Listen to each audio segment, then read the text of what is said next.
The Book's Galaxy. Mary Barton. Chapter 1. A Mysterious Disappearance. Oh, 'tis hard to be working, the whole of the livelong day, when all the neighbors about one are off to their jaunts and play. There's Richard, he carries his baby, and Mary takes little Jane, and lovingly they'll be wandering through field and briery lane. Manchester Song. There are some fields near Manchester, well known to the inhabitants as green haze fields, through which runs a public footpath to a little village about 2 miles distant. In spite of these fields being flat and low, nay, in spite of the want of wood, the great and usual recommendation of level tracts of land, there is a charm about them which strikes even the inhabitant of a mountainous district, who sees and feels the effect of contrast in these commonplace, but thoroughly rural fields, with the busy, bustling manufacturing town he left but half an hour ago. Here and there an old black and white farmhouse, with its rambling outbuildings, speaks of other times and other occupations than those which now absorb the population of the neighborhood. Here in their seasons may be seen the country business of haymaking, plowing, etc., which are such pleasant mysteries for townspeople to watch, and here the artisan, deafened with noise of tongues and engines, may come to listen a while to the delicious sounds of rural life, the lowing of cattle, the milkmaid's call, the clatter and cackle of poultry in the old farmyards. You cannot wonder, then, that these fields are popular places of resort at every holiday time, and you would not wonder if you could see, or I properly describe the charm of one particular style, that it should be, on such occasions, a crowded halting place. Close by it is a deep, clear pond, reflecting in its dark green depths the shadowy trees that bend over it to exclude the sun. The only place where its banks are shelving is on the side next to a rambling farmyard, belonging to one of those old-world gabled black and white houses I named above, overlooking the field through which the public footpath leads. The porch of this farmhouse is covered by a rose tree, and the little garden surrounding it is crowded with a medley of old-fashioned herbs and flowers, planted long ago when the garden was the only druggist's shop within reach, and allowed to grow in scrambling and wild luxuriance roses, lavender, sage, balm, for tea, rosemary, pinks and wallflowers, onions and jessamine, in most republican and indiscriminate order. This farmhouse and garden are within 100 yards of the stile of which I spoke, leading from the large pasture field into a smaller one, divided by a hedge of hawthorn and blackthorn. And near this stile, on the further side, there runs a tale that primroses may often be found, and occasionally the blue sweet violet on the grassy hedge bank.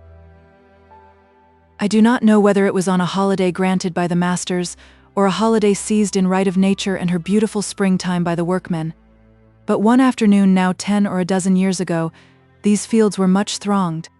It was an early May evening, the April of the poets, for heavy showers had fallen all the morning, and the round, soft, white clouds which were blown by a west wind over the dark blue sky were sometimes varied by one blacker and more threatening. The softness of the day tempted forth the young green leaves, which almost visibly fluttered into life, and the willows, which that morning had had only a brown reflection in the water below, were now of that tender gray-green which blends so delicately with the spring harmony of colors. Groups of merry and somewhat loud-talking girls, whose ages might range from 12 to 20, came by with a buoyant step. They were most of them factory girls, and wore the usual out-of-doors dress of that particular class of maidens, namely, a shawl, which at midday or in fine weather was allowed to be merely a shawl, but towards evening, or if the day were chilly, became a sort of Spanish mantilla or Scotch plaid, and was brought over the head and hung loosely down, or was pinned under the chin in no unpicturesque fashion. Their faces were not remarkable for beauty. Indeed, they were below the average with 1 or 2 exceptions. They had dark hair, neatly and classically arranged, dark eyes but sallow complexions and irregular features. The only thing to strike a passer-by was an acuteness and intelligence of countenance, which has often been noticed in a manufacturing population. There were also numbers of boys, or rather young men, rambling among these fields, ready to bandy jokes with anyone and particularly ready to enter into conversation with the girls, who, however, held themselves aloof, not in a shy but rather in an independent way, assuming an indifferent manner to the noisy wit or obstreperous compliments of the lads. Here and there came a sober, quiet couple, either whispering lovers or husband and wife, as the case might be, and if the latter, they were seldom unencumbered by an infant, carried for the most part by the father, while occasionally even 3 or 4 little toddlers had been carried or dragged thus far, in order that the whole family might enjoy the delicious May afternoon together. Sometime in the course of that afternoon, 2 working men met with friendly greeting at the stile so often named. One was a thorough specimen of a Manchester man, born of factory workers, and himself bred up in youth and living in manhood among the mills. He was below the middle size and slightly made. There was almost a stunted look about him, and his wan, colorless face gave you the idea that in his childhood he had suffered from the scanty living consequent upon bad times and improvident habits. His features were strongly marked, though not irregular, and their expression was extreme earnestness, resolute either for good or evil, a sort of latent, stern enthusiasm. At the time of which I write, the good predominated over the bad in the countenance, and he was one from whom a stranger would have asked a favor with tolerable faith that it would be granted. He was accompanied by his wife, who might, without exaggeration, have been called a lovely woman, although now her face was swollen with crying and often hidden behind her apron. She had the fresh beauty of the agricultural districts, and somewhat of the deficiency of sense in her countenance, which is likewise characteristic of the rural inhabitants in comparison with the natives of the manufacturing towns. She was far advanced in pregnancy, which perhaps occasioned the overpowering and hysterical nature of her grief. The friend whom they met was more handsome and less sensible-looking than the man I have just described. He seemed hearty and hopeful, and although his age was greater, yet there was far more of youth's buoyancy in his appearance. He was tenderly carrying a baby in arms, while his wife, a delicate, fragile-looking woman, limping in her gait, bore another of the same age, little feeble twins, inheriting the frail appearance of their mother. The last-mentioned man was the first to speak, while a sudden look of sympathy dimmed his gladsome face. "Well, John, how goes it with you?" And in a lower voice he added, "Any news of Esther yet?" Meanwhile the wives greeted each other like old friends, the soft and plaintive voice of the mother of the twins seeming to call forth only fresh sobs from Mrs. Barton. "Come, women," said John Barton. "You've both walked far enough. My Mary expects to have her bed in 3 weeks, and as for you, Mrs. Wilson, you know you're but a cranky sort of a body at the best of times." This was said so kindly that no offense could be taken. "Sit you down here. The grass is well nigh dry by this time, and you're neither of you nesh folk about taking cold. Stay," he added, with some tenderness, "here's my pocket handkerchief to spread under you, to save the gowns women always think so much of. And now, Mrs. Wilson, give me the baby. I may as well carry him, while you talk and comfort my wife. Poor thing, she takes on sadly about Esther." These arrangements were soon completed. The 2 women sat down on the blue cotton handkerchiefs of their husbands, and the latter, each carrying a baby, set off for a further walk. But as soon as Barton had turned his back upon his wife, his countenance fell back into an expression of gloom. "Then you've heard nothing of Esther, poor lass?" asked Wilson. "No, nor shan't, as I take it. My mind is, she's gone off with somebody. My wife frets and thinks she's drowned herself, but I tell her, folks don't care to put on their best clothes to drown themselves, and Mrs. Bradshaw, where she lodged, you know, says the last time she set eyes on her was last Tuesday, when she came downstairs, dressed in her Sunday gown, and with a new ribbon in her bonnet, and gloves on her hands, like the lady she was so fond of thinking herself. She was as pretty a creature as ever the sun shone on. She was a farrantly lass. More's the pity now," added Barton, with a sigh. "You see them Buckinghamshire people as comes to work in Manchester has quite a different look with them to us Manchester folk. You'll not see among the Manchester wenches such fresh rosy cheeks, or such black lashes to grey eyes, making them look like black, as my wife and Esther had. I never seed 2 such pretty women for sisters. Never. Not but what beauty is a sad snare. Here was Esther so puffed up that there was no holding her in. Her spirit was always up. If I spoke ever so little in the way of advice to her, my wife spoiled her, it is true, for you see she was so much older than Esther, she was more like a mother to her, doing everything for her." "I wonder she ever left you," observed his friend. "That's the worst of factory work, for girls." They can earn so much when work is plenty, that they can maintain themselves anyhow. My Mary shall never work in a factory, that I'm determined on. You see, Esther spent her money in dress, thinking to set off her pretty face, and got to come home so late at night, that at last I told her my mind. My missus thinks I spoke crossly, but I meant right, for I loved Esther, if it was only for Mary's sake. Says I, Esther, I see what you'll end at with your artificials, and your flyaway veils and stopping out when honest women are in their beds. You'll be a streetwalker, Esther, and then, don't you go to think I'll have you darken my door, though my wife is your sister. So says she, don't trouble yourself, John. I'll pack up and be off now, for I'll never stay to hear myself called as you call me. She flushed up like a turkey cock, and I thought fire would come out of her eyes, but when she saw Mary cry, for Mary can't abide words in a house, she went and kissed her, and said she was not so bad as I thought her. So we talked more friendly, for, as I said, I liked the lass well enough, and her pretty looks and her cheery ways, but she said, and at the time I thought there was sense in what she said, we should be much better friends if she went into lodgings, and only came to see us now and then. Then you still were friendly. Folks said you'd cast her off, and said you'd never speak to her again. Folks always make one a deal worse than one is, said John Barton, testily. She came many a time to our house after she left off living with us. Last Sunday se'nnight, no, it was this very last Sunday, she came to drink a cup of tea with Mary, and that was the last time we set eyes on her.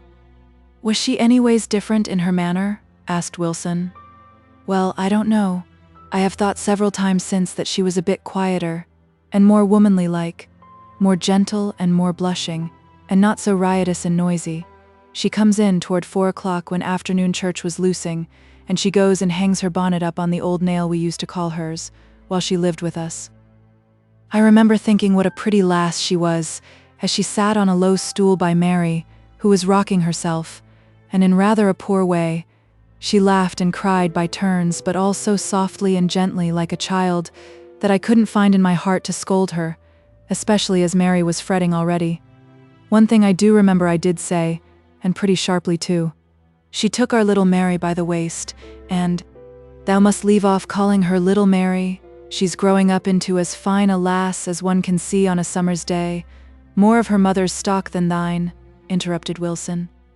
Well, I call her little, because her mother's name is Mary.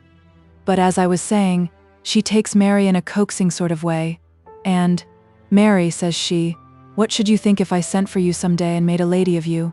So I could not stand such talk as that to my girl, and I said thou'd best not put that nonsense i' the girl's head, I can tell thee. I'd rather see her earning her bread by the sweat of her brow, as the Bible tells her she should do.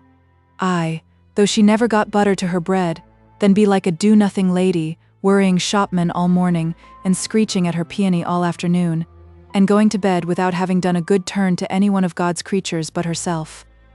Thou never could abide the gentlefolk, said Wilson, half amused at his friend's vehemence. And what good have they ever done me that I should like them? Asked Barton, the latent fire lighting up his eye, and bursting forth he continued, If I am sick, do they come and nurse me? If my child lies dying as poor Tom lay with his white wan lips quivering for want of better food than I could give him, does the rich man bring the wine or broth that might save his life? If I am out of work for weeks in the bad times, and winter comes with black frost and keen east wind, and there is no coal for the grate, and no clothes for the bed, and the thin bones are seen through the ragged clothes, does the rich man share his plenty with me, as he ought to do, if his religion wasn't a humbug? When I lie on my deathbed, and Mary, bless her, stands fretting, as I know she will fret, and here his voice faltered a little, will a rich lady come and take her to her own home if need be, till she can look round and see what best to do? No, I tell you, it's the poor, and the poor only, as does such things for the poor. Don't think to come over me with the old tale, that the rich know nothing of the trials of the poor. I say, if they don't know, they ought to know. We're their slaves as long as we can work. We pile up their fortunes with the sweat of our brows, and yet we are to live as separate as if we were in two worlds, aye, as separate as Dives and Lazarus, with a great gulf betwixt us. But I know who was best off then, and he wound up his speech with a low chuckle that had no mirth in it. Well, neighbor, said Wilson. All that may be very true. But what I want to know now is about Esther. When did you last hear of her? Why, she took leave of us that Sunday night in a very loving way, kissing both wife Mary and daughter Mary, if I must not call her little, and shaking hands with me, but all in a cheerful sort of manner, so we thought nothing about her kisses and shakes.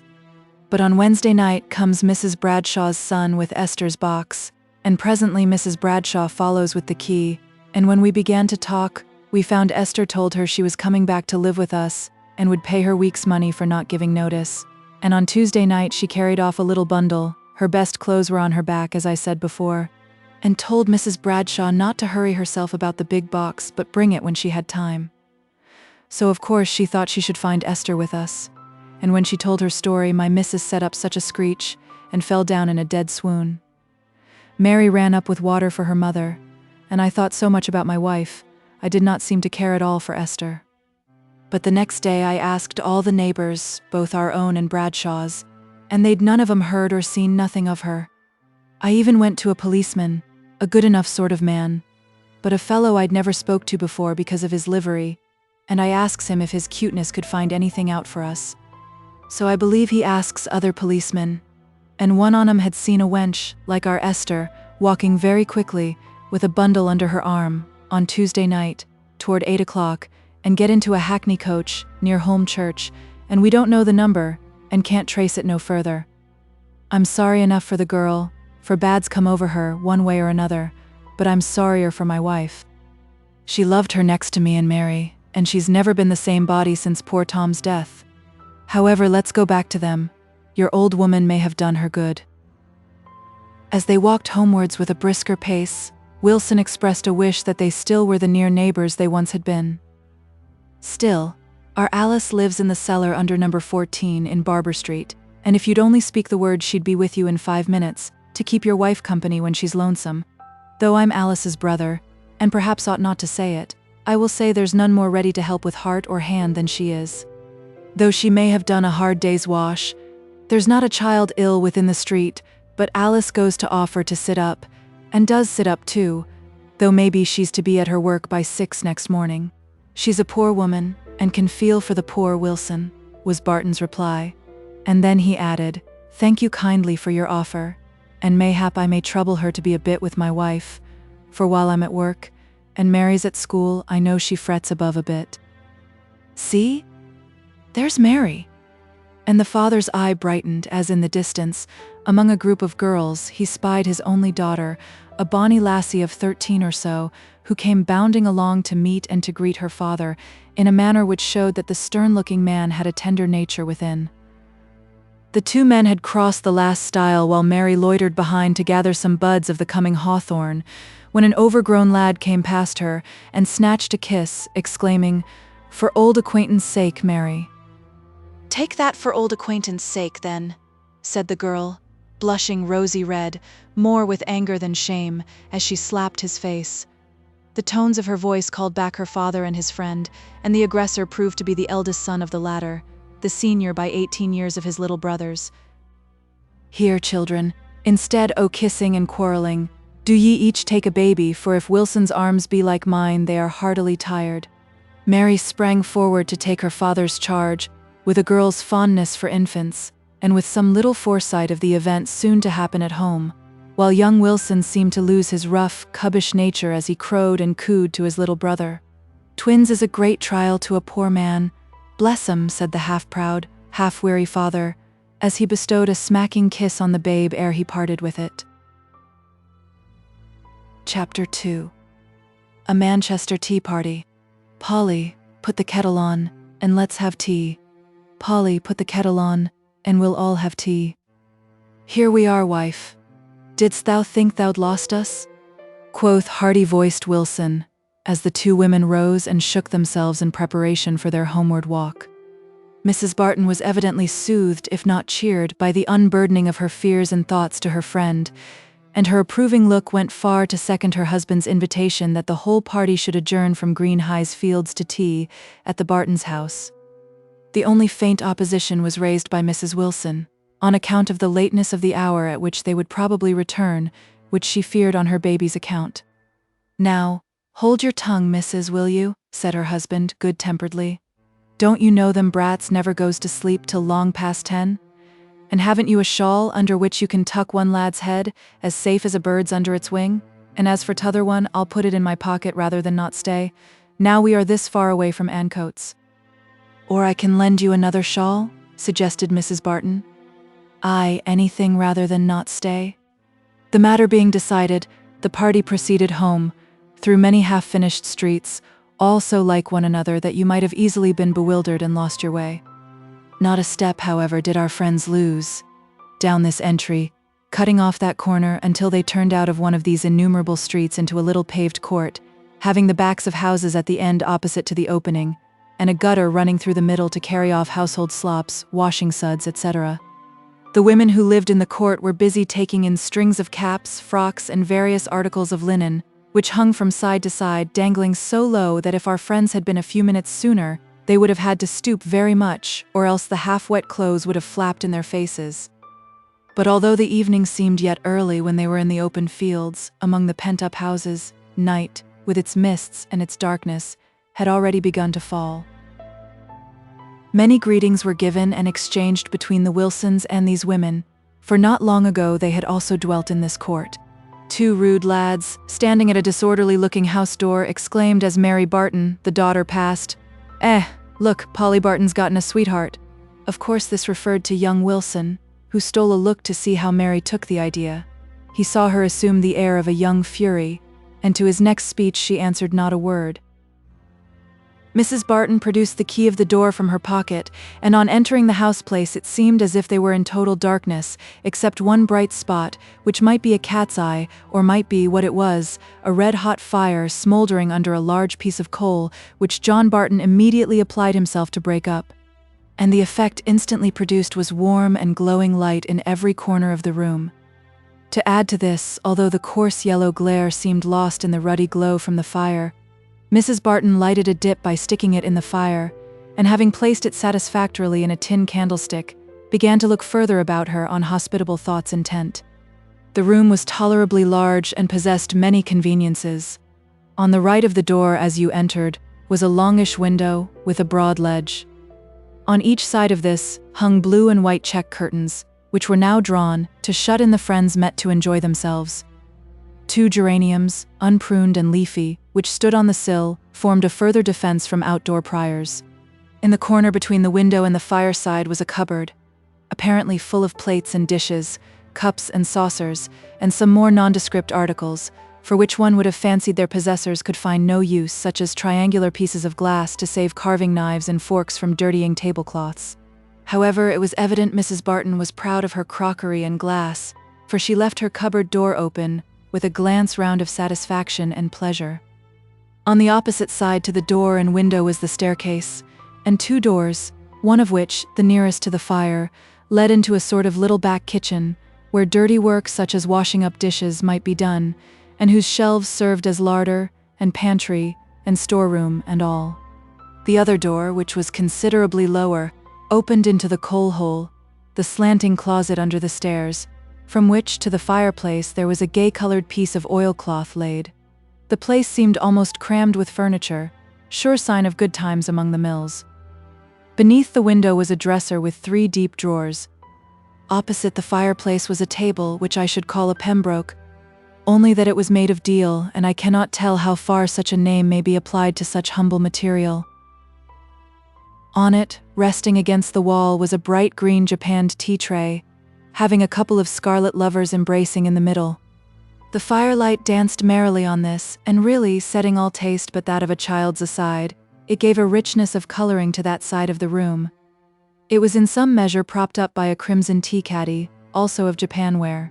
A round table on one branching leg, really for use, stood in the corresponding corner to the cupboard, and, if you can picture all this with a washy but clean stenciled pattern on the walls, you can form some idea of John Barton's home. The tray was soon hoisted down, and before the merry chatter of cups and saucers began, the women disburdened themselves of their out-of-door things and sent Mary upstairs with them. Then came a long whispering and chinking of money, to which Mr. and Mrs. Wilson were too polite to attend, knowing, as they did full well, that it all related to the preparations for hospitality that in their turn they should have such pleasure in offering. So they tried to be busily occupied with the children and not to hear Mrs. Barton's directions to Mary. "Run, Mary dear, just round the corner, and get some fresh eggs at Tipping's. You may get one apiece, that will be 5 pence, and see if he has any nice ham cut, that he would let us have a pound of." "Say 2 pounds, missus, and don't be stingy," chimed in the husband. "Well, 1.5 pounds, Mary. And get it Cumberland ham, for Wilson comes from there away, and it will have a sort of relish of home with it he'll like. And Mary," seeing the lassie feign to be off, "you must get a pennyworth of milk and a loaf of bread. Mind you get it fresh and new, and that's all, Mary." "No, it's not all," said her husband. "Thou must get 6 pennyworth of rum to warm the tea. Thou'll get it at the Grapes, and thou just go to Alice Wilson. He says she lives just right round the corner, under 14 Barber Street," this was addressed to his wife, "and tell her to come and take her tea with us. She'll like to see her brother, I'll be bound, let alone Jane and the twins. If she comes, she must bring a teacup and saucer, for we have but half a dozen, and here's 6 of us," said Mrs. Barton. "Pooh, Jem and Mary can drink out of one, surely." But Mary secretly determined to take care that Alice brought her teacup and saucer, if the alternative was to be her sharing anything with Jem. Alice Wilson had but just come in.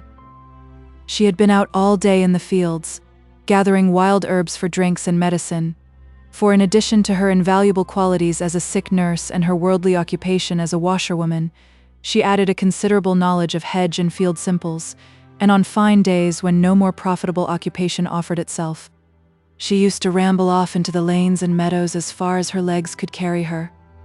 This evening she had returned loaded with nettles, and her first object was to light a candle and see to hang them up in bunches in every available place in her cellar room. It was the perfection of cleanliness.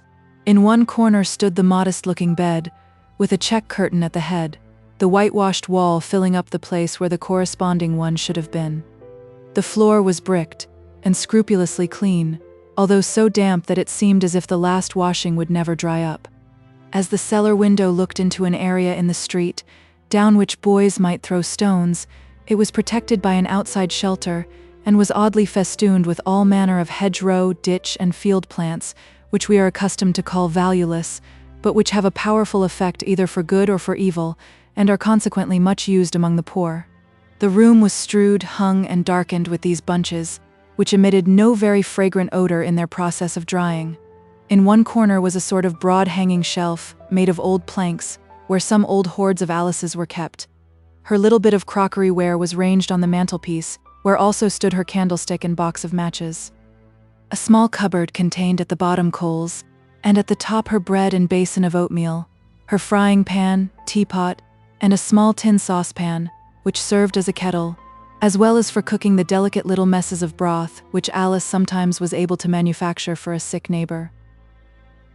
After her walk she felt chilly and weary, and was busy trying to light her fire with the damp coals and half-green sticks when Mary knocked.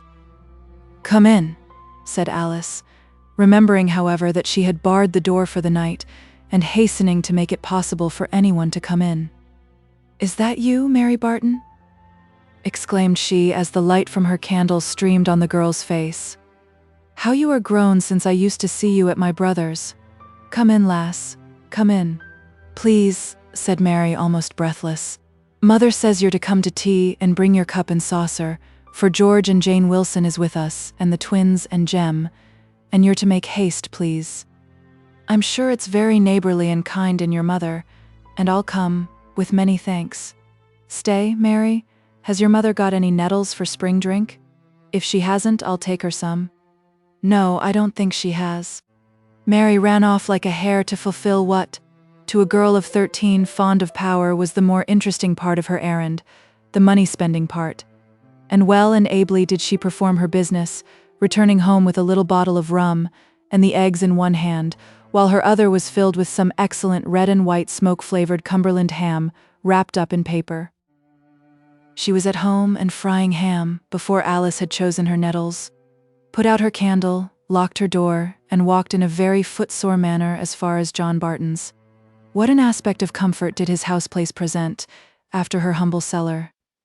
She did not think of comparing, but for all that she felt the delicious glow of the fire, the bright light that reveled in every corner of the room, the savory smells, the comfortable sounds of a boiling kettle, and the hissing, frizzling ham. With a little old-fashioned curtsy, she shut the door and replied with a loving heart to the boisterous and surprised greeting of her brother. And now, all preparations being made, the party sat down, Mrs. Wilson in the post of honor, the rocking chair on the right-hand side of the fire, nursing her baby, while its father, in an opposite armchair, tried vainly to quieten the other with bread soaked in milk. Mrs. Barton knew manners too well to do anything but sit at the tea table and make tea, though in her heart she longed to be able to superintend the frying of the ham, and cast many an anxious look at Mary as she broke the eggs and turned the ham, with a very comfortable portion of confidence in her own culinary powers. Jem stood awkwardly leaning against the dresser, replying rather gruffly to his aunt's speeches, which gave him, he thought, the air of being a little boy, whereas he considered himself as a young man, and not so very young neither, as in 2 months he would be 18. Barton vibrated between the fire and the tea table, his only drawback being a fancy that every now and then his wife's face flushed and contracted as if in pain. At length the business actually began. Knives and forks, cups and saucers made a noise, but human voices were still, for human beings were hungry, and had no time to speak.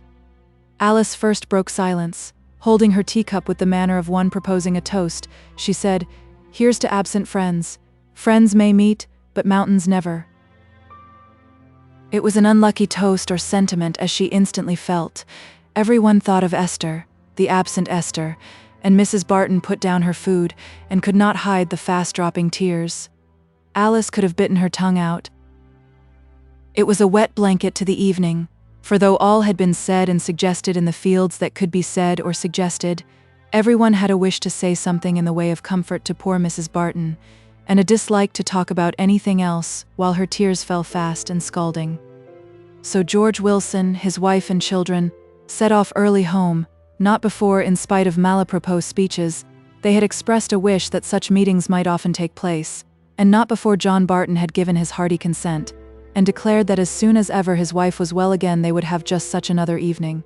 "I will take care not to come and spoil it," thought poor Alice, and going up to Mrs. Barton she took her hand almost humbly, and said, "You don't know how sorry I am I said it." To her surprise, a surprise that brought tears of joy into her eyes, Mary Barton put her arms round her neck and kissed the self-reproaching Alice. "You didn't mean any harm, and it was me as was so foolish, only this work about Esther, and not knowing where she is, lies so heavy on my heart. Good night, and never think no more about it." God bless you, Alice. Many and many a time, as Alice reviewed that evening in her afterlife, did she bless Mary Barton for these kind and thoughtful words, but just then all she could say was, "Good night, Mary, and may God bless you." Chapter 3. John Barton's Great Trouble. But when the morn came dim and sad, and chill with early showers, her quiet eyelids closed, she had another morn than ours. Hood. In the middle of that same night a neighbor of the Bartons was roused from her sound, well-earned sleep, by a knocking which had at first made part of her dream, but starting up as soon as she became convinced of its reality, she opened the window and asked who was there. "Me, John Barton," answered he in a voice tremulous with agitation. "My missus is in labor, and for the love of God, step in while I run for the doctor, for she's fearful bad." While the woman hastily dressed herself, leaving the window still open, she heard cries of agony, which resounded in the little court in the stillness of the night. In less than 5 minutes she was standing by Mrs. Barton's bedside, relieving the terrified Mary, who went about, where she was told, like an automaton, her eyes tearless, her face calm though deadly pale, and uttering no sound except when her teeth chattered for very nervousness. The cries grew worse. The doctor was very long in hearing the repeated rings at his night bell, and still longer in understanding who it was that made this sudden call upon his services, and then he begged Barton just to wait while he dressed himself, in order that no time might be lost in finding the court and house. Barton absolutely stamped with impatience outside the doctor's door before he came down, and walked so fast homewards that the medical man several times asked him to go slower. "Is she so very bad?" asked he. "Worse. Much worser than ever I saw her before," replied John. No, she was not. She was at peace. The cries were still forever. John had no time for listening. He opened the latched door, stayed not to light a candle for the mere ceremony of showing his companion up the stairs, so well known to himself, but in 2 minutes was in the room, where lay the dead wife, whom he had loved with all the power of his strong heart. The doctor stumbled upstairs by the firelight, and met the awe-struck look of the neighbor, which at once told him the state of things. The room was still, as he, with habitual tiptoe step, approached the poor frail body, whom nothing now could more disturb. Her daughter knelt by the bedside, her face buried in the clothes which were almost crammed into her mouth to keep down the choking sobs. The husband stood like one stupefied. The doctor questioned the neighbor in whispers, and then approaching Barton said, "You must go downstairs. This is a great shock, but bear it like a man. Go down." He went mechanically and sat down on the first chair. He had no hope. The look of death was too clear upon her face. Still, when he heard 1 or 2 unusual noises, the thought burst on him that it might only be a trance, a fit, he did not well know what, but not death. Oh, not death. And he was starting up to go upstairs again, when the doctor's heavy, cautious, creaking footstep was heard on the stairs. Then he knew what it really was in the chamber above. Nothing could have saved her. There has been some shock to the system, and so he went on. But, to unheeding ears, which yet retained his words to ponder on, words not for immediate use in conveying sense, but to be laid by, in the storehouse of memory, for a more convenient season. The doctor, seeing the state of the case, grieved for the man, and very sleepy, thought it best to go, and accordingly wished him good night. But there was no answer, so he let himself out, and Barton sat on, like a stock or a stone, so rigid, so still. He heard the sounds above too, and knew what they meant. He heard the stiff, unseasoned drawer, in which his wife kept her clothes, pulled open. He saw the neighbor come down, and blunder about in search of soap and water. He knew well what she wanted, and why she wanted them, but he did not speak, nor offer to help.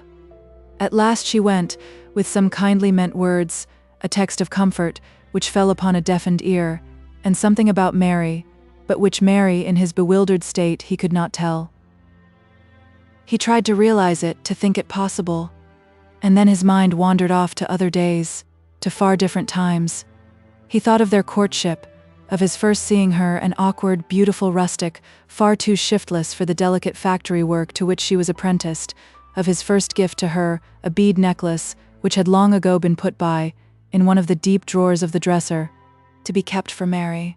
He wondered if it was there yet, and with a strange curiosity he got up to feel for it, for the fire by this time was well nigh out, and candle he had none. His groping hand fell on the piled-up tea-things, which at his desire she had left unwashed till morning. They were all so tired.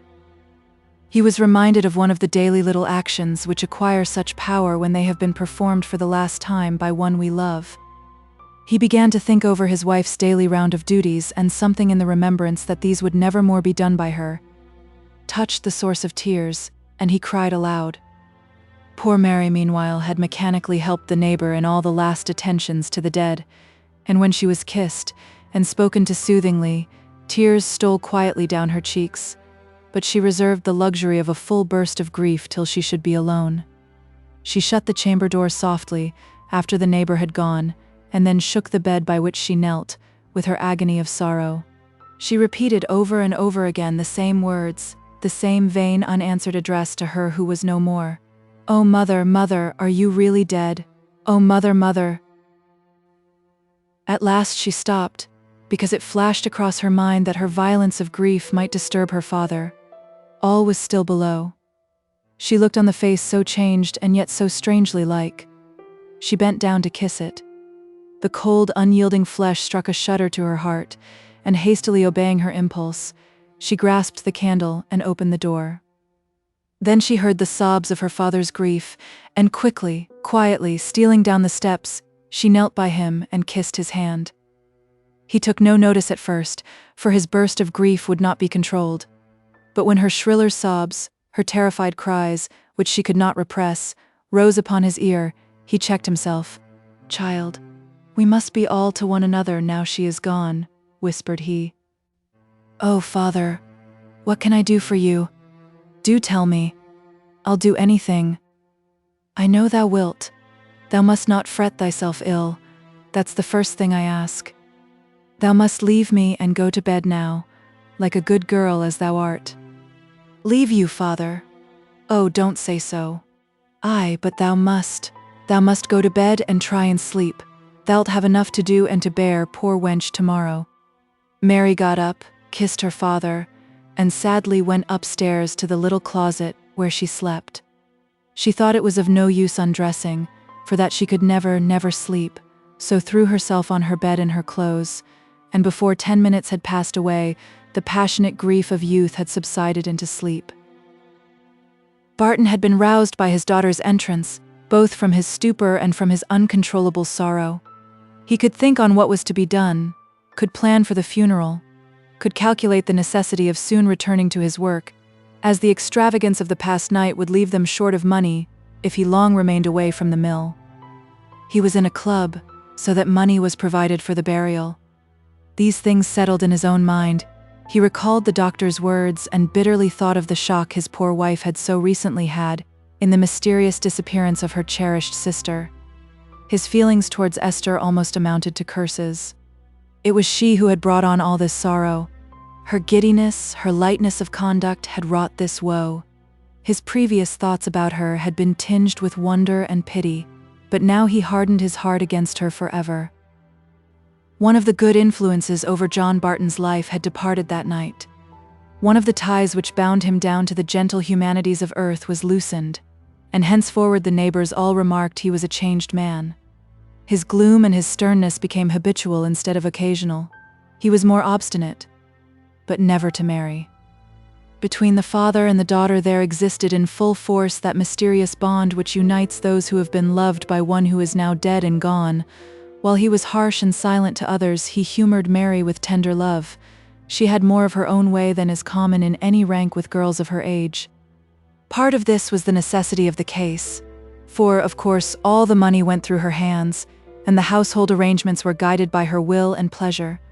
But part was her father's indulgence, for he left her, with full trust in her unusual sense and spirit, to choose her own associates, and her own times for seeing them. With all this, Mary had not her father's confidence in the matters which now began to occupy him, heart and soul. She was aware that he had joined clubs and become an active member of a trades union.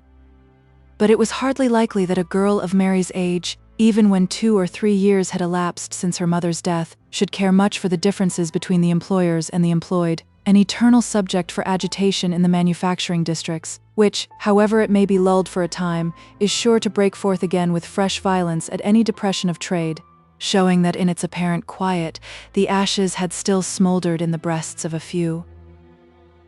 Among these few was John Barton.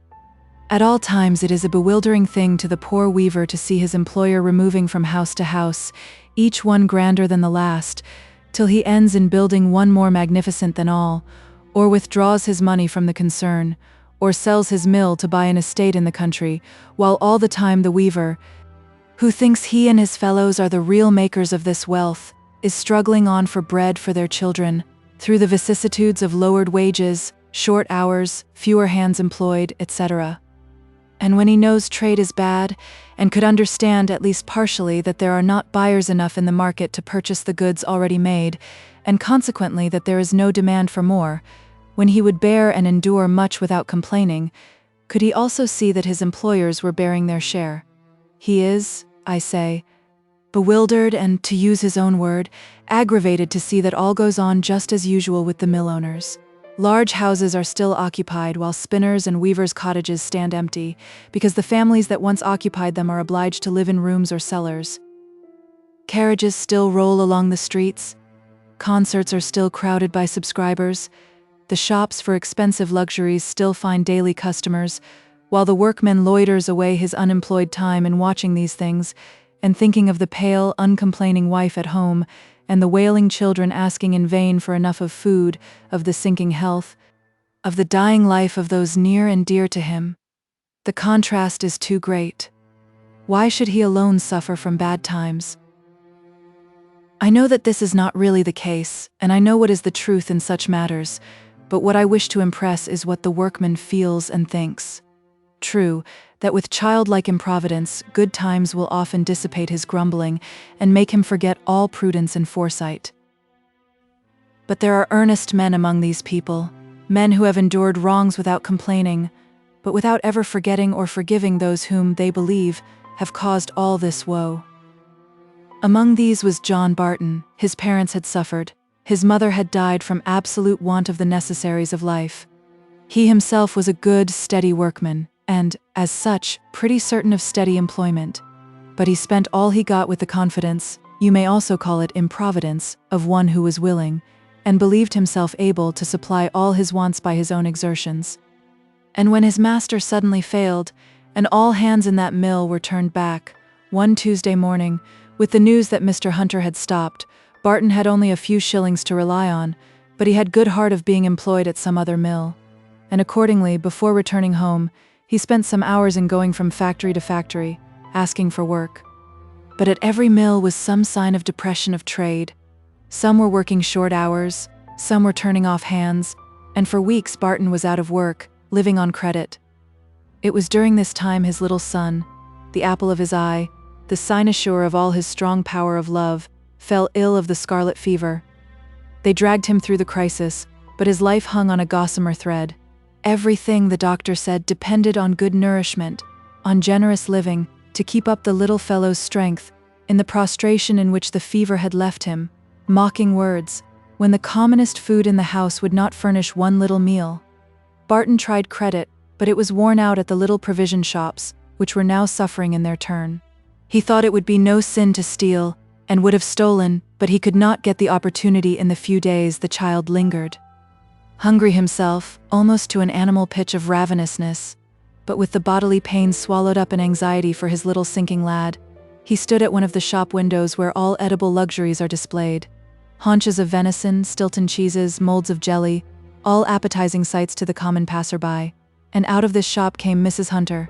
She crossed to her carriage, followed by the shopman loaded with purchases for a party. The door was quickly slammed to, and she drove away, and Barton returned home with a bitter spirit of wrath in his heart, to see his only boy a corpse. You can fancy now the hordes of vengeance in his heart against the employers, for there are never wanting those who, either in speech or in print, find it their interest to cherish such feelings in the working classes, who know how and when to rouse the dangerous power at their command, and who use their knowledge with unrelenting purpose to either party. So while Mary took her own way, growing more spirited every day and growing in her beauty too, her father was chairman at many a trades union meeting, a friend of delegates, and ambitious of being a delegate himself, a chartist and ready to do anything for his order. But now times were good, and all these feelings were theoretical, not practical. His most practical thought was getting Mary apprenticed to a dressmaker, for he had never left off disliking a factory life for a girl, on more accounts than one. Mary must do something. The factories being, as I said, out of the question, there were two things open, going out to service and the dressmaking business. And against the first of these, Mary set herself with all the force of her strong will. What that will might have been able to achieve had her father been against her, I cannot tell. But he disliked the idea of parting with her, who was the light of his hearth, the voice of his otherwise silent home.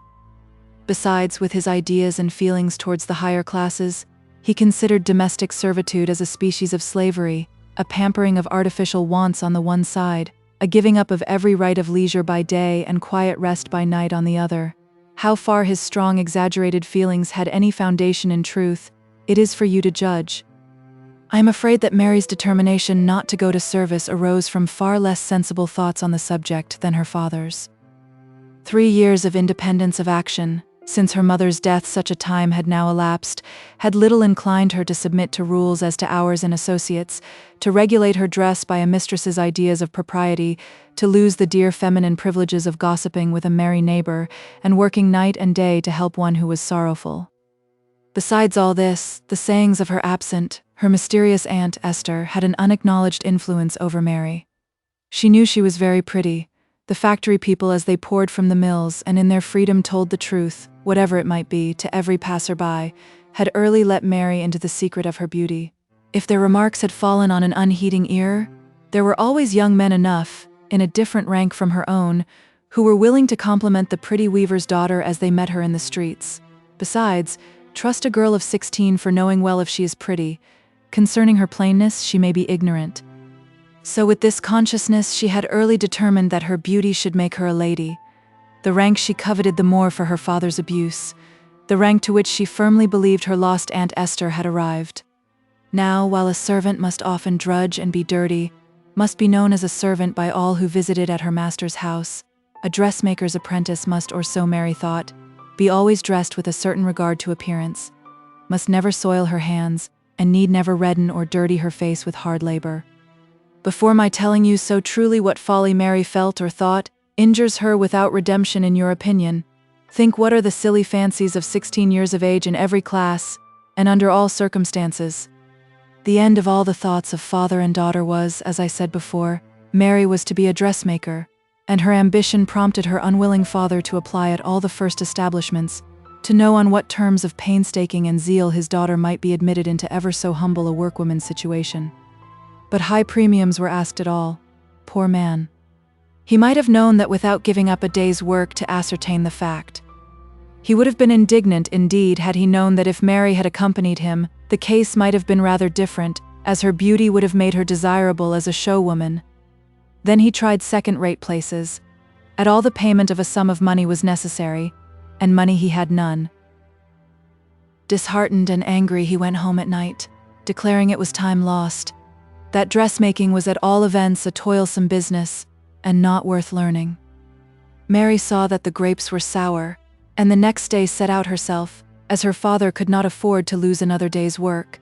And before night, as yesterday's experience had considerably lowered her ideas, she had engaged herself as apprentice, so-called, though there were no deeds or indentures to the bond, to a certain Miss Simmons, milliner and dressmaker, in a respectable little street leading off Ardwick Green, where her business was duly announced in gold letters on a black ground, enclosed in a bird's-eye maple frame and stuck in the front parlor window, where the workwomen were called her young ladies, and where Mary was to work for 2 years without any remuneration, on consideration of being taught the business, and where afterwards she was to dine and have tea with a small quarterly salary, paid quarterly because so much more genteel than by the week, a very small one, divisible into a minute weekly pittance.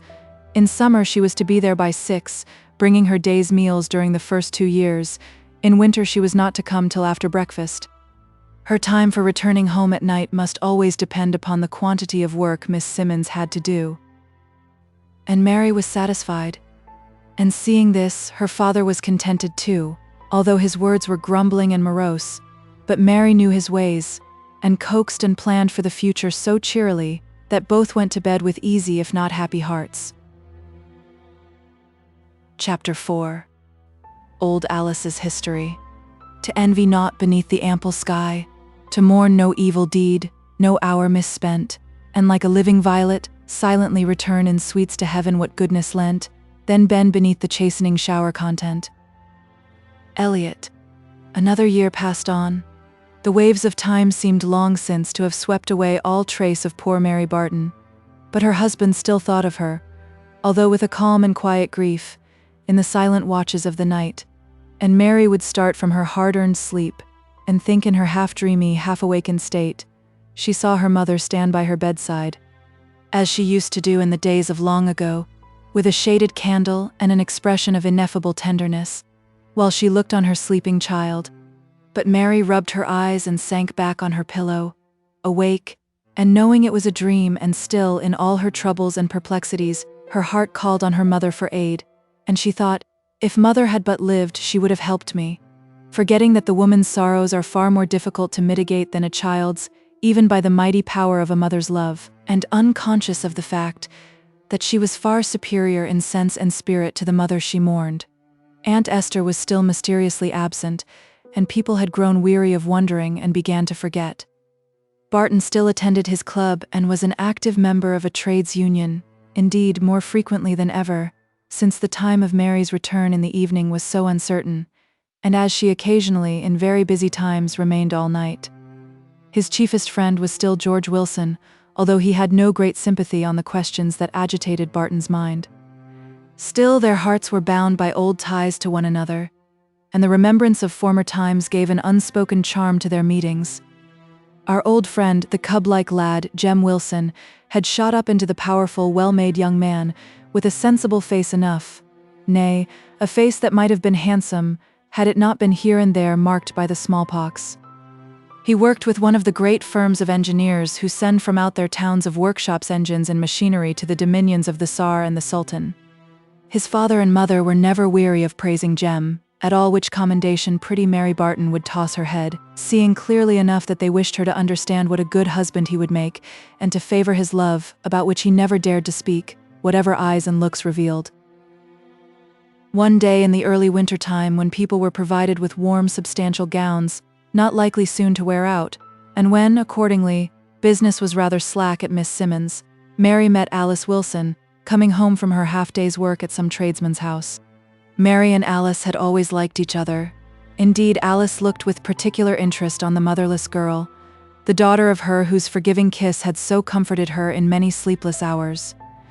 So there was a warm greeting between the tidy old woman and the blooming young work girl, and then Alice ventured to ask if she would come in and take her tea with her that very evening. "You'll think it dull enough to come just to sit with an old woman like me, but there's a tidy young lass as lives in the floor above who does plain work, and now and then a bit in your own line, Mary. She's granddaughter to old Job Legh, a spinner, and a good girl she is. Do come, Mary. I've a terrible wish to make you known to each other. She's a genteel-looking lass, too." At the beginning of this speech, Mary had feared the intended visitor was to be no other than Alice's nephew, but Alice was too delicate-minded to plan a meeting, even for her dear Jem, when one would have been an unwilling party, and Mary, relieved from her apprehension by the conclusion, gladly agreed to come. How busy Alice felt. It was not often she had anyone to tea, and now her sense of the duties of a hostess were almost too much for her. She made haste home, and lighted the unwilling fire, borrowing a pair of bellows to make it burn the faster. For herself she was always patient, she let the coals take their time. Then she put on her pattens, and went to fill her kettle at the pump in the next court, and on the way she borrowed a cup. Of odd saucers she had plenty, serving as plates when occasion required. Half an ounce of tea and 1/4 pound of butter went far to absorb her morning's wages. But this was an unusual occasion. In general, she used herb tea for herself, when at home, unless some thoughtful mistress made her a present of tea leaves from her more abundant household. The 2 chairs drawn out for visitors and duly swept and dusted. An old board arranged with some skill upon 2 old candle boxes set on end, rather rickety to be sure, but she knew the seat of old and when to sit lightly. Indeed, the whole affair was more for apparent dignity of position than for any real ease. A little, very little round table put just before the fire, which by this time was blazing merrily, her unlacquered, ancient, third-hand tea tray arranged with a black teapot, 2 cups with a red and white pattern, and one with the old friendly willow pattern, and saucers, not to match, on one of the extra supply, the lump of butter flourished away. All these preparations complete, Alice began to look about her with satisfaction, and a sort of wonder what more could be done to add to the comfort of the evening.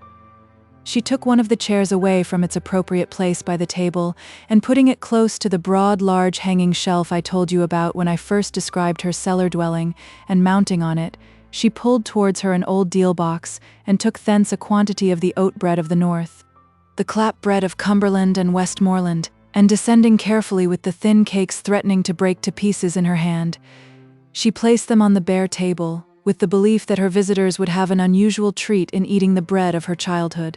She brought out a good piece of a 4-pound loaf of common household bread as well, and then sat down to rest, really to rest and not to pretend, on one of the rush-bottomed chairs. The candle was ready to be lighted, the kettle boiled, the tea was awaiting its doom in its paper parcel. All was ready.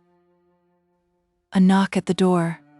It was Margaret, the young workwoman who lived in the rooms above, who, having heard the bustle and the subsequent quiet, began to think it was time to pay her visit below. She was a sallow, unhealthy, sweet-looking young woman, with a careworn look. Her dress was humble and very simple, consisting of some kind of dark stuff gown, her neck being covered by a drab shawl or large handkerchief, pinned down behind and at the sides and front. The old woman gave her a hearty greeting and made her sit down on the chair she had just left, while she balanced herself on the board seat, in order that Margaret might think it was quite her free and independent choice to sit there. "I cannot think what keeps Mary Barton. She's quite grand with her late hours," said Alice, as Mary still delayed. The truth was, Mary was dressing herself, yes, to come to poor old Alice's. She thought it worthwhile to consider what gown she should put on. It was not for Alice, however, you may be pretty sure. No, they knew each other too well. But Mary liked making an impression, and in this it must be owned she was pretty often gratified, and there was this strange girl to consider just now. So she put on her pretty new blue merino, made tight to her throat, her little linen collar and linen cuffs, and sallied forth to impress poor gentle Margaret. She certainly succeeded. Alice, who never thought much about beauty, had never told Margaret how pretty Mary was, and as she came in half blushing at her own self-consciousness, Margaret could hardly take her eyes off her, and Mary put down her long black lashes with a sort of dislike of the very observation she had taken such pains to secure. Can you fancy the bustle of Alice to make the tea, to pour it out, and sweeten it to their liking, to help and help again to clap bread and butter? Can you fancy the delight with which she watched her piled-up clap bread disappear before the hungry girls, and listened to the praises of her home-remembered dainty? My mother used to send me some clap bread by any North Country person, bless her. She knew how good such things taste when far away from home. Not but what everyone likes it. When I was in service, my fellow servants were always glad to share with me. It's a long time ago, Jan. Do tell us about it, Alice, said Margaret. Why, lass, there's nothing to tell. There was more mouths at home than could be fed. Tom, that's Will's father. You don't know Will, but he's a sailor to foreign parts, had come to Manchester, and sent word what terrible lots of work was to be had, both for lads and lasses. So father sent George first, you know George well enough, Mary, and then work was scarce out toward Barton, where we lived, and father said I maun try and get a place. And George wrote as how wages were far higher in Manchester than Milnthorpe or Lancaster, and lasses I was young and thoughtless, and thought it was a fine thing to go so far from home. So, one day the butcher he brings us a letter fra George, to say he'd heard on a place, and I was all agog to go, and father was pleased, like, but mother said little, and that little was very quiet. I've often thought she was a bit hurt to see me so ready to go, God forgive me. But she packed up my clothes, and some o' the better end of her own as would fit me, in yon little paper box up there. It's good for naught now, but I would liefer live without fire than break it up to be burnt.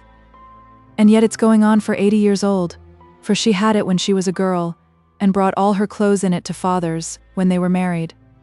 But as I was saying, she did not cry, though the tears was often in her eyes, and I seen her looking after me down the lane as long as I were in sight, with her hand shading her eyes, and that were the last look I ever had on her. Alice knew that before long she should go to that mother, and besides, the griefs and bitter woes of youth have worn themselves out before we grow old. But she looked so sorrowful that the girls caught her sadness, and mourned for the poor woman who had been dead and gone so many years ago. Did you never see her again, Alice? Did you never go home while she was alive? Asked Mary. No, nor since. Many a time and oft have I planned to go. I plan it yet, and hope to go home again before it please God to take me. I used to try and save money enough to go for a week when I was in service. But first one thing came, and then another. First, Mrs.'s children fell ill of the measles, just when the week I'd asked for came, and I couldn't leave them, for one and all cried for me to nurse them. Then Mrs. herself fell sick, and I could go less than ever. For you see, they kept a little shop, and he drank, and Mrs. and me was all there was to mind children, and shop and all, and cook and wash besides. Mary was glad she had not gone into service, and said so. Lass, thou little knows the pleasure o' helping others. I was as happy there as could be, almost as happy as I was at home. Well, but next year I thought I could go at a leisure time, and Mrs. telled me I should have a fortnight then, and I used to sit up all that winter working hard at patchwork to have a quilt of my own making to take to my mother. But Master died, and Mrs. went away fra Manchester, and I'd to look out for a place again. Well, but, interrupted Mary, I should have thought that was the best time to go home. No, I thought not. You see, it was a different thing going home for a week on a visit, maybe with money in my pocket to give father a lift, to going home to be a burden to him. Besides, how could I hero a place there? Anyways, I thought it best to stay, though perhaps it might have been better to ha' gone, for then I should ha' seen mother again. And the poor old woman looked puzzled. I'm sure you did what you thought right, said Margaret gently. Aye, lass, that's it, said Alice, raising her head and speaking more cheerfully. That's the thing, and then let the Lord send what he sees fit. Not but that I grieved sore, oh, sore and sad, when toward spring next year, when my quilt were all done to the lining, George came in one evening to tell me mother was dead. I cried many a night after. I'd no time for crying by day, for that missus was terrible strict. She would not hearken to my going to the funeral, and indeed I would have been too late, for George set off that very night by the coach, and the letter had been kept or summat. Posts were not like the posts now, a days, and he found the burial all over, and father talking o' flitting, for he couldn't abide the cottage after mother was gone. Was it a pretty place? Asked Mary. Prettily, lass. I never seed such a bonny bit anywhere. You see, there are hills there as seem to go up into the skies, not near maybe, but that makes them all the bonnier. I used to think they were the golden hills of heaven, about which my mother sang when I was a child. Yon are the golden hills, O heaven, where ye sall never win. Something about a ship and a lover that should hae been na lover, the ballad was well, and near our cottage were rocks. Lasses, ye don't know what rocks are in Manchester.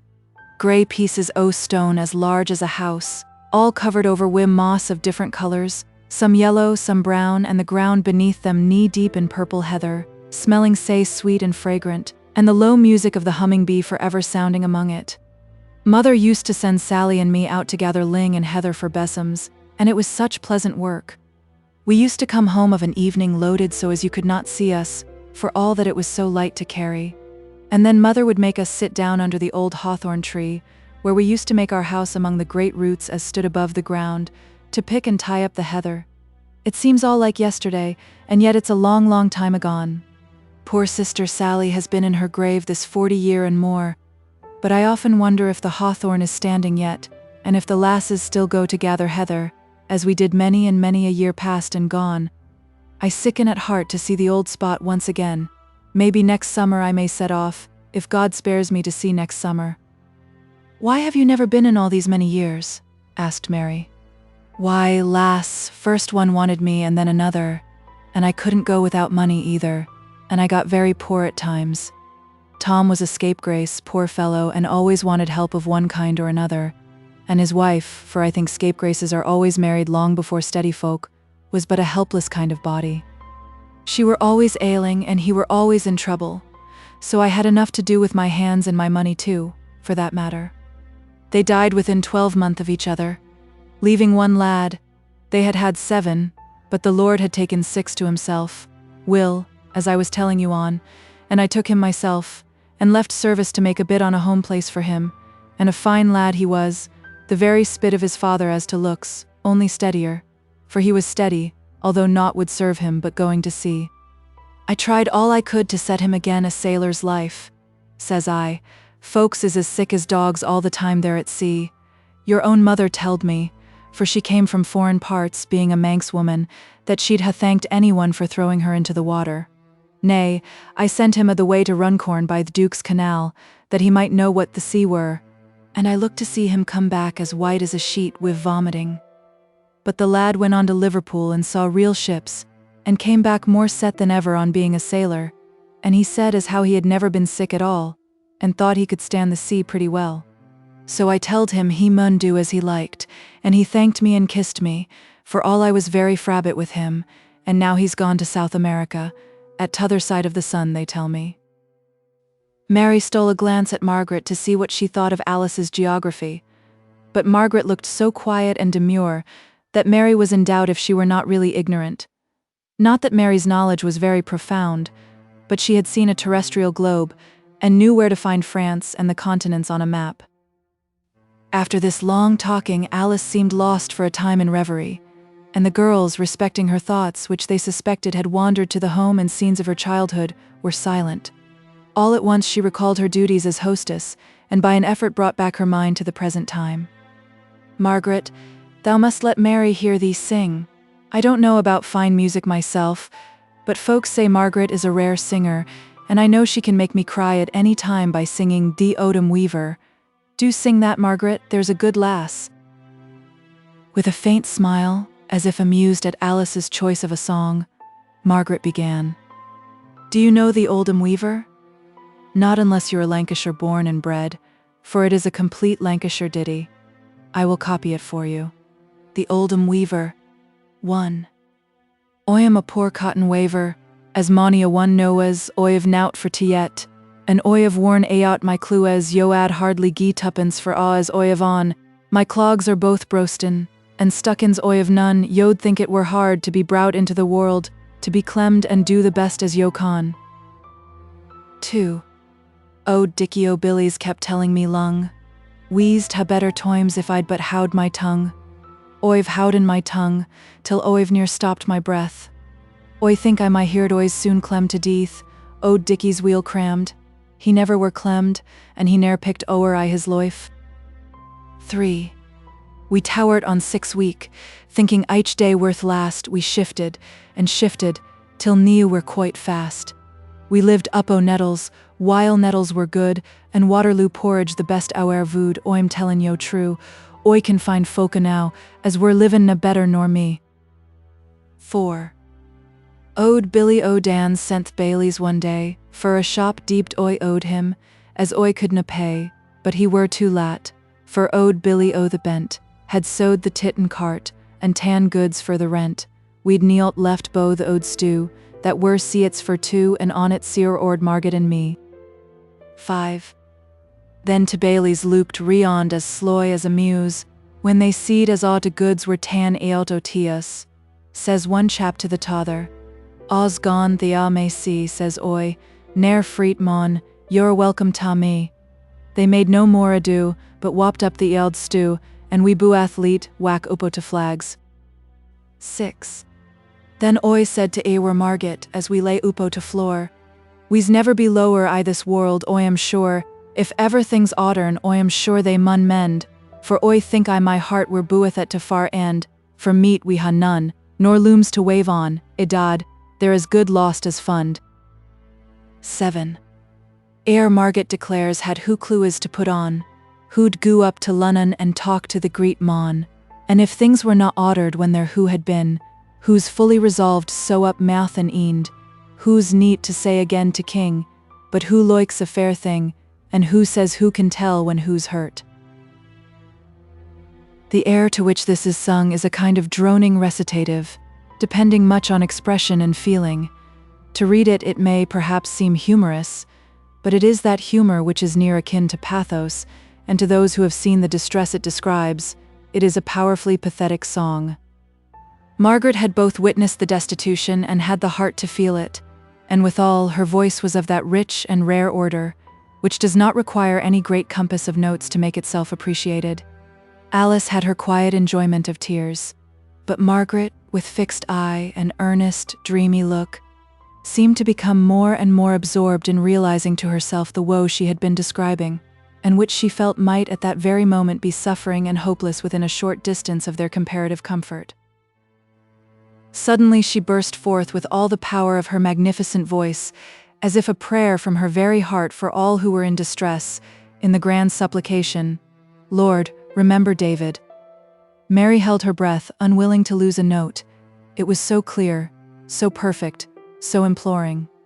A far more correct musician than Mary might have paused with equal admiration of the really scientific knowledge with which the poor depressed-looking young needlewoman used her superb and flexile voice. Deborah Travers herself, once an Oldham factory girl, and afterwards the darling of fashionable crowds as Mrs. Kinnivet, might have owned a sister in her art.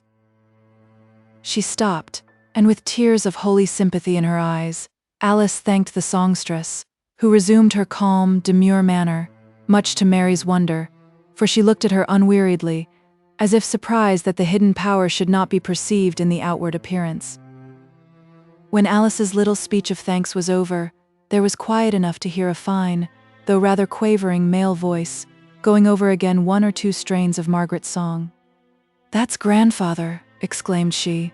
"I must be going, for he said he should not be at home till past 9. Well, I'll not say nay, for I've to be up by 4 for a very heavy wash at Mrs. Simpson's. But I shall be terrible glad to see you again at any time, lasses, and I hope you'll take to one another."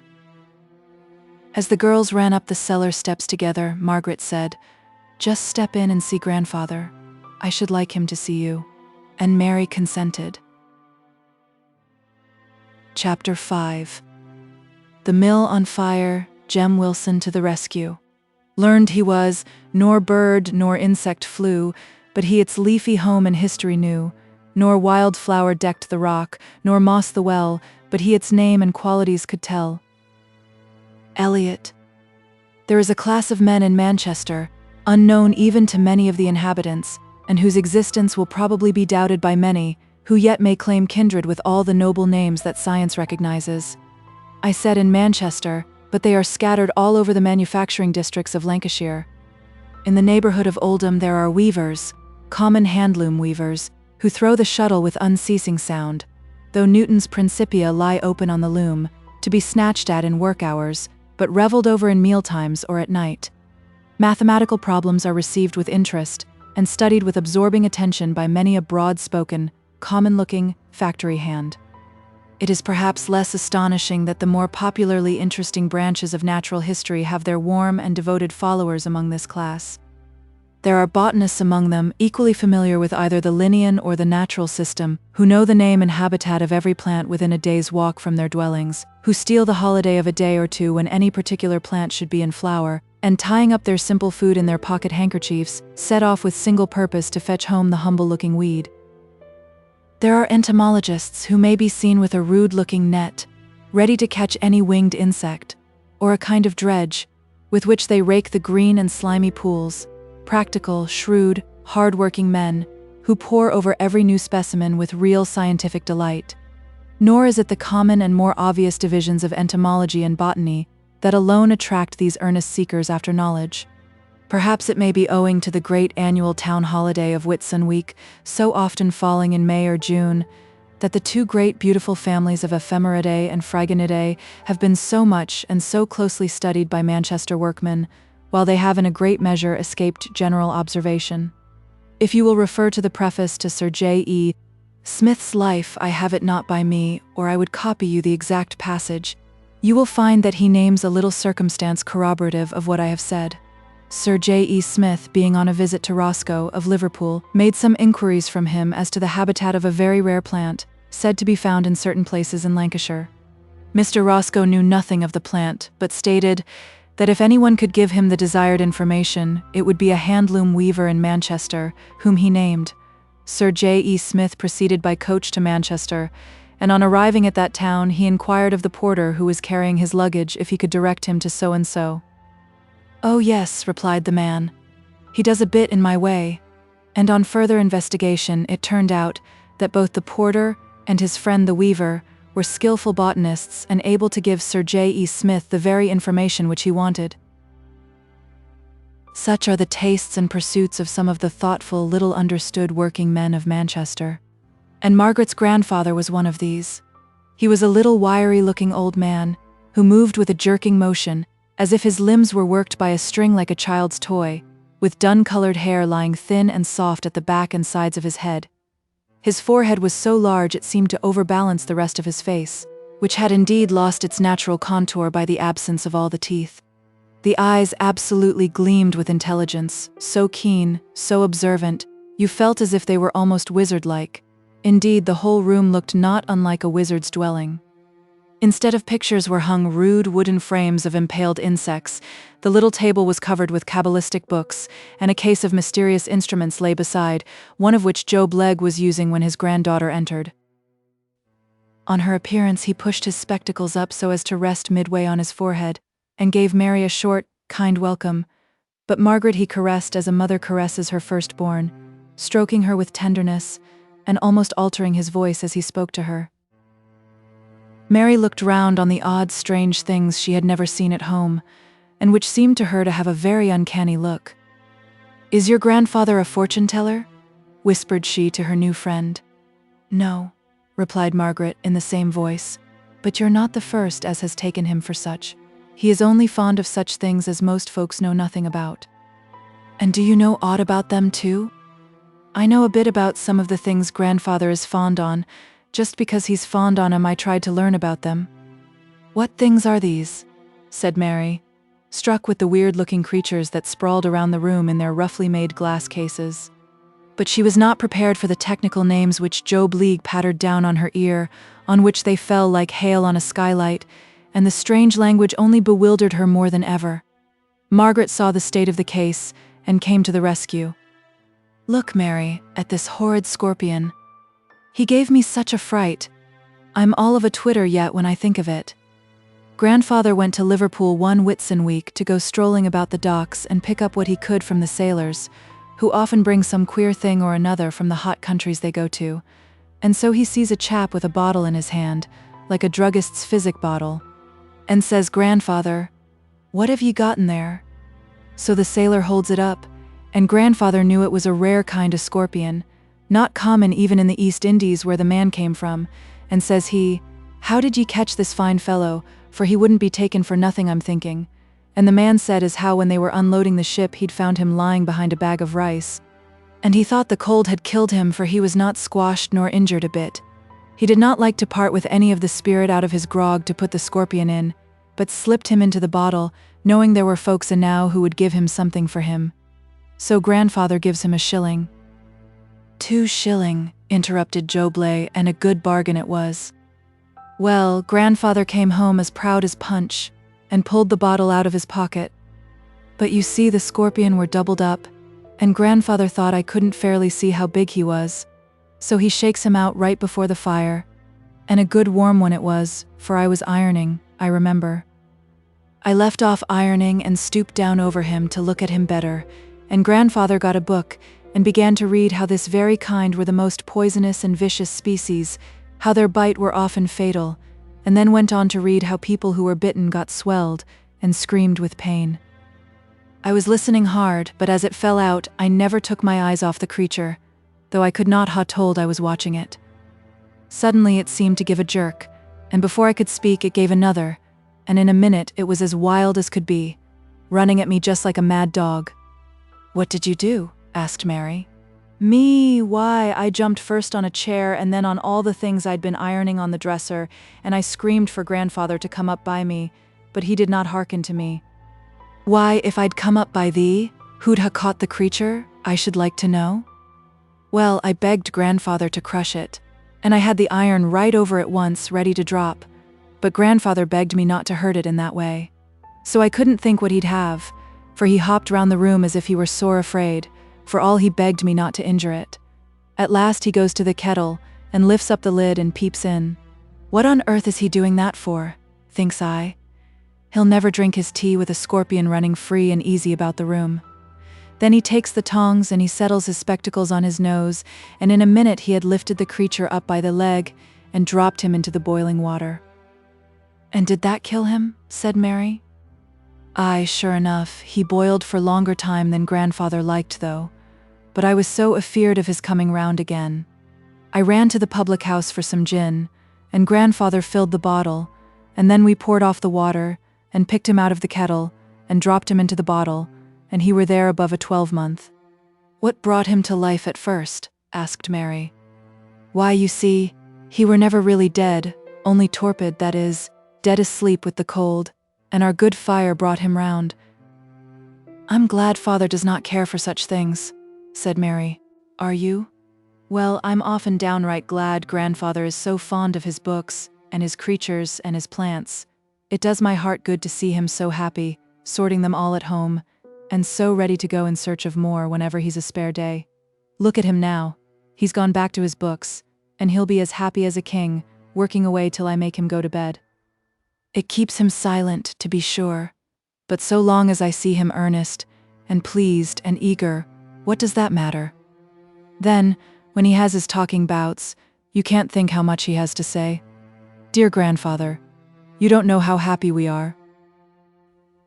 Mary wondered if the dear grandfather heard all this, for Margaret did not speak in an undertone. But no, he was far too deep and eager in solving a problem. He did not even notice Mary's leave-taking, and she went home with the feeling that she had that night made the acquaintance of two of the strangest people she ever saw in her life. Margaret, so quiet, so commonplace, until her singing powers were called forth, so silent from home, so cheerful and agreeable at home, and her grandfather so very different to anyone Mary had ever seen. Margaret had said he was not a fortune-teller, but she did not know whether to believe her. To resolve her doubts, she told the history of the evening to her father, who was interested by her account, and curious to see and judge for himself. Opportunities are not often wanting where inclination goes before, and ere the end of that winter Mary looked upon Margaret almost as an old friend. The latter would bring her work when Mary was likely to be at home in the evenings and sit with her. And Joe Blagg would put a book and his pipe in his pocket and just step round the corner to fetch his grandchild, ready for a talk if he found Barton in, ready to pull out pipe and book if the girls wanted him to wait and John was still at his club. In short, ready to do whatever would give pleasure to his darling Margaret. I do not know what points of resemblance or dissimilitude, for the one joins people as often as the other, attracted the two girls to each other. Margaret had the great charm of possessing good, strong common sense, and do you not perceive how involuntarily this is valued? It is so pleasant to have a friend who possesses the power of setting a difficult question in a clear light, whose judgment can tell what is best to be done, and who is so convinced of what is wisest, best, that in consideration of the end, all difficulties in the way diminish. People admire talent and talk about their admiration, but they value common sense without talking about it, and often without knowing it. So Mary and Margaret grew in love one toward the other, and Mary told many of her feelings in a way she had never done before to anyone. Most of her foibles also were made known to Margaret, but not all.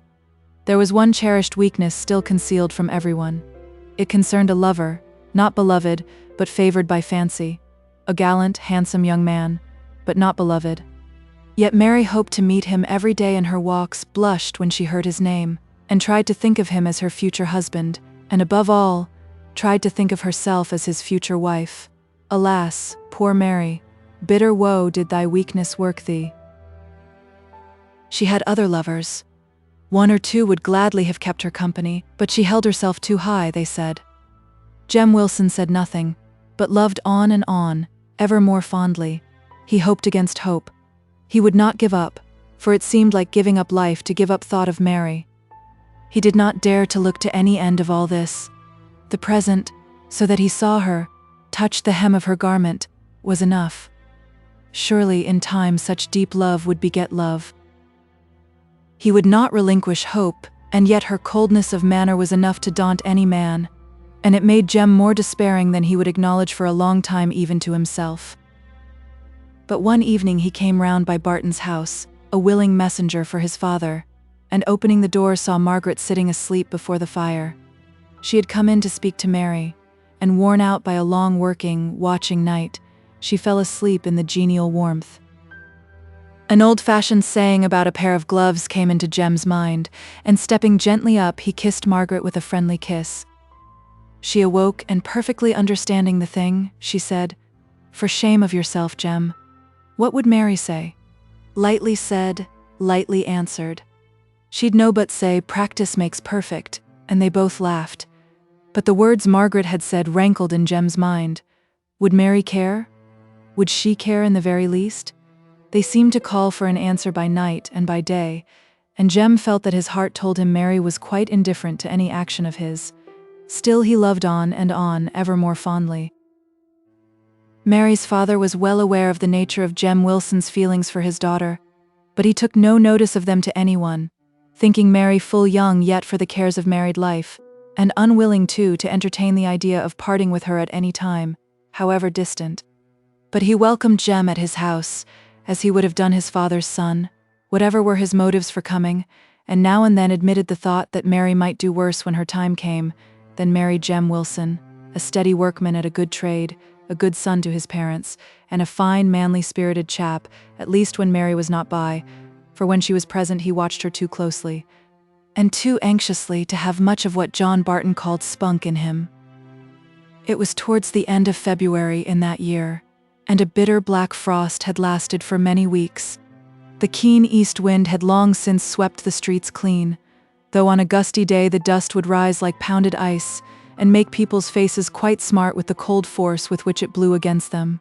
Houses, sky, people, and everything looked as if a gigantic brush had washed them all over with a dark shade of Indian ink.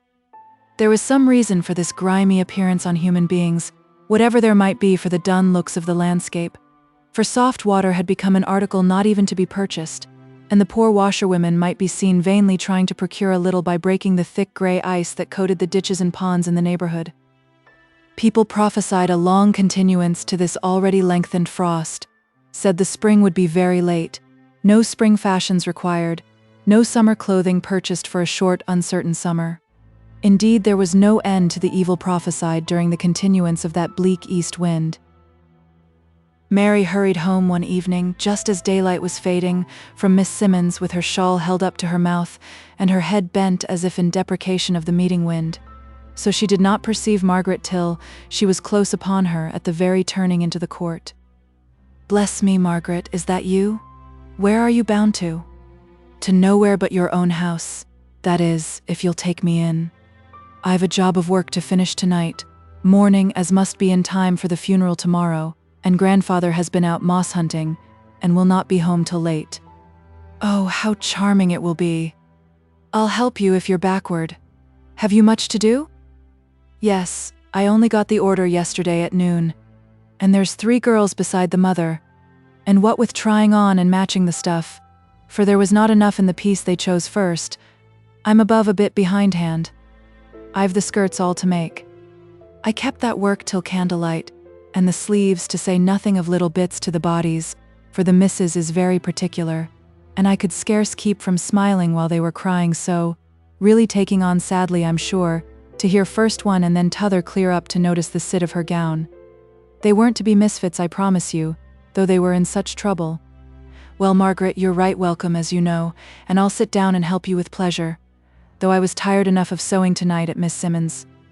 By this time Mary had broken up the raking coal, and lighted her candle, and Margaret settled herself to her work on one side of the table, while her friend hurried over her tea at the other.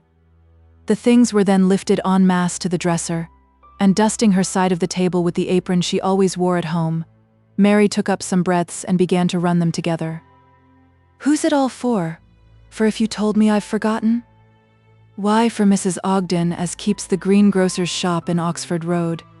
Her husband drank himself to death, and though she cried over him and his ways all the time he was alive, she's fretted sadly for him now he's dead."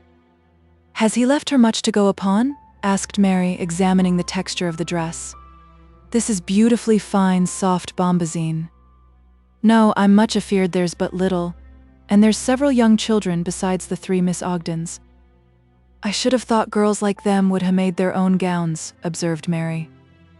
"So I dare say they do, many a one. But now they seem all so busy getting ready for the funeral, for it's to be quite a grand affair, well nigh 20 people to breakfast, as one of the little ones told me. The little things seemed to like the fuss, and I do believe it comforted poor Mrs. Ogden to make all the piece o' work. Such a smell of ham boiling and fowls roasting while I waited in the kitchen. It seemed more like a wedding nor a funeral. They said she'd spend a matter o' £60 on the burial." "I thought you said she was but badly off," said Mary. "Aye. I know she's asked for credit at several places, saying her husband laid hands on every farthing he could get for drink. But the undertakers urge her on, you see, and tell her this thing's usual, and that thing's only a common mark of respect, and that everybody has t'other thing, till the poor woman has no will o' her own. I dare say, too, her heart strikes her, it always does when a person's gone, for many a word and many a slighting deed to him, who's stiff and cold, and she thinks to make up matters, as it were, by a grand funeral, though she and all her children, too, may have to pinch many a year to pay the expenses, if ever they pay them at all." This mourning too will cost a pretty penny, said Mary. I often wonder why folks wear mourning. It's not pretty or becoming, and it costs a deal of money just when people can spare it least.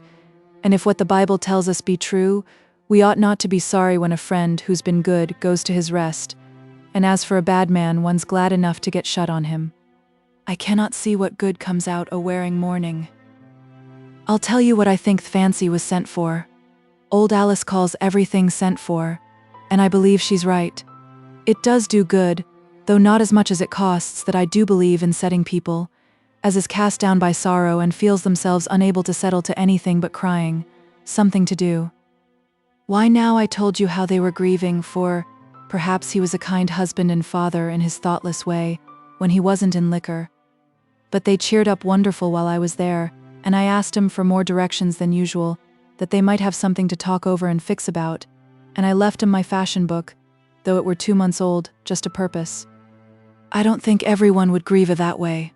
Old Alice wouldn't. Old Alice is 1 in 1,000. I doubt, too, if she would fret much, however sorry she might be. She would say it were sent, and fall to trying to find out what good it were to do. Did I ever tell you, Mary, what she said one day when she found me taking on about something? No, do tell me. What were you fretting about, first place? I can't tell you just now, perhaps I may sometime. When? Perhaps this very evening, if it rises in my heart, perhaps never. It's a fear that sometimes I can't abide to think about, and sometimes I don't like to think on anything else. Well, I was fretting about this fear, and Alice comes in for something and finds me crying. I would not tell her no more than I would you, Mary. So she says, well, dear, you must mind this, when you're going to fret and be low about anything. An anxious mind is never a holy mind. Oh, Mary, I have so often checked my grumbling sin, she said that. The weary sound of stitching was the only sound heard for a little while, till Mary inquired, do you expect to get paid for this morning? Why, I do not much think I shall. I've thought it over once or twice, and I mean to bring myself to think I shan't, and to like to do it as my bit towards comforting them. I don't think they can pay, and yet they're just the sort of folk to have their minds easier for wearing mourning. There's only one thing I dislike making black for. It does so hurt the eyes. Margaret put down her work with a sigh, and shaded her eyes. Then she assumed a cheerful tone and said, You'll not have to wait long, Mary, for my secret's on the tip of my tongue. Mary, do you know I sometimes think I'm growing a little blind, and then what would become of grandfather and me?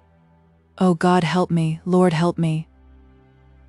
She fell into an agony of tears, while Mary knelt by her, striving to soothe and to comfort her, but, like an inexperienced person, striving rather to deny the correctness of Margaret's fear, than helping her to meet and overcome the evil. No, said Margaret, quietly fixing her tearful eyes on Mary. I know I'm not mistaken. I have felt one going some time, long before I ever thought what it would lead to. And last autumn I went to a doctor, and he did not mince the matter, but said unless I sat in a darkened room, with my hands before me, my sight would not last me many years longer. But how could I do that, Mary? For one thing, grandfather would have known there was somewhat the matter, and, oh, it will grieve him sore whenever he's told. So the later the better, and besides, Mary, we've sometimes little enough to go upon, and what I earn is a great help.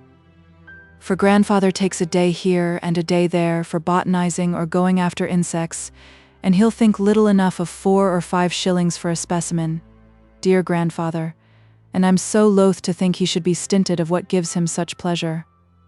So I went to another doctor to try and get him to say something different, and he said, oh, it was only weakness, and gived me a bottle of lotion, but I've used 3 bottles, and each of 'em cost 2 shillings, and my eye is so much worse, not hurting so much, but I can't see a bit with it. There now, Mary, continued she, shutting one eye, now you only look like a great black shadow, with the edges dancing and sparkling. And can you see pretty well with other? Yes, pretty near as well as ever. The only difference is that if I sew a long time together, a bright spot like the sun comes right where I'm looking. All the rest is quite clear, but just where I want to see. I've been to both doctors again, and now they're both o' the same story, and I suppose I'm going dark as fast as may be. Plain work pays so bad, and mourning has been so plentiful this winter. I were tempted to take in any black work I could, and now I'm suffering from it. And yet, Margaret, you're going on taking it in? That's what you'd call foolish in another. It is, Mary, and yet what can I do? Folk mun live, and I think I should go blind anyway, and I daren't tell grandfather, else I would leave it off, but he will so fret. Margaret rocked herself backward and forward to still her emotion.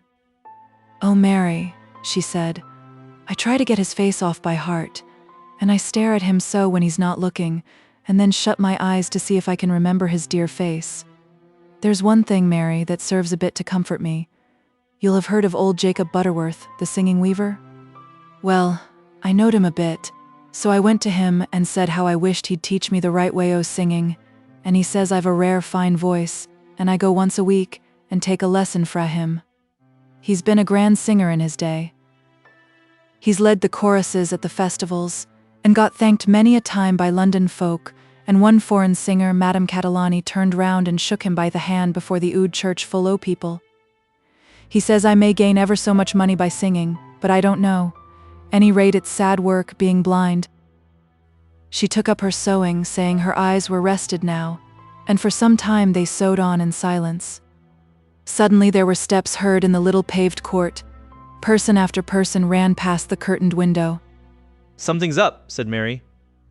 She went to the door and, stopping the first person she saw, inquired the cause of the commotion.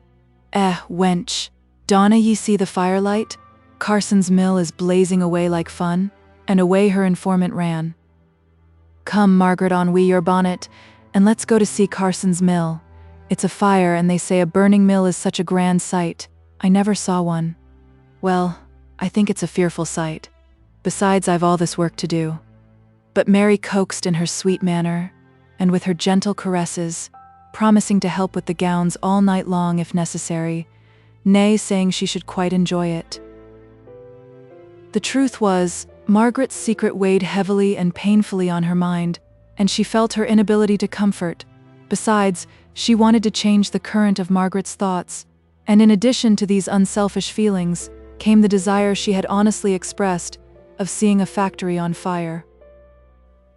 So in 2 minutes they were ready. At the threshold of the house they met John Barton, to whom they told their errand. Carson's mill. Aye, there is a mill on fire somewhere, sure enough, by the light, and it will be a rare blaze, for there's not a drop o' water to be got. And much Carsons will care, for they're well insured, and the machines are a theud-fashioned kind. See if they don't think it a fine thing for themselves. They'll not thank them as tries to put it out.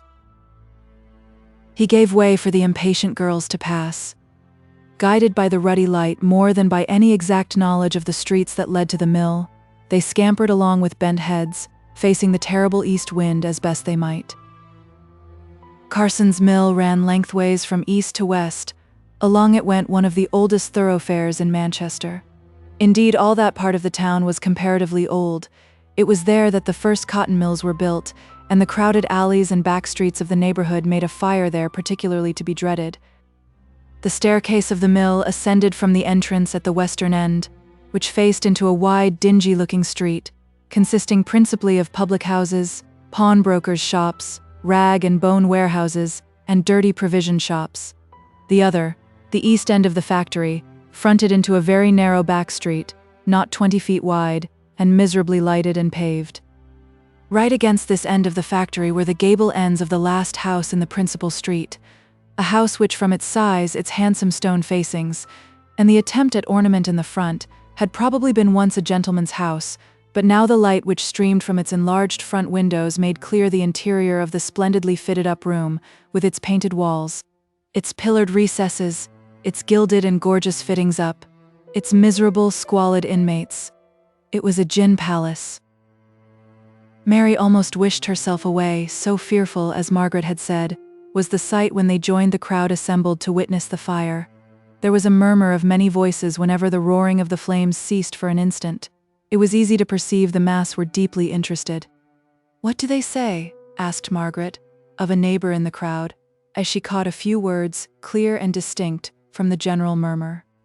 "There never is anyone in the mill, surely," exclaimed Mary, as the sea of upward-turned faces moved with one accord to the eastern end, looking into Dunham Street, the narrow back lane already mentioned. The western end of the mill, whither the raging flames were driven by the wind, was crowned and turreted with triumphant fire. It sent forth its infernal tongues from every window hole, licking the black walls with amorous fierceness. It was swayed or fell before the mighty gale, only to rise higher and yet higher, to ravage and roar yet more wildly. This part of the roof fell in with an astounding crash, while the crowd struggled more and more to press into Dunham Street, for what were magnificent, terrible flames, what were falling timbers or tottering walls in comparison with human life. There, where the devouring flames had been repelled by the yet more powerful wind, but where yet black smoke gushed out from every aperture there, at one of the windows on the 4th story, or rather a doorway where a crane was fixed to hoist up goods, might occasionally be seen, when the thick gusts of smoke cleared partially away for an instant, the imploring figures of 2 men. They had remained after the rest of the workmen for some reason or other, and owing to the wind having driven the fire in the opposite direction, had perceived no sight or sound of alarm, till long after, if anything could be called long in that throng of terrors which passed by in less time than half an hour, the fire had consumed the old wooden staircase at the other end of the building. I'm not sure whether it was not the first sound of the rushing crowd below that made them fully aware of their awful position. "Where are the engines?" asked Margaret of her neighbor. "They're coming, no doubt, but, bless you, I think it's bare 10 minutes since we first found out the fire.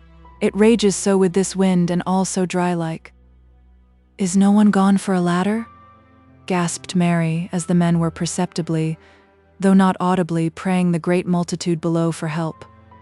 "I, Wilson's son, and another man were off like a shot, well nigh 5 minutes agone, but the masons and slaters and such like have left their work and locked up the yards." Wilson, then, was that man whose figure loomed out against the ever-increasing dull hot light behind, whenever the smoke was clear? Was that George Wilson?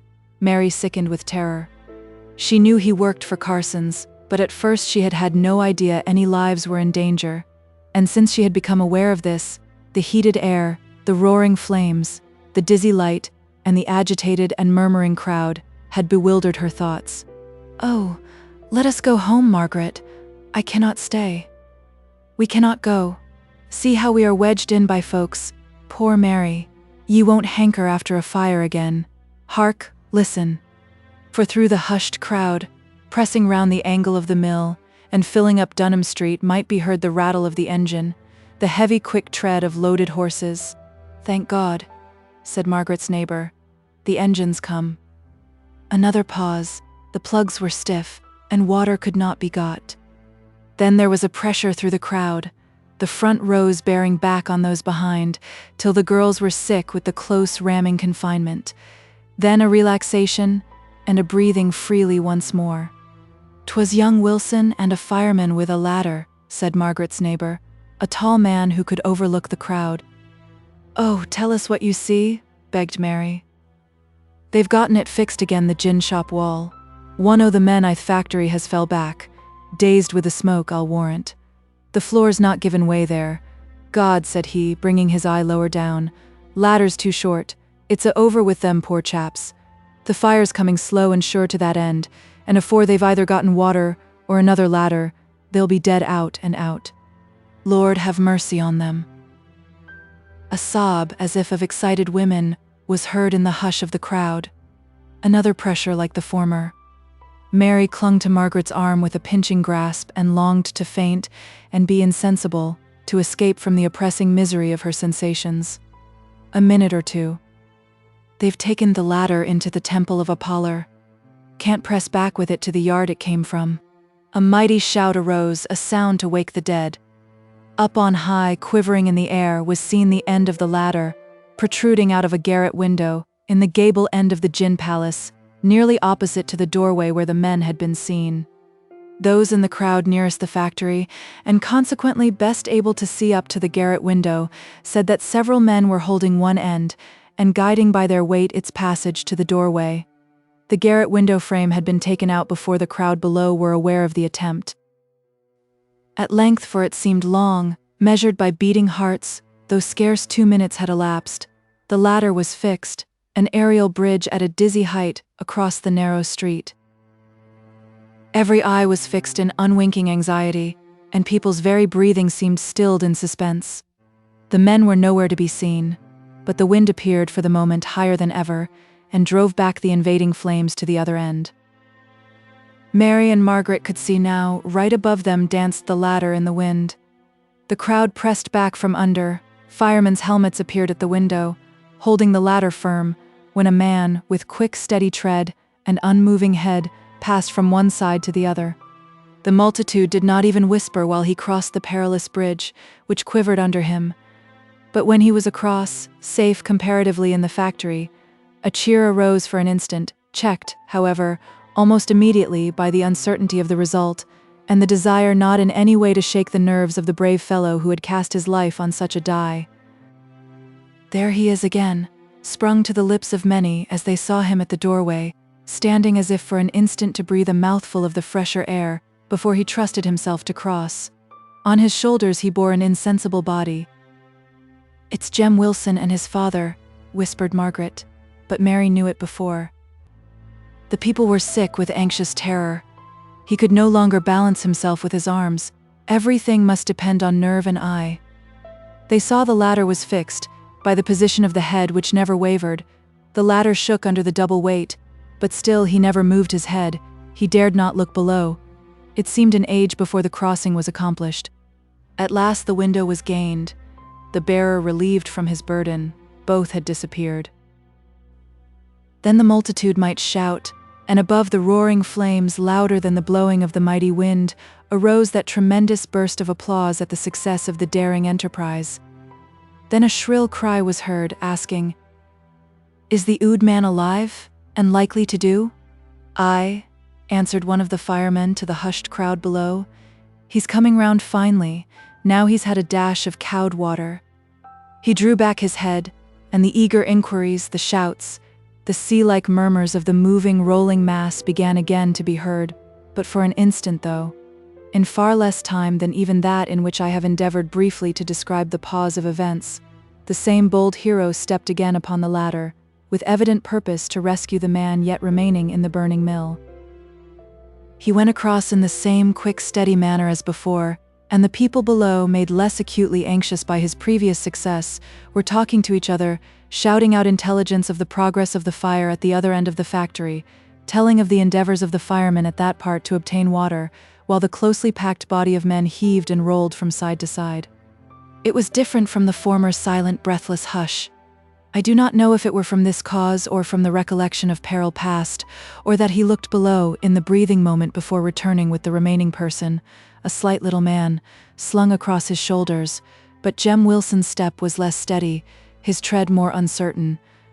He seemed to feel with his foot for the next round of the ladder, to waver, and finally to stop halfway. By this time the crowd was still enough. In the awful instant that intervened no one durst speak, even to encourage. Many turned sick with terror, and shut their eyes to avoid seeing the catastrophe they dreaded. It came. The brave man swayed from side to side, at first as slightly as if only balancing himself, but he was evidently losing nerve and even sense. It was only wonderful how the animal instinct of self-preservation did not overcome every generous feeling, and impel him at once to drop the helpless, inanimate body he carried. Perhaps the same instinct told him that the sudden loss of so heavy a weight would of itself be a great and imminent danger. "Help me! She's fainted!" cried Margaret. But no one heeded. All eyes were directed upwards. At this point of time, a rope, with a running noose, was dexterously thrown by one of the firemen, after the manner of a lasso, over the head and round the bodies of the two men. True, it was with rude and slight adjustment, but, slight as it was, it served as a steadying guide. It encouraged the sinking heart, the dizzy head. Once more Jem stepped onwards. He was not hurried by any jerk or pull. Slowly and gradually the rope was hauled in. Slowly and gradually did he make the 4 or 5 paces between him and safety. The window was gained, and all were saved. The multitude in the street absolutely danced with triumph, and huzzayed and yelled till you would have fancied their very throats would crack, and then with all the fickleness of interest characteristic of a large body of people, pressed and stumbled, and cursed and swore in the hurry to get out of Dunham Street and back to the immediate scene of the fire, the mighty diapason of whose roaring flames formed an awful accompaniment to the screams and yells and imprecations of the struggling crowd. As they pressed away, Margaret was left, pale and almost sinking under the weight of Mary's body, which she had preserved in an upright position by keeping her arms tight round Mary's waist, dreading, with reason, the trampling of unheeding feet. Now, however, she gently let her down on the cold, clean pavement, and the change of posture and the difference in temperature, now that the people had withdrawn from their close neighborhood, speedily restored her to consciousness. Her first glance was bewildered and uncertain. She had forgotten where she was. Her cold, hard bed felt strange. The murky glare in the sky affrighted her. She shut her eyes to think, to recollect. Her next look was upwards. The fearful bridge had been withdrawn. The window was unoccupied. "They are safe," said Margaret. "All? Are all safe, Margaret?" asked Mary. "Ask yon fireman, and he'll tell you more about it than I can. But I know they're all safe." The fireman hastily corroborated Margaret's words. "Why did you let Jem Wilson go twice?" asked Margaret. Why we could not hinder him. As soon as ever he'd heard his father speak, which he was nae long a-doing, Jem were off like a shot, only saying he knowed better nor us where to find t'other man. We'd all ha' gone if he had nae been in such a hurry, for no one can say as Manchester fireman is ever backward when there's danger." So saying, he ran off, and the two girls, without remark or discussion, turned homewards. They were overtaken by the elder Wilson, pale, grimy, and blear-eyed, but apparently as strong and well as ever. He loitered a minute or two alongside of them, giving an account of his detention in the mill. He then hastily wished good night, saying he must go home and tell his missus he was all safe and well, but after he had gone a few steps he turned back, came on Mary's side of the pavement, and in an earnest whisper, which Margaret could not avoid hearing, he said, "Mary, if my boy comes across you tonight, give him a kind word or two for my sake. Do, bless you, there's a good wench." Mary hung her head and answered not a word, and in an instant he was gone. When they arrived at home, they found John Barton smoking his pipe, unwilling to question, yet very willing to hear all the details they could give him. Margaret went over the whole story, and it was amusing to watch his gradually increasing interest and excitement. First, the regular puffing abated, then ceased. Then the pipe was fairly taken out of his mouth and held suspended. Then he rose, and at every further point he came a step nearer to the narrator. When it was ended, he swore, an unusual thing for him, that if Jem Wilson wanted Mary, he should have her tomorrow, if he had not a penny to keep her. Margaret laughed, but Mary, who was now recovered from her agitation, pouted and looked angry. The work which they had left was resumed, but with full hearts fingers never go very quickly, and I am sorry to say that owing to the fire the two younger Miss Ogdens were in such grief for the loss of their excellent father that they were unable to appear before the little circle of sympathizing friends gathered together to comfort the widow and see the funeral set off. Chapter 6. Poverty and Death. How little can the rich man know of what the poor man feels when want, like some dark daemon foe, nearer and nearer steals. He never tramped the weary round, a stroke of work to gain, and sickened at the dreaded sound telling him 'twas in vain. Footsore, heartsore, he never came back through the winter's wind, to a dark cellar, there no flame, no light, no food to find. He never saw his darlings lie shivering, the flags their bed. He never heard that maddening cry, "Daddy, a bit of bread." Manchester song. John Barton was not far wrong in his idea that the Messrs. Carson would not be overmuch grieved for the consequences of the fire in their mill. They were well insured. The machinery lacked the improvements of late years, and worked but poorly in comparison with that which might now be procured. Above all, trade was very slack. Cottons could find no market, and goods lay packed and piled in many a warehouse. The mills were merely worked to keep the machinery, human and metal, in some kind of order and readiness for better times. So this was an excellent opportunity, Messrs. Carson thought, for refitting their factory with first-rate improvements, for which the insurance money would amply pay. They were in no hurry about the business, however. The weekly drain of wages given for labor, useless in the present state of the market, was stopped. The partners had more leisure than they had known for years, and promised wives and daughters all manner of pleasant excursions, as soon as the weather should become more genial. It was a pleasant thing to be able to lounge over breakfast with a review or newspaper in hand, to have time for becoming acquainted with agreeable and accomplished daughters, on whose education no money had been spared, but whose fathers, shut up during a long day with calicos and accounts, had so seldom had leisure to enjoy their daughters' talents. There were happy family evenings now that the men of business had time for domestic enjoyments. There's another side to the picture. There were homes over which Carson's fire threw a deep, terrible gloom, the homes of those who would fain work, and no man gave unto them, the homes of those to whom leisure was a curse. There the family music was hungry wails, when week after week passed by, and there was no work to be had, and consequently no wages to pay for the bread the children cried aloud for in their young impatience of suffering. There was no breakfast to lounge over. Their lounge was taken in bed, to try and keep warmth in them that bitter March weather, and, by being quiet, to deaden the gnawing wolf within. Many a penny that would have gone little way enough in oatmeal or potatoes, bought opium to still the hungry little ones, and make them forget their uneasiness in heavy troubled sleep. It was Mother's mercy. The evil and the good of our nature came out strongly then. There were desperate fathers. There were bitter-tongued mothers, O God, what wonder. There were reckless children. The very closest bonds of nature were snapped in that time of trial and distress. There was faith such as the rich can never imagine on earth. There was love strong as death, and self-denial, among rude, coarse men, akin to that of Sir Philip Sidney's most glorious deed. The vices of the poor sometimes astound us here, but when the secrets of all hearts shall be made known, their virtues will astound us in far greater degree. Of this I am certain.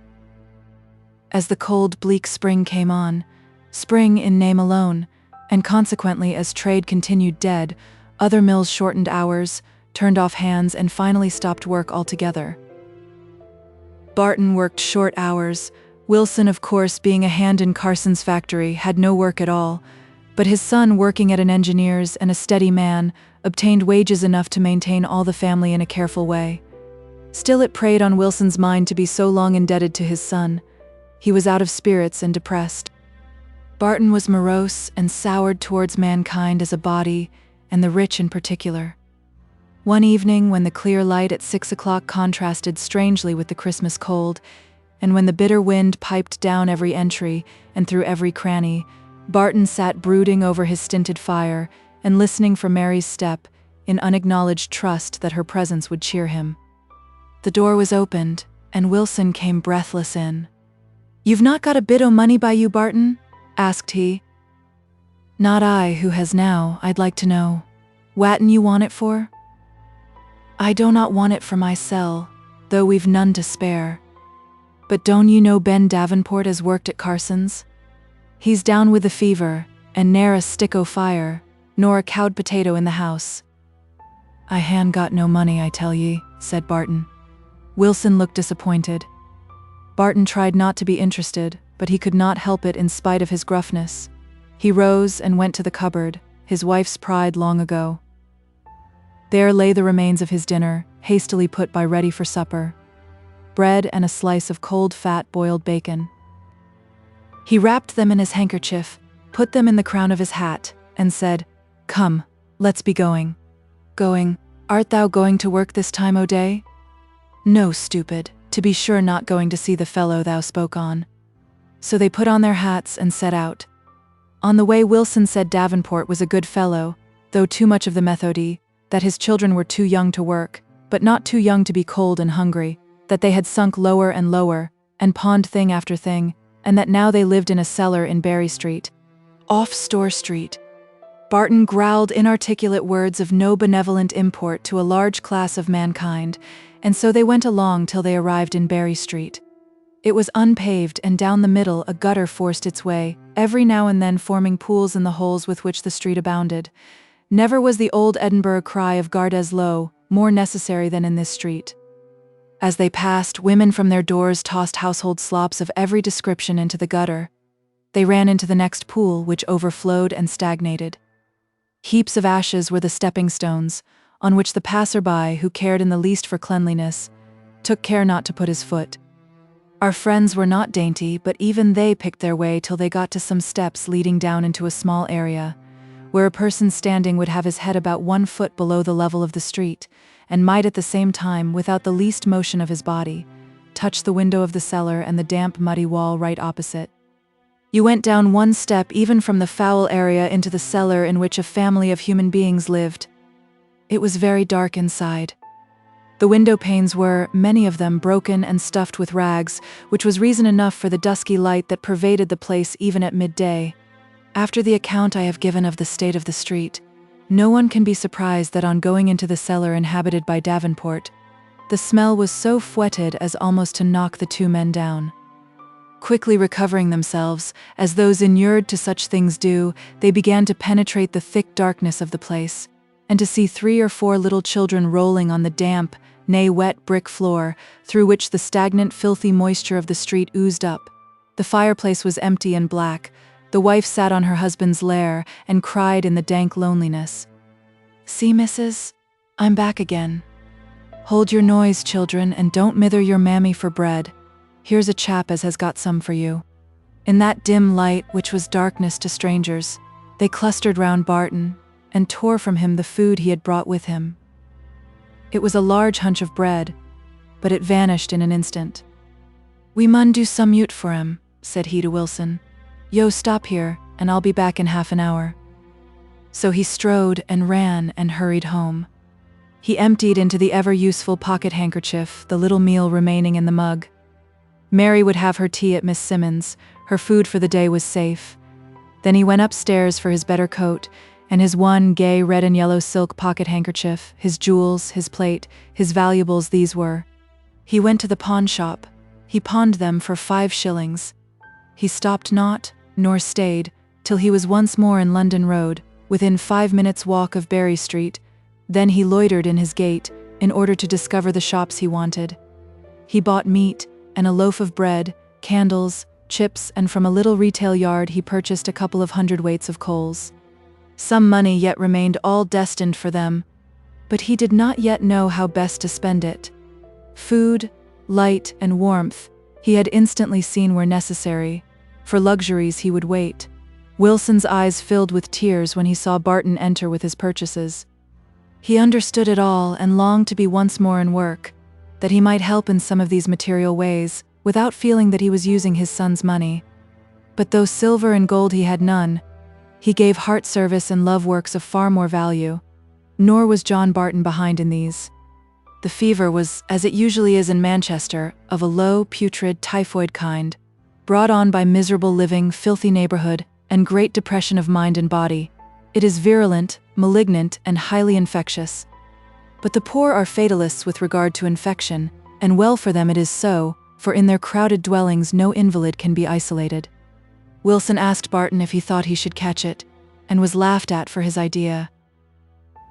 The 2 men, rough, tender nurses as they were, lighted the fire, which smoked and puffed into the room as if it did not know the way up the damp, unused chimney. The very smoke seemed purifying and healthy in the thick, clammy air. The children clamored again for bread, but this time Barton took a piece first to the poor, helpless, hopeless woman, who still sat by the side of her husband, listening to his anxious, miserable mutterings. She took the bread when it was put into her hand, and broke a bit, but could not eat. She was past hunger. She fell down on the floor with a heavy, unresisting bang. The men looked puzzled. "She's well nigh clemmed," said Barton. "Folk do say one mustn't give clemmed people much to eat, but bless us, she'll eat naught."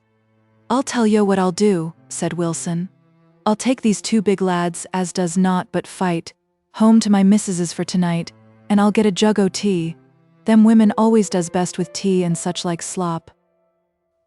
So Barton was now left alone with a little child, crying when it had done eating for Mammy, with a fainting, dead-like woman, and with a sick man whose mutterings were rising up to screams and shrieks of agonized anxiety. He carried the woman to the fire and chafed her hands. He looked around for something to raise her head. There was literally nothing but some loose bricks.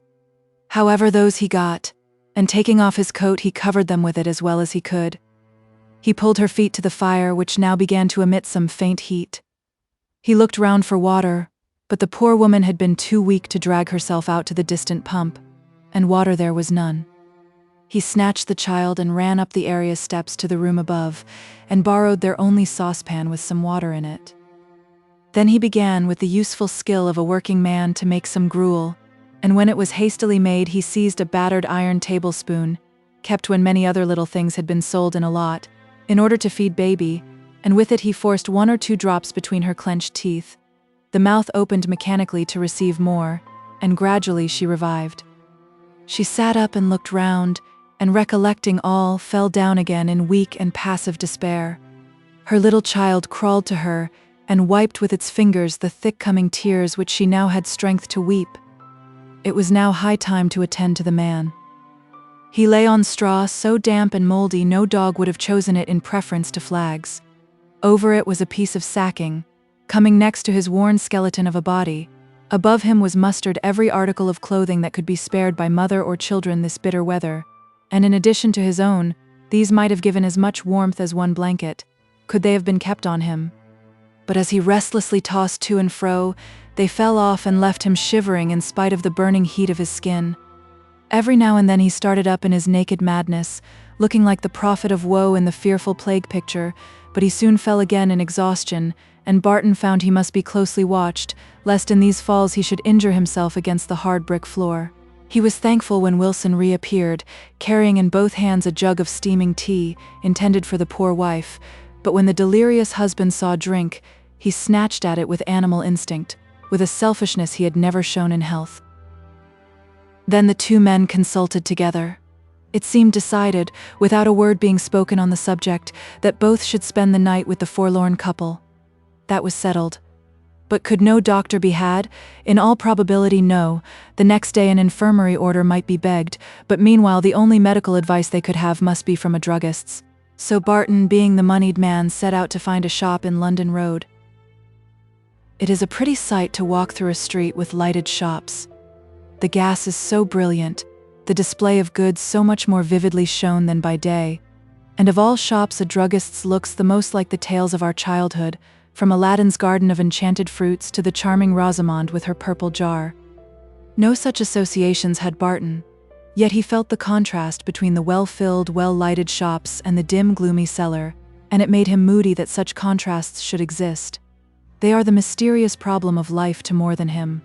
He wondered if any in all the hurrying crowd had come from such a house of mourning. He thought they all looked joyous, and he was angry with them. But he could not. You cannot read the lot of those who daily pass you by in the street. How do you know the wild romances of their lives? The trials, the temptations they are even now enduring, resisting, sinking under. You may be elbowed 1 instant by the girl desperate in her abandonment, laughing in mad merriment with her outward gesture, while her soul is longing for the rest of the dead, and bringing itself to think of the cold flowing river as the only mercy of God remaining to her here. You may pass the criminal, meditating crimes at which you will tomorrow shudder with horror as you read them. You may push against one humble and unnoticed, the last upon earth, who in heaven will forever be in the immediate light of God's countenance. Errands of mercy, errands of sin, did you ever think where all the thousands of people you daily meet are bound? Barton's was an errand of mercy, but the thoughts of his heart were touched by sin, by bitter hatred of the happy, whom he, for the time, confounded with the selfish. He reached a druggist's shop and entered. The druggist, whose smooth manners seemed to have been salved over with his own spermaceti, listened attentively to Barton's description of Davenport's illness, concluded it was typhus fever, very prevalent in that neighborhood, and proceeded to make up a bottle of medicine, sweet spirits of nitre, or some such innocent potion. Very good for slight colds, but utterly powerless to stop, for an instant, the raging fever of the poor man it was intended to relieve. He recommended the same course they had previously determined to adopt, applying the next morning for an infirmary order, and Barton left the shop with comfortable faith in the physic given him, for men of his class, if they believe in physic at all, believe that every description is equally efficacious. Meanwhile, Wilson had done what he could at Davenport's home. He had soothed and covered the man many a time. He had fed and hushed the little child, and spoken tenderly to the woman, who lay still in her weakness and her weariness. He had opened a door, but only for an instant. It led into a back cellar, with a grating instead of a window, down which dropped the moisture from pigsties and worse abominations. It was not paved, the floor was one mass of bad-smelling mud. It had never been used, for there was not an article of furniture in it, nor could a human being, much less a pig, have lived there many days.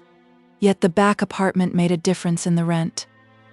The Davenports paid 3 pence more for having 2 rooms. When he turned round again, he saw the woman suckling the child from her dry, withered breast.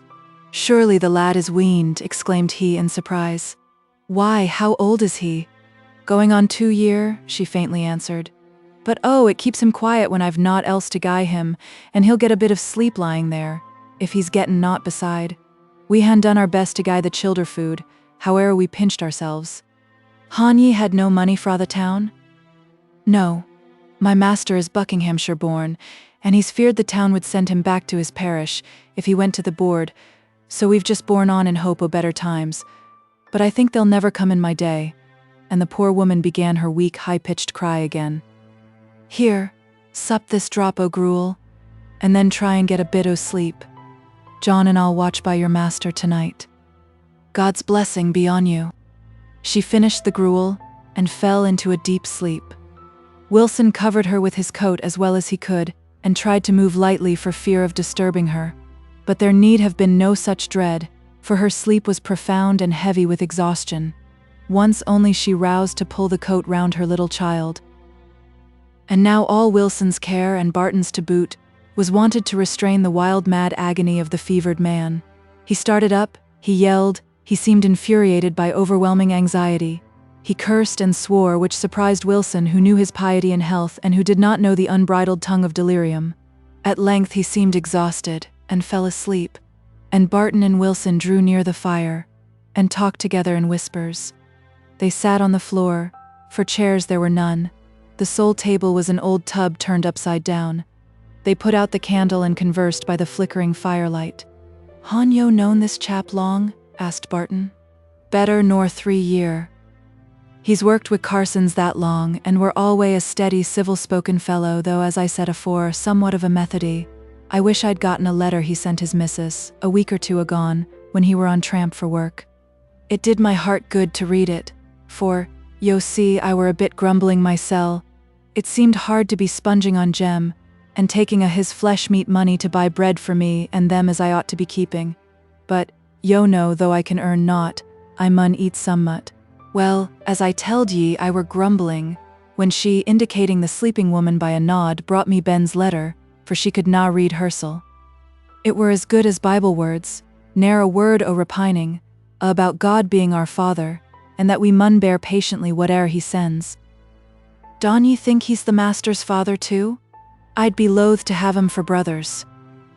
John, donna talk so. Sure there's many and many a master as good or better nor us. If you think so, tell me this. How comes it they're rich, and we're poor? I'd like to know that. Han they done as they'd be done by for us? But Wilson was no arguer, no speechifier as he would have called it. So Barton, seeing he was likely to have it his own way, went on. "You'll say, at least many a one does, they'n getten capital and we'n getten none. I say, our labor's our capital and we ought to draw interest on that. They get interest on their capital somehow a this time, while ourn is lying idle. Else how could they all live as they do? Besides, there's many on 'em as had naught to begin wi'. There's Carsons and Duncombe's and Mengies and many another, as comed into Manchester with clothes to their back, and that were all, and now they're worth their tens of thousands, a gettin' out of our labour. Why, the very land as fetched but £60 20 year agone is now worth 600, and that, too, is owing to our labour. But look at yo and see me, and poor Davenport yonder. Whatten better are we? They'n screwed us down to the lowest peg, in order to make their great big fortunes and build their great big houses, and we, why, we're just clemming. Many and many of us. Can you say there's not wrong in this? Well, Barton, I'll not gainsay ye. But Mr. Carson spoke to me after the fire, and says he, I shall ha' to retrench, and be very careful in my expenditure during these bad times, I assure ye. So yo see the masters suffer too. Han they ever seen a child o' their'n die for want of food? asked Barton in a low, deep voice. I do not mean, continued he, to say as I'm so badly off. I'd scorn to speak for mysel, but when I see such men as Davenport there dying away for very clemming, I cannot stand it. I've but gotten Mary, and she keeps her cell pretty much. I think we'll ha to give up housekeeping, but that I do not mind. And in this kind of talk the night, the long heavy night of watching, wore away. As far as they could judge, Davenport continued in the same state, although the symptoms varied occasionally. The wife slept on, only roused by a cry of her child now and then, which seemed to have power over her when far louder noises failed to disturb her. The watchers agreed that as soon as it was likely Mr. Carson would be up and visible, Wilson should go to his house and beg for an infirmary order. At length the grey dawn penetrated even into the dark cellar. Davenport slept, and Barton was to remain there until Wilson's return. So stepping out into the fresh air, brisk and reviving, even in that street of abominations, Wilson took his way to Mr. Carson's. Wilson had about 2 miles to walk before he reached Mr. Carson's house, which was almost in the country. The streets were not yet bustling and busy. The shopmen were lazily taking down the shutters, although it was near 8 o'clock, for the day was long enough for the purchases people made in that quarter of the town, while trade was so flat. 1 or 2 miserable-looking women were setting off on their day's begging expedition, but there were few people abroad. Mr. Carson's was a good house, and furnished with disregard to expense, but in addition to lavish expenditure, there was much taste shown, and many articles chosen for their beauty and elegance adorned his rooms. As Wilson passed a window which a housemaid had thrown open, he saw pictures and gilding at which he was tempted to stop and look, but then he thought it would not be respectful, so he hastened on to the kitchen door. The servants seemed very busy with preparations for breakfast, but good-naturedly, though hastily, told him to step in, and they could soon let Mr. Carson know he was there. So he was ushered into a kitchen hung round with glittering tins, where a roaring fire burnt merrily, and where numbers of utensils hung round, at whose nature and use Wilson amused himself by guessing. Meanwhile, the servants bustled to and fro. An outdoor manservant came in for orders, and sat down near Wilson. The cook broiled steaks, and the kitchen maid toasted bread and boiled eggs. The coffee steamed upon the fire, and altogether the odors were so mixed and appetizing that Wilson began to yearn for food to break his fast, which had lasted since dinner the day before. If the servants had known this, they would have willingly given him meat and bread in abundance, but they were like the rest of us, and not feeling hunger themselves, forgot it was possible another might. So Wilson's craving turned to sickness, while they chattered on, making the kitchen's free and keen remarks upon the parlor. How late you were last night, Thomas. Yes, I was right weary of waiting. They told me to be at the rooms by 12, and there I was, but it was 2 o'clock before they called me. And did you wait all that time in the street? Asked the housemaid, who had done her work for the present, and come into the kitchen for a bit of gossip. My eye as like, you don't think I'm such a fool as to catch my death of cold, and let the horses catch their death too, as we should ha done if we'd stopped there. No. I put the horses up in the stables at the Spread Eagle, and went mysel, and got a glass or 2 by fire. They're driving a good custom, them, we coachmen. There were 5 on us, and we'd many a quart o' ale and gin wi' it, to keep out cold. Mercy on us, Thomas, you'll get a drunkard at last. If I do, I know whose blame it will be Mrs.'s and not mine. Flesh and blood can't sit to be starved to death on a coach box, waiting for folks as don't know their own mind.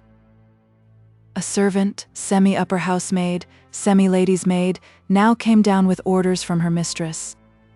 Thomas, you must ride to the fishmonger's and say Mrs. can't give above £0.50 a pound for salmon for Tuesday. She's grumbling because trade's so bad. And she'll want the carriage at 3 to go to the lecture, Thomas, at the Royal Execution, you know. I know. And you'd better all of you mind your P's and Q's, for she's very black this morning.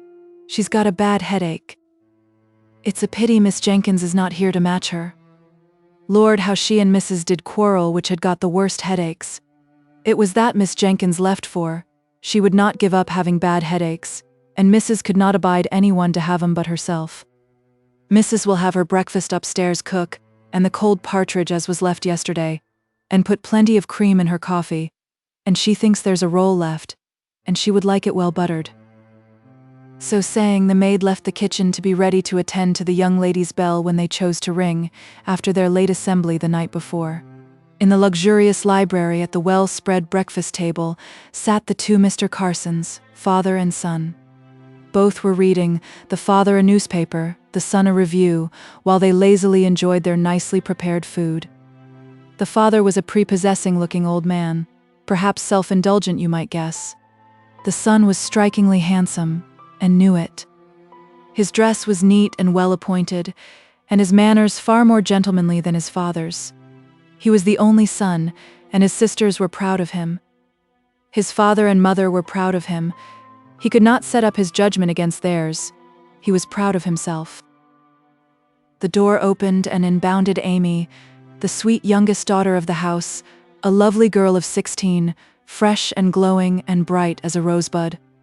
She was too young to go to assemblies at which her father rejoiced, for he had little Amy with her pretty jokes and her bird-like songs and her playful caresses all the evening to amuse him in his loneliness, and she was not too much tired like Sophie and Helen to give him her sweet company at breakfast the next morning. He submitted willingly while she blinded him with her hands and kissed his rough red face all over. She took his newspaper away after a little pretended resistance, and would not allow her brother Harry to go on with his review. "I'm the only lady this morning, Papa, so you know you must make a great deal of me. My darling, I think you have your own way always, whether you're the only lady or not. Yes, Papa, you're pretty good and obedient, I must say that, but I'm sorry to say Harry is very naughty, and does not do what I tell him. Do you, Harry?" "I'm sure I don't know what you mean to accuse me of, Amy. I expected praise and not blame, for did not I get you that ode to Portugal from town, that you could not meet with at Hugh's, you little ungrateful puss? Did you? Oh, sweet Harry, you're as sweet as ode to Portugal yourself. You're almost as good as Papa, but still you know you did go and forget to ask Bigland for that rose, that new rose they say he has got." "No, Amy, I did not forget. I asked him, and he has got the rose, sans reproche. But do you know, little Miss Extravagance, a very small one is half a guinea?" "Oh, I don't mind. Papa will give it me. Won't you, dear father? He knows his little daughter can't live without flowers and scents." Mr. Carson tried to refuse his darling, but she coaxed him into acquiescence, saying she must have it. It was one of her necessaries. Life was not worth having without flowers. "Then, Amy," said her brother, "try and be content with peonies and dandelions." "Oh, you wretch, I don't call them flowers. Besides, you're every bit as extravagant. Who gave £50 for a bunch of lilies of the valley at Yates, a month ago, and then would not let his poor little sister have them, though she went on her knees to beg them? Answer me that, Master Hal." "Not on compulsion," replied her brother, smiling with his mouth, while his eyes had an irritated expression, and he went first red, then pale, with vexed embarrassment. "If you please, sir," said a servant, entering the room, "here's one of the mill people wanting to see you. His name is Wilson, he says." "I'll come to him directly. Stay, tell him to come in here." Amy danced off into the conservatory, which opened out of the room, before the gaunt, pale, unwashed, unshaven weaver was ushered in.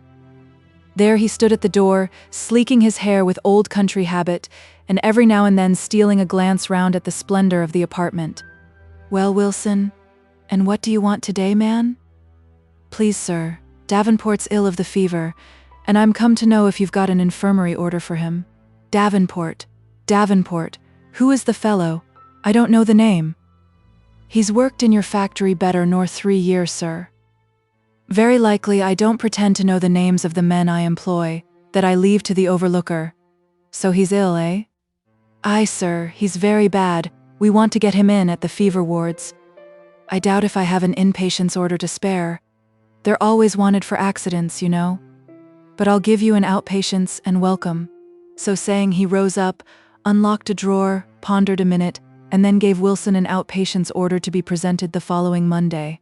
Monday, how many days there were before Monday?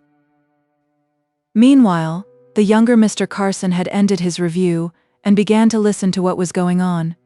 He finished his breakfast, got up, and pulled 5 shillings out of his pocket, which he gave to Wilson as he passed him, for the poor fellow. He went past quickly, and calling for his horse, mounted gaily and rode away. He was anxious to be in time to have a look and a smile from lovely Mary Barton, as she went to Miss Simmons. But today he was to be disappointed. Wilson left the house, not knowing whether to be pleased or grieved.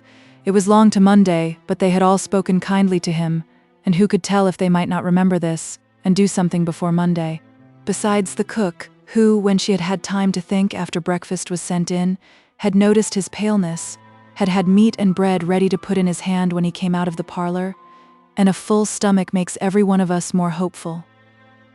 When he reached Berry Street, he had persuaded himself he bore good news and felt almost elated in his heart, but it fell when he opened the cellar door and saw Barton and the wife both bending over the sick man's couch with awestruck, saddened look. "Come here," said Barton. "There's a change comed over him sin yo left, is there not?" Wilson looked. The flesh was sunk, the features prominent, bony, and rigid. The fearful clay color of death was over all, but the eyes were open and sensible, though the films of the grave were settling upon them. He wakened fra his sleep as yo left him in, and began to mutter and moan, but he soon went off again, and we never knew he were awake till he called his wife, but now she's here, he's gotten naught to say to her. Most probably, as they all felt, he could not speak, for his strength was fast ebbing. They stood round him still and silent. Even the wife checked her sobs, though her heart was like to break. She held her child to her breast, to try and keep him quiet. Their eyes were all fixed on the yet living one, whose moments of life were passing so rapidly away. At length he brought with jerking, convulsive effort his two hands into the attitude of prayer. They saw his lips move and bent to catch the words which came in gasps and not in tones. "O Lord God, I thank thee, that the hard struggle of living is over." "Oh, Ben," wailed forth his wife, "have you no thought for me? Oh, Ben, do say one word to help me through life." He could not speak again. The trump of the archangel would set his tongue free, but not a word more would it utter till then. Yet he heard, he understood, and though sight failed, he moved his hand gropingly over the covering. They knew what he meant, and guided it to her head, bowed and hidden in her hands, when she had sunk in her woe. It rested there with a feeble pressure of endearment. The face grew beautiful as the soul neared God. A peace beyond understanding came over it. The hand was a heavy, stiff weight on the wife's head, no more grief or sorrow for him. They reverently laid out the corpse, Wilson fetching his only spare shirt to array it in. The wife still lay hidden in the clothes, in a stupor of agony. There was a knock at the door, and Barton went to open it. It was Mary, who had received a message from her father, through a neighbor, telling her where he was, and she had set out early to come and have a word with him before her day's work, but some errands she had to do for Miss Simmons had detained her until now. "Come in, wench," said her father. "Try if thou canst comfort yon poor woman kneeling down there. God help her." Mary did not know what to say or how to comfort, but she knelt down by her, and put her arm round her neck, and in a little while fell to crying herself so bitterly that the source of tears was opened by sympathy in the widow, and her full heart was, for a time, relieved. And Mary forgot all purposed meeting with her gay lover, Harry Carson, forgot Miss Simmons' errands and her anger, in the anxious desire to comfort the poor lone woman. Never had her sweet face looked more angelic. Never had her gentle voice seemed so musical as when she murmured her broken sentences of comfort. "Oh, don't cry so, dear Mrs. Davenport. Pray don't take on so. Sure he's gone where he'll never know care again. Yes, I know how lonesome you must feel, but think of your children. Oh, we'll all help to earn food for 'em. Think how sorry he'd be, if he sees you fretting so. Don't cry so, please don't." And she ended by crying herself, as passionately as the poor widow. It was agreed that the town must bury him. He had paid to a burial club as long as he could, but by a few weeks' omission, he had forfeited his claim to a sum of money now. Would Mrs. Davenport and the little child go home with Mary? The latter brightened up as she urged this plan, but no. Where the poor, fondly loved remains were, there would the mourner be, and all that they could do was to make her as comfortable as their funds would allow, and to beg a neighbor to look in and say a word at times, So she was left alone with her dead, and they went to work that had work, and he who had none took upon him the arrangements for the funeral. Mary had many a scolding from Miss Simmons that day for her absence of mind. To be sure, Miss Simmons was much put out by Mary's non-appearance in the morning with certain bits of muslin and shades of silk which were wanted to complete a dress to be worn that night. But it was true enough that Mary did not mind what she was about. She was too busy planning how her old black gown, her best when her mother died, might be sponged and turned and lengthened into something like decent mourning for the widow. And when she went home at night, though it was very late, as a sort of retribution for her morning's negligence, she set to work at once, and was so busy and so glad over her task that she had every now and then to check herself in singing merry ditties, that she felt little accorded with the sewing on which she was engaged. So when the funeral day came, Mrs. Davenport was neatly arrayed in black, a satisfaction to her poor heart in the midst of her sorrow. Barton and Wilson both accompanied her, as she led her 2 elder boys and followed the coffin. It was a simple walking funeral, with nothing to grate on the feelings of any, far more in accordance with its purpose, to my mind, than the gorgeous hearses and nodding plumes which form the grotesque funeral pomp of respectable people. There was no rattling the bones over the stones of the pauper's funeral. Decently and quietly was he followed to the grave by one determined to endure her woe meekly for his sake. The only mark of pauperism attendant on the burial concerned the living and joyous, far more than the dead or the sorrowful. When they arrived in the churchyard, they halted before a raised and handsome tombstone, in reality a wooden mockery of stone respectabilities which adorned the burial ground. It was easily raised in a very few minutes, and below was the grave in which pauper bodies were piled until within a foot or 2 of the surface, when the soil was shoveled over and stamped down and the wooden cover went to do temporary duty over another hole. But little they recked of this who now gave up their dead. Chapter 7. Jem Wilson's Repulse. How infinite the wealth of love and hope garnered in these same tiny treasure houses, and oh, what bankrupts in the world we feel, when death, like some remorseless creditor, seizes on all we fondly thought our own. The twins. The ghoul-like fever was not to be braved with impunity, and balked of its prey. The widow had reclaimed her children. Her neighbors, in the good Samaritan sense of the word, had paid her little arrears of rent and made her a few shillings beforehand with the world. She determined to flit from that cellar to another less full of painful associations, less haunted by mournful memories. The board, not so formidable as she had imagined, had inquired into her case, and, instead of sending her to Stoke Claypole, her husband's Buckinghamshire parish, as she had dreaded, had agreed to pay her rent. So food for 4 mouths was all she was now required to find. Only for 3, she would have said, for herself and the unweaned child were but reckoned as one in her calculation. She had a strong heart. Now her bodily strength had been recruited by a week or 2 of food, and she would not despair. So she took in some little children to nurse, who brought their daily food with them, which she cooked for them, without wronging their helplessness of a crumb. And when she had restored them to their mothers at night, she set to work at plain sewing, seam and gusset and band, and sat thinking how she might best cheat the factory inspector and persuade him that her strong, big, hungry Ben was above 13. Her plan of living was so far arranged when she heard, with keen sorrow, that Wilson's twin lads were ill of the fever. They had never been strong. They were like many a pair of twins and seemed to have but one life divided between them. One life, one strength, and in this instance I might almost say, one brain, for they were helpless, gentle, silly children, but not the less dear to their parents and to their strong, active, manly elder brother.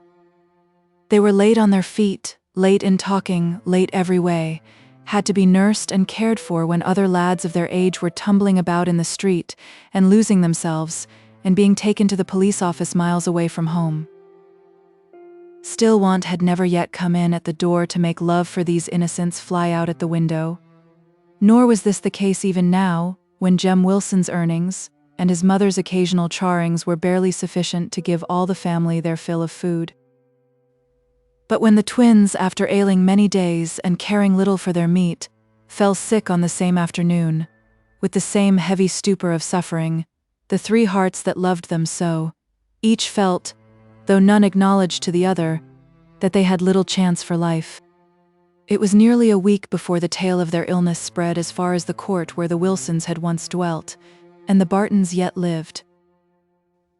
Alice had heard of the illness of her little nephews several days before, and had locked her cellar door and gone off straight to her brother's house in Ancoats. But she was often absent for days, sent for, as her neighbors knew, to help in some sudden emergency of illness or distress, so that occasioned no surprise.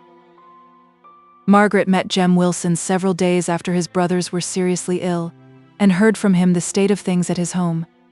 She told Mary of it as she entered the court late that evening, and Mary listened with saddened heart to the strange contrast which such woeful tidings presented to the gay and loving words she had been hearing on her walk home.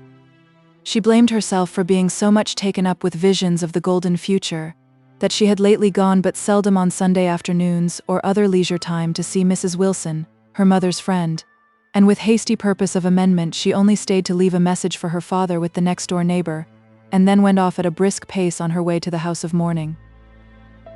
She stopped with her hand on the latch of the Wilsons' door, to still her beating heart, and listen to the hushed quiet within. She opened the door softly.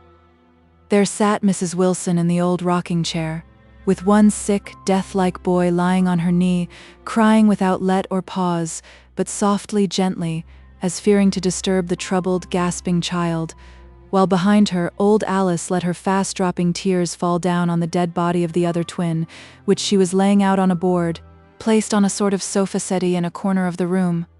Over the child which yet breathed, the father bent, watching anxiously for some ground of hope, where hope there was none. Mary stepped slowly and lightly across to Alice. "Ay, poor lad, God has taken him early, Mary." Mary could not speak. She did not know what to say. It was so much worse than she expected. At last she ventured to whisper, "Is there any chance for the other one, think you?" Alice shook her head, and told with a look that she believed there was none. She next endeavored to lift the little body and carry it to its old accustomed bed in its parents' room. But earnest as the father was in watching the yet living, he had eyes and ears for all that concerned the dead, and sprang gently up, and took his dead son on his hard couch in his arms with tender strength, and carried him upstairs as if afraid of wakening him. The other child gasped longer, louder, with more of effort. "We mun get him away from his mother. He cannot die while she's wishing him." "Wishing him?" said Mary, in a tone of inquiry. "I donno ye know what wishing means? There is none can die in the arms of those who are wishing them sore to stay on earth. The soul o' them as holds them won't let the dying soul go free, so it has a hard struggle for the quiet of death. We mun get him away fra his mother, or he'll have a hard death, poor lile fellow." So without circumlocution she went and offered to take the sinking child. But the mother would not let him go, and looking in Alice's face with brimming and imploring eyes, declared in earnest whispers that she was not wishing him, that she would fain have him released from his suffering. Alice and Mary stood by with eyes fixed on the poor child, whose struggles seemed to increase, till at last his mother said with a choking voice, "Mayhappen you'd better take him, Alice. I believe my heart's wishing him a this while, for I cannot, no, I cannot bring mysel to let my two childer go in one day. I cannot help longing to keep him, and yet he should not suffer longer for me." She bent down, and fondly, oh, with what passionate fondness, kissed her child, and then gave him up to Alice, who took him with tender care. Nature's struggles were soon exhausted, and he breathed his little life away in peace. Then the mother lifted up her voice and wept. Her cries brought her husband down to try with his aching heart to comfort hers. Again Alice laid out the dead, Mary helping with reverent fear.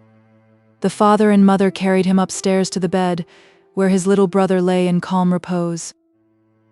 Mary and Alice drew near the fire, and stood in quiet sorrow for some time.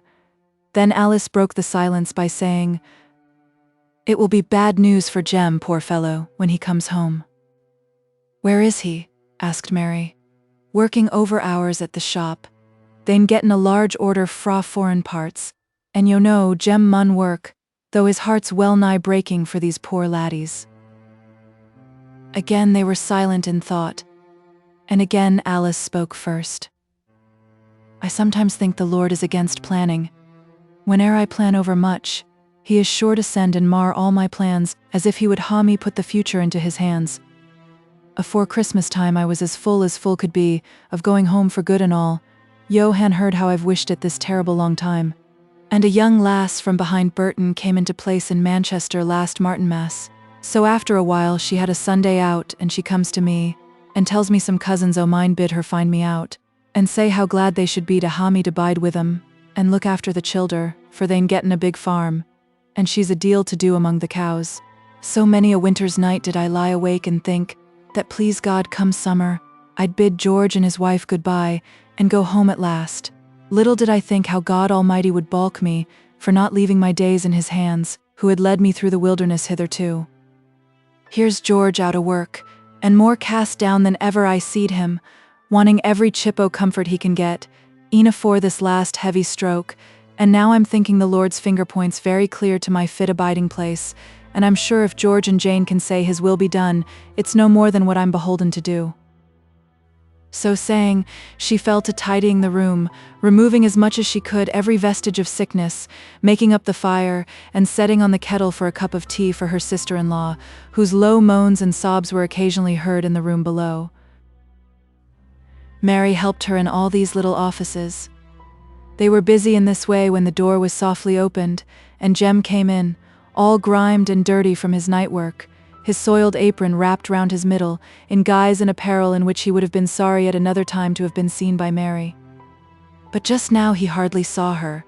He went straight up to Alice, and asked how the little chaps were. They had been a shade better at dinner time, and he had been working away through the long afternoon, and far into the night, in the belief that they had taken the turn. He had stolen out during the half-hour allowed at the works for tea, to buy them an orange or two, which now puffed out his jacket pocket. He would make his aunt speak. He would not understand her shakes of the head and fast coursing tears. "They're both gone," said she. "Dead." "Aye, poor fellows. They took worse about 2 o'clock. Joe went first, as easy as a lamb, and Will died harder like. Both. Aye, lad, both.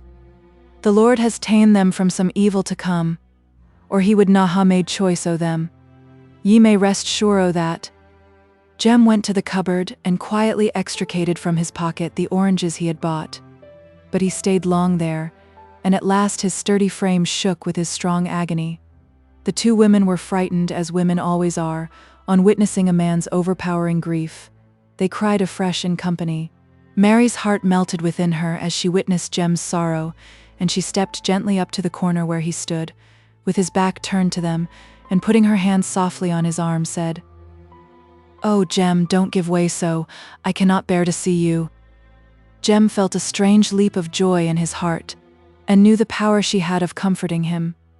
He did not speak, as though fearing to destroy by sound or motion the happiness of that moment, when her soft hand's touch thrilled through his frame, and her silvery voice was whispering tenderness in his ear. Yes, it might be very wrong. He could almost hate himself for it. With death and woe so surrounding him, it yet was happiness, was bliss, to be so spoken to by Mary. "Don't, Jem, please don't," whispered she again, believing that his silence was only another form of grief. He could not contain himself. He took her hand in his firm yet trembling grasp, and said in tones that instantly produced a revulsion in her mood, "Mary, I almost loathe myself when I feel I would not give up this minute, when my brothers lie dead and father and mother are in such trouble, for all my life that's past and gone. And Mary," as she tried to release her hand, "you know what makes me feel so blessed?" She did know he was right there. But as he turned to catch a look at her sweet face, he saw that it expressed unfeigned distress, almost amounting to vexation, a dread of him that he thought was almost repugnance. He let her hand go, and she quickly went away to Alice's side. Fool that I was, nay, wretch that I was, to let myself take this time of trouble to tell her how I loved her. No wonder that she turns away from such a selfish beast. Partly to relieve her from his presence, and partly from natural desire, and partly perhaps from a penitent wish to share to the utmost his parents' sorrow. He soon went upstairs to the chamber of death. Mary mechanically helped Alice in all the duties she performed through the remainder of that long night, but she did not see Jem again. He remained upstairs until after the early dawn showed Mary that she need have no fear of going home through the deserted and quiet streets, to try and get a little sleep before work hour. So leaving kind messages to George and Jane Wilson, and hesitating whether she might dare to send a few kind words to Jem, and deciding that she had better not, she stepped out into the bright morning light, so fresh a contrast to the darkened room where death had been. They had another morn than ours. Mary lay down on her bed in her clothes, and whether it was this or the broad daylight that poured in through the sky window, or whether it was overexcitement, it was long before she could catch a wink of sleep. Her thoughts ran on Jem's manner and words, not but what she had known the tale they told for many a day, but still she wished he had not put it so plainly. "Oh dear," said she to herself, "I wish he would not mistake me so. I never dare to speak a common word o' kindness, but his eye brightens and his cheek flushes. It's very hard on me, for father and George Wilson are old friends, and Jem and I ha' known each other since we were quite children. I cannot think what possesses me, that I must always be wanting to comfort him when he's downcast, and that I must go meddling with him tonight, when sure enough it was his aunt's place to speak to him. I don't care for him, and yet unless I'm always watching myself, I'm speaking to him in a loving voice. I think I cannot go right, for I either check myself till I'm downright cross to him, or else I speak just natural, and that's too kind and tender by half.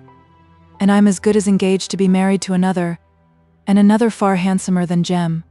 Only I think I like Jem's face best for all that. Liking's liking, and there's no help for it. Well, when I'm Mrs. Harry Carson, mayhappen, I can put some good fortune in Jem's way, but will he thank me for it? He's rather savage at times, that I can see, and perhaps kindness from me, when I'm another's, will only go against the grain. I'll not plague myself with thinking any more about him, that I won't."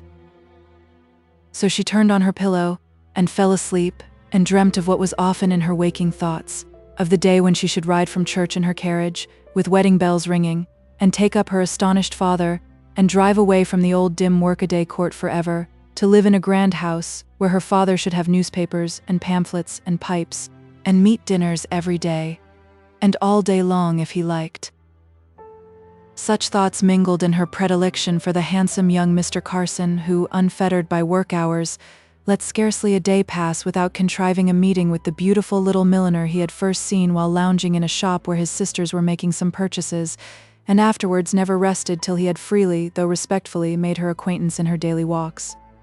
He was, to use his own expression to himself, quite infatuated by her, and was restless each day till the time came when he had a chance, and, of late, more than a chance of meeting her.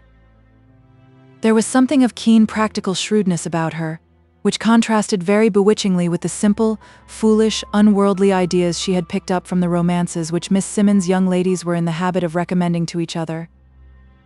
Yes, Mary was ambitious, and did not favor Mr. Carson the less because he was rich and a gentleman. The old leaven, infused years ago by her Aunt Esther, fermented in her little bosom, and perhaps all the more, for her father's aversion to the rich and the gentle. Such is the contrariness of the human heart, from Eve downwards, that we all, in our old Adam state, fancy things forbidden sweetest.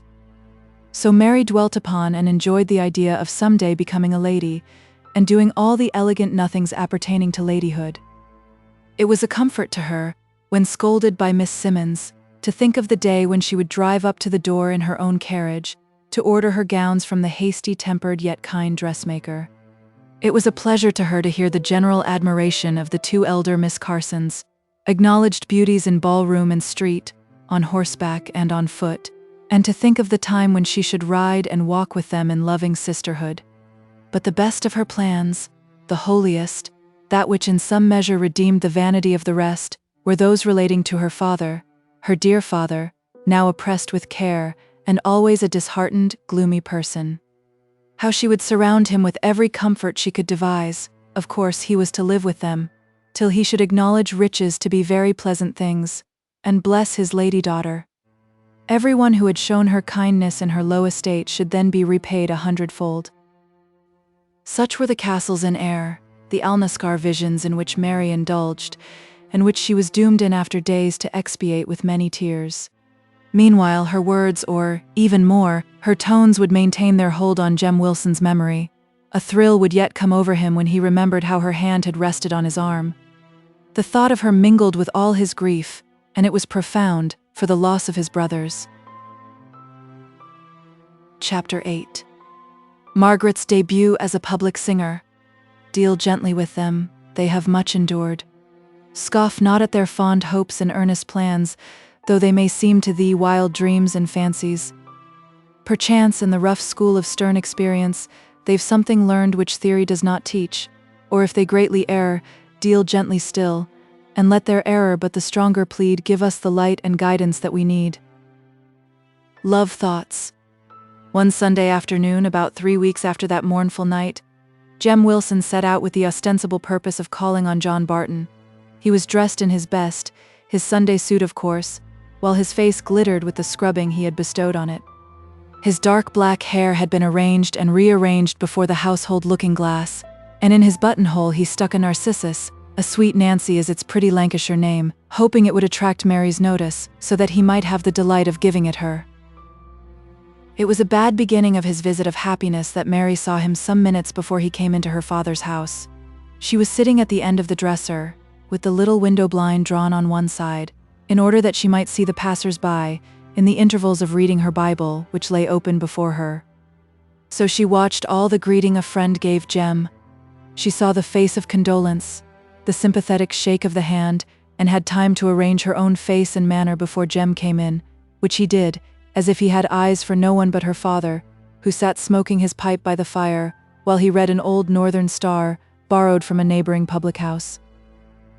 Then he turned to Mary, who, he felt by the sure instinct of love, by which almost his body thought was present. Her hands were busy adjusting her dress, a forced and unnecessary movement Jem could not help thinking. Her accost was quiet and friendly, if grave. She felt that she reddened like a rose, and wished she could prevent it, while Jem wondered if her blushes arose from fear, or anger, or love. She was very cunning, I am afraid.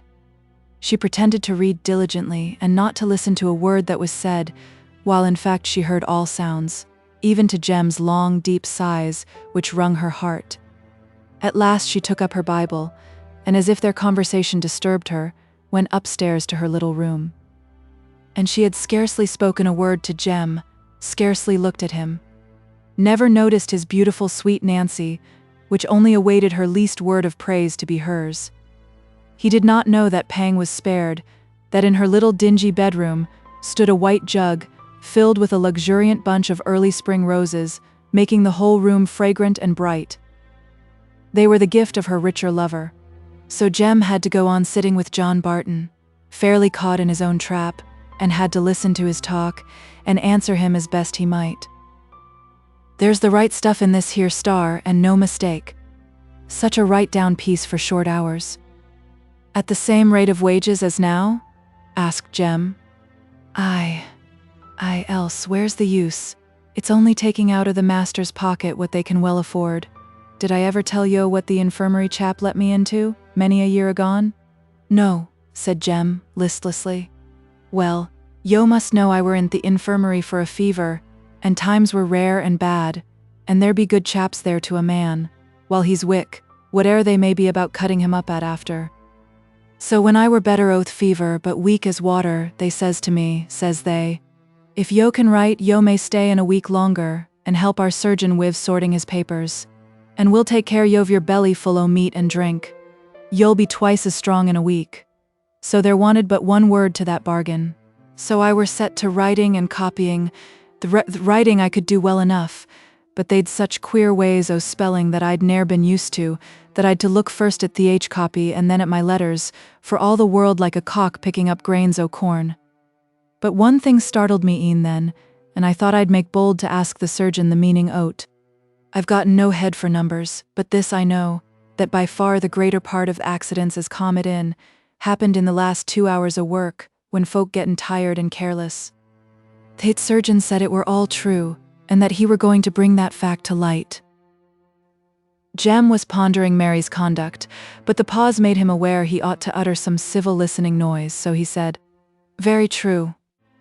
Aye, it's true enough, my lad, that we're sadly overborne, and worse will come of it afore long. Block printers is going to strike. They'n gettin' a bang-up union, as won't let 'em be put upon. But there's many a thing will happen afore long, as folk don't expect.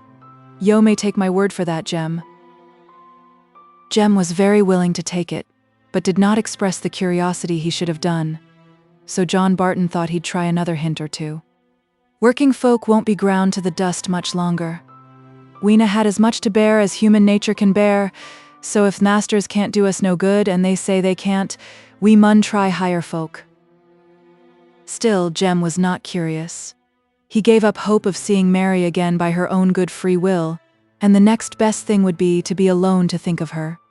So, muttering something which he meant to serve as an excuse for his sudden departure, he hastily wished John good afternoon and left him to resume his pipe and his politics. For 3 years past, trade had been getting worse and worse, and the price of provisions higher and higher. This disparity between the amount of the earnings of the working classes and the price of their food occasioned, in more cases than could well be imagined, disease and death. Whole families went through a gradual starvation. They only wanted a Dante to record their sufferings. And yet even his words would fall short of the awful truth. They could only present an outline of the tremendous facts of the destitution that surrounded thousands upon thousands in the terrible years 1839, 1840, and 1841. Even philanthropists who had studied the subject were forced to own themselves perplexed in their endeavor to ascertain the real causes of the misery. The whole matter was of so complicated a nature that it became next to impossible to understand it thoroughly. It need excite no surprise then to learn that a bad feeling between working men and the upper classes became very strong in this season of privation. The indigence and sufferings of the operatives induced a suspicion in the minds of many of them that their legislators, their magistrates, their employers, and even the ministers of religion were, in general, their oppressors and enemies, and were in league for their prostration and enthrallment. The most deplorable and enduring evil that arose out of the period of commercial depression to which I refer was this feeling of alienation between the different classes of society. It is so impossible to describe, or even faintly to picture, the state of distress which prevailed in the town at that time, that I will not attempt it. And yet I think again that surely, in a Christian land, it was not known even so feebly as words could tell it, or the more happy and fortunate would have thronged with their sympathy and their aid. In many instances the sufferers wept first, and then they cursed. Their vindictive feelings exhibited themselves in rabid politics. And when I hear, as I have heard, of the sufferings and privations of the poor, of provision shops where ha'porths of tea, sugar, butter, and even flour were sold to accommodate the indigent, of parents sitting in their clothes by the fireside during the whole night for 7 weeks together, in order that their only bed and bedding might be reserved for the use of their large family, of others sleeping upon the cold hearthstone for weeks in succession, without adequate means of providing themselves with food or fuel, and this in the depth of winter, of others being compelled to fast for days together, uncheered by any hope of better fortune, living, moreover, or rather starving, in a crowded garret or damp cellar, and gradually sinking under the pressure of want and despair into a premature grave. And when this has been confirmed by the evidence of their careworn looks, their excited feelings, and their desolate homes, can I wonder that many of them, in such times of misery and destitution, spoke and acted with ferocious precipitation? An idea was now springing up among the operatives that originated with the Chartists, but which came at last to be cherished as a darling child by many and many a one. They could not believe that government knew of their misery. They rather chose to think it possible that men could voluntarily assume the office of legislators for a nation, ignorant of its real state, as who should make domestic rules for the pretty behavior of children, without caring to know that those children had been kept for days without food. Besides, the starving multitudes had heard that the very existence of their distress had been denied in Parliament, and though they felt this strange and inexplicable, yet the idea that their misery had still to be revealed in all its depths, and that then some remedy would be found, soothed their aching hearts, and kept down their rising fury. So a petition was framed and signed by thousands in the bright spring days of 1839, imploring Parliament to hear witnesses who could testify to the unparalleled destitution of the manufacturing districts. Nottingham, Sheffield, Glasgow, Manchester, and many other towns were busy appointing delegates to convey this petition, who might speak, not merely of what they had seen and had heard, but from what they had borne and suffered. Life-worn, gaunt, anxious, hunger-stamped men were those delegates. One of them was John Barton. He would have been ashamed to own the flutter of spirits his appointment gave him. There was the childish delight of seeing London that went a little way, and but a little way. There was the vain idea of speaking out his notions before so many grand folk that went a little further, and last, there was the really pure gladness of heart, arising from the idea that he was one of those chosen to be instruments in making known the distresses of the people, and consequently in procuring them some grand relief, by means of which they should never suffer want or care any more. He hoped largely but vaguely of the results of his expedition. An argosy of the precious hopes of many otherwise despairing creatures was that petition to be heard concerning their sufferings. The night before the morning on which the Manchester delegates were to leave for London, Barton might be said to hold a levee, so many neighbours came dropping in. Jobleg had early established himself and his pipe by John Barton's fire, not saying much but puffing away, and imagining himself of use in adjusting the smoothing irons that hung before the fire, ready for Mary when she should want them. As for Mary, her employment was the same as that of Beau Tibbs's wife, just washing her father's 2 shirts in the pantry back kitchen, for she was anxious about his appearance in London. The coat had been redeemed, though the silk handkerchief was forfeited. The door stood open, as usual, between the house-place and back kitchen, so she gave her greeting to their friends as they entered. "So, John, you're bound for London, are yo?" said one. I suppose I mun go," answered John, yielding to necessity as it were. "Well, there's many a thing I'd like yo to speak on to the Parliament people. Thou'lt not spare 'em, John, I hope?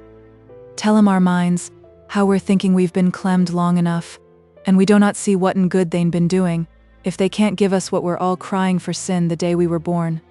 I'll tell 'em that, and much more to it, when it gets to my turn. But thou knows there's many will have their word afore me. Well, thou'lt speak at last. Bless thee, lad. Do ask 'em to make the masters break the machines. There's never been good times since spinning jennies came up. Machines is the ruin of poor folk," chimed in several voices. "For my part," said a shivering, half-clad man who crept near the fire as if ague-stricken, "I would like thee to tell 'em to pass the short hours bill. Flesh and blood gets wearied wi' so much work. Why should factory hands work so much longer nor other trades? Just ask 'em that, Barton, will ye?" Barton was saved the necessity of answering by the entrance of Mrs. Davenport, the poor widow he had been so kind to. She looked half-fed and eager, but was decently clad. In her hand she brought a little newspaper parcel, which she took to Mary, who opened it, and then called out, dangling a shirt collar from her soapy fingers, "See, father, what a dandy you'll be in London.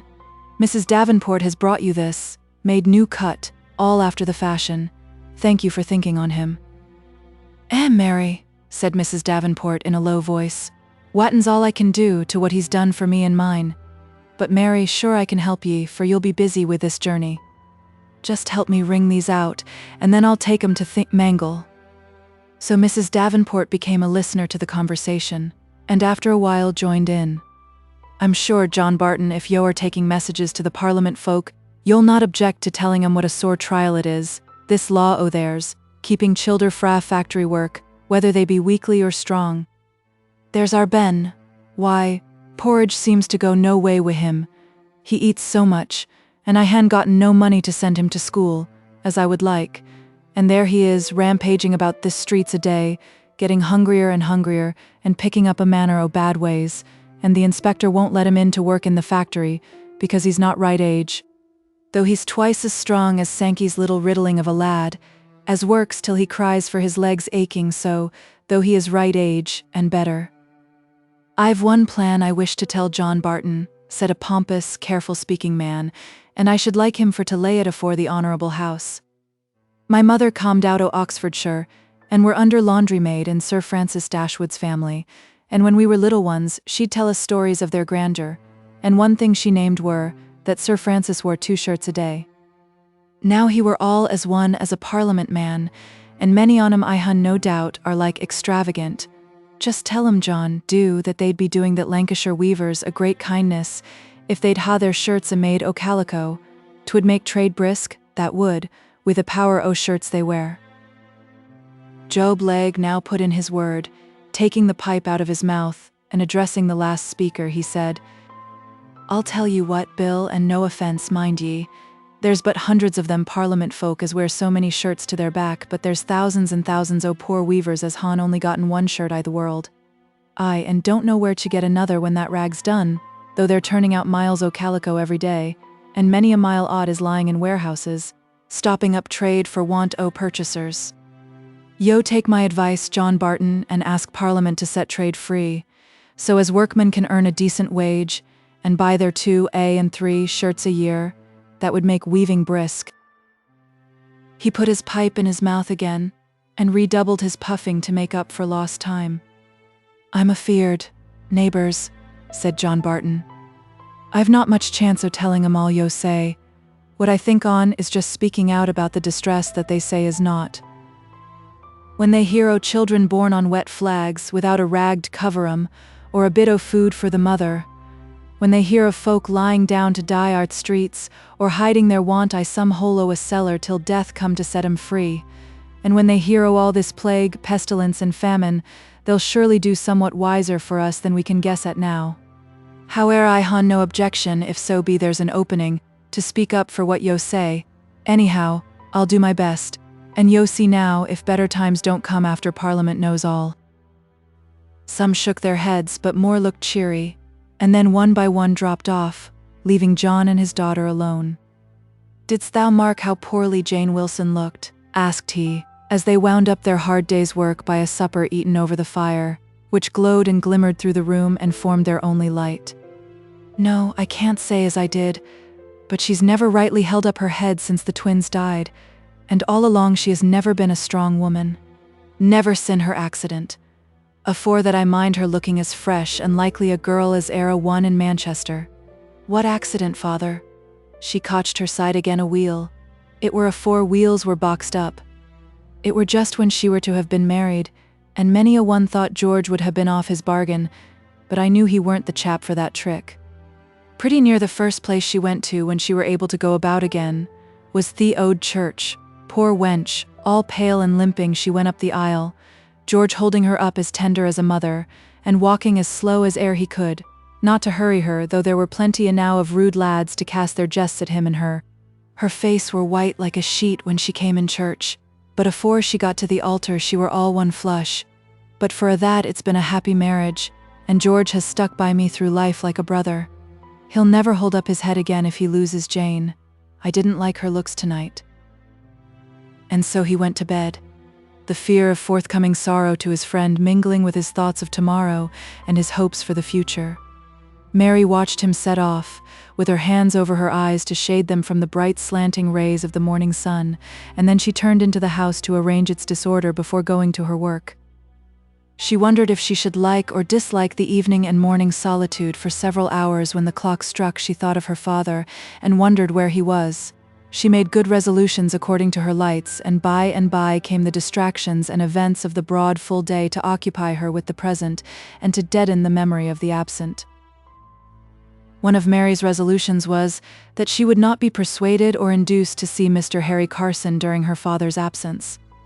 There was something crooked in her conscience after all, for this very resolution seemed an acknowledgement that it was wrong to meet him at any time.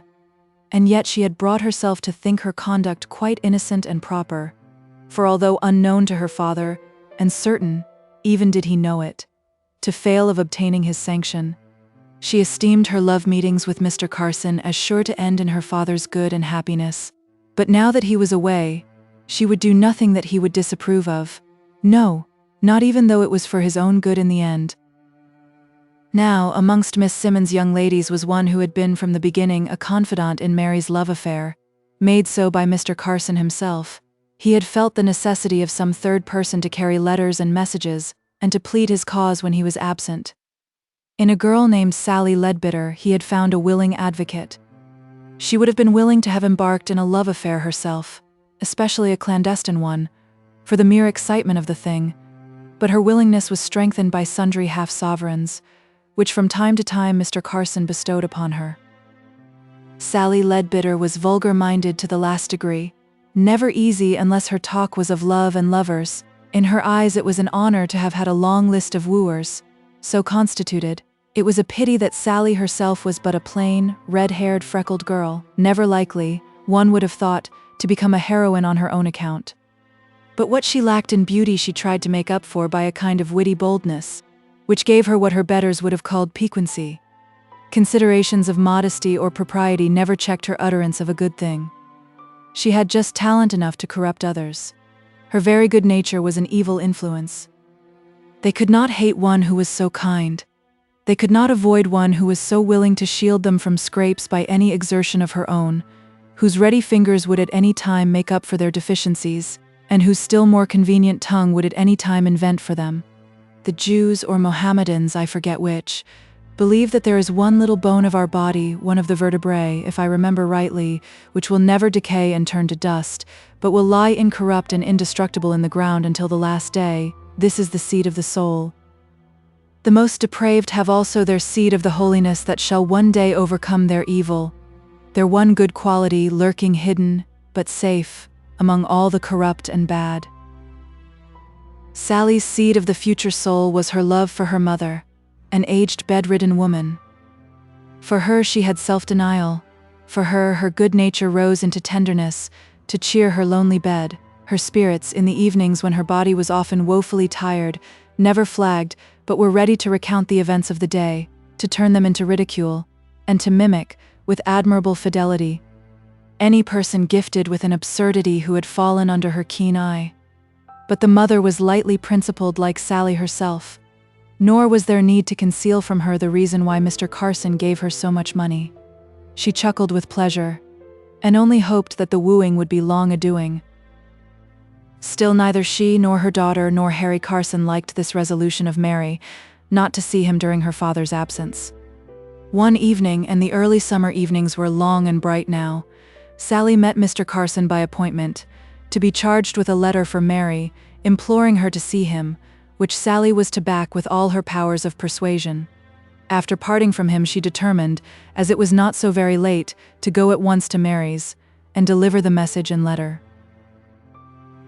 She found Mary in great sorrow. She had just heard of George Wilson's sudden death.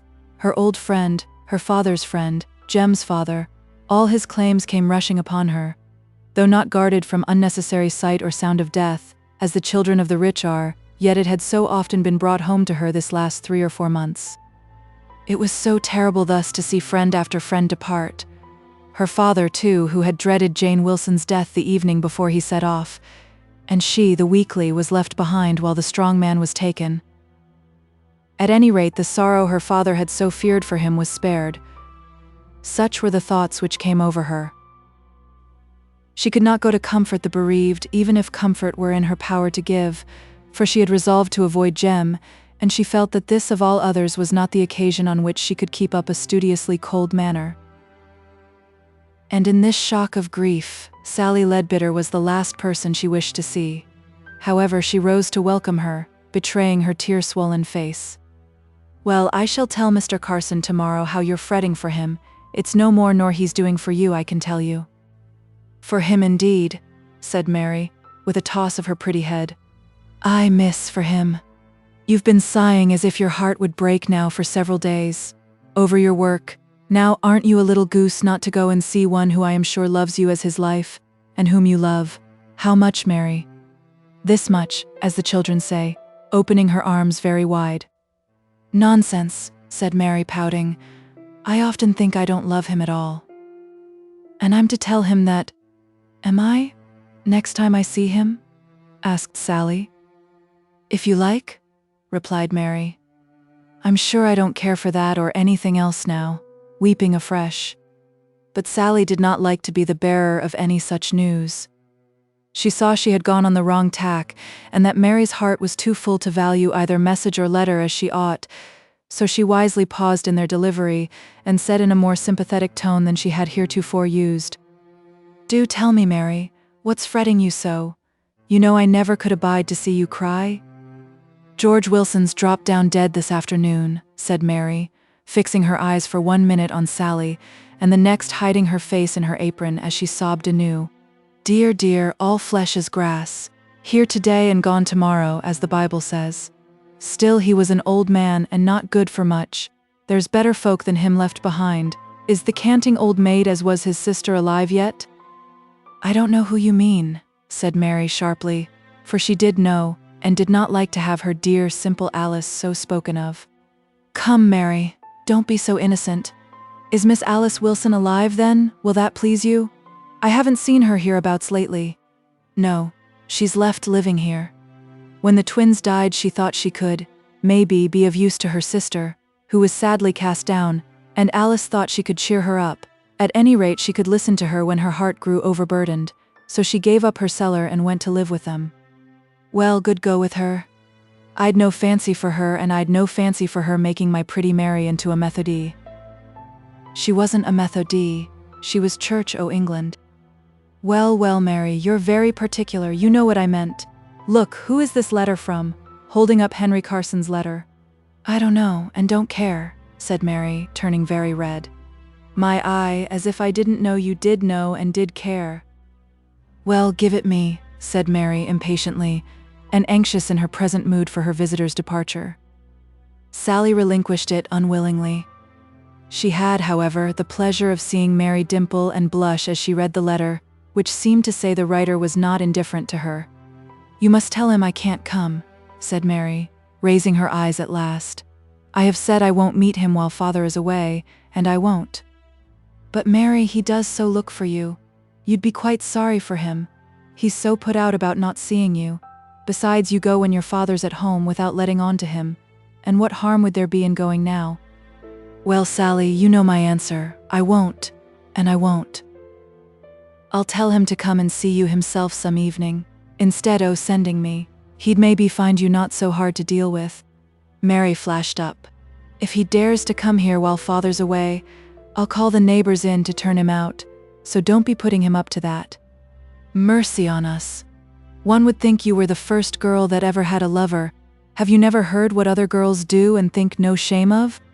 "Hush, Sally, that's Margaret Jennings at the door." And in an instant Margaret was in the room.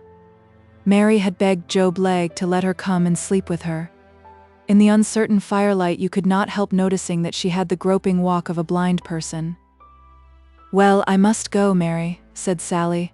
"And that's your last word?" "Yes, yes, good night." She shut the door gladly on her unwelcome visitor. Unwelcome at that time at least. "Oh, Margaret, have ye heard this sad news about George Wilson?" "Yes, that I have. Poor creatures. They've been sore tried lately. Not that I think sudden death so bad a thing. It's easy, and there's no terrors for him as dies. For them as survives, it's very hard. Poor George, he were such a hearty-looking man."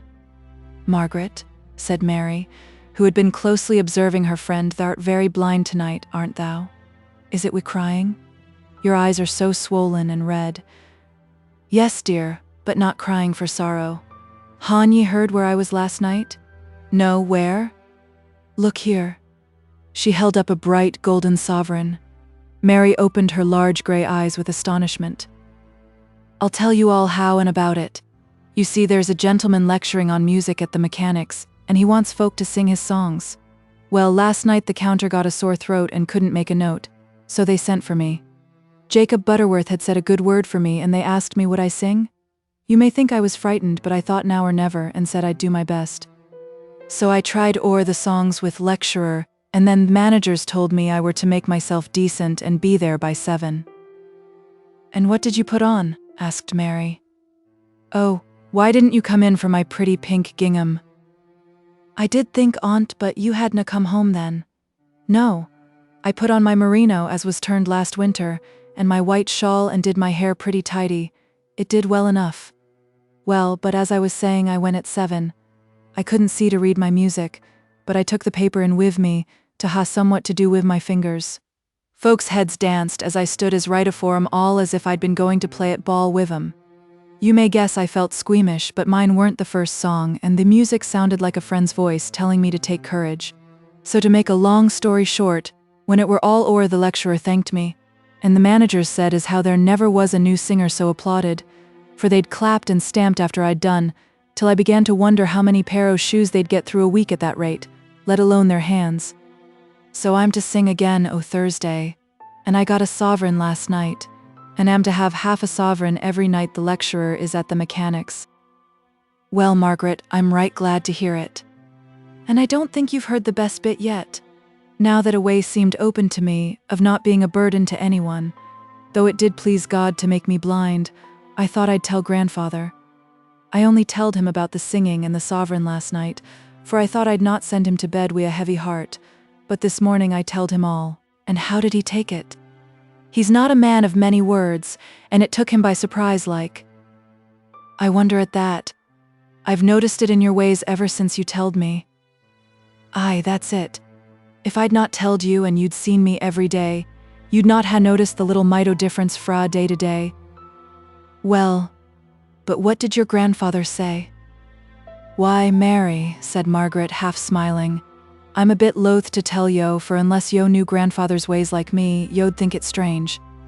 He were taken by surprise, and he said, Damn yo. Then he began looking at his book as it were, and were very quiet, while I telled him all about it, how I'd feared, and how downcast I'd been, and how I were now reconciled to it, if it were th' Lord's will, and how I hoped to earn money by singing. And while I were talking, I saw great big tears come dropping on the book. But in course I never let on that I saw 'em. Dear grandfather. And all day long he's been quietly moving things out o' my way, as he thought might trip me up, and putting things in my way as he thought I might want, never knowing I saw and felt what he were doing, for, yo see, he thinks I'm out and out blind, I guess, as I shall be soon. Margaret sighed in spite of her cheerful and relieved tone. Though Mary caught the sigh, she felt it was better to let it pass without notice, and began, with the tact which true sympathy rarely fails to supply, to ask a variety of questions respecting her friend's musical debut, which tended to bring out more distinctly how successful it had been. Why, Margaret, at length she exclaimed, thou'lt become as famous, maybe, as that grand Lady fra London, as we seed one night driving up to the concert-room door in her carriage. It looks very like it, said Margaret with a smile. And be sure, Mary, I'll not forget to give thee a lift now and then when that comes about. Nay, who knows, if thou'rt a good girl, but mayhappen I may make thee my lady's maid. Wouldn't that be nice? So I'll e'en sing to mysel the beginning o' one o' my songs. And ye shall walk in silk attire, and siller hay to spare. Nay, don't stop, or else give me something a bit more new, for somehow I never quite liked that part about thinking o' Donald Mare. Well, though I'm a bit tired, I don't care if I do. Before I come, I were practicing well nigh upon 2 hours this one which I'm to sing o' Thursday. The XIII lecturer said he were sure it would just suit me, and I should do justice to it, and I should be right sorry to disappoint him. He were so nice and encouraging like to me. Mary, what a pity there isn't more o' that way and less scolding and rating I the world. It would go a vast deal further. Besides, some o' the singers said they were almost certain it were a song o' his own, because he were so fidgety and particular about it, and so anxious I should give it the proper expression. And that makes me care still more. First verse, he said, were to be sung tenderly but joyously. I'm afraid I don't quite hit that, but I'll try. What a single word can do. Thrilling all the heartstrings through, calling forth fond memories, raining round hope's melodies, steeping all in one bright hue. What a single word can do. Now it falls into the minor key and must be very sad-like. I feel as if I could do that better than t'other. What a single word can do, making life seem all untrue, driving joy and hope away, leaving not one cheering ray, blighting every flower that grew. What a single word can do. Margaret certainly made the most of this little song. As a factory worker, listening outside, observed, she spun it reet fine. And if she only sang it at the mechanics with half the feeling she put into it that night, the lecturer must have been hard to please. if he did not admit that his expectations were more than fulfilled. When it was ended, Mary's looks told more than words could have done what she thought of it, and partly to keep in a tear which would fain have rolled out, she brightened into a laugh and said, "For certain, the carriage is coming, so let us go and dream on it." Chapter 9. Barton's London Experiences. A life of self-indulgence is for us. A life of self-denial is for them. For us the streets, broad-built and populous. For them unhealthy corners, garrets dim and cellars where the water rat may swim. For us green paths refreshed by frequent rain. For them dark alleys where the dust lies grim. Not doomed by us to this appointed pain, God made us rich and poor, of what do these complain? Mrs. Norton's Child of the Islands. The next evening it was a warm, pattering, incessant rain, just the rain to waken up the flowers. But in Manchester where, alas, there are no flowers, the rain had only a disheartening and gloomy effect. The streets were wet and dirty, the drippings from the houses were wet and dirty, and the people were wet and dirty. Indeed, most kept within doors. And there was an unusual silence of footsteps in the little paved courts.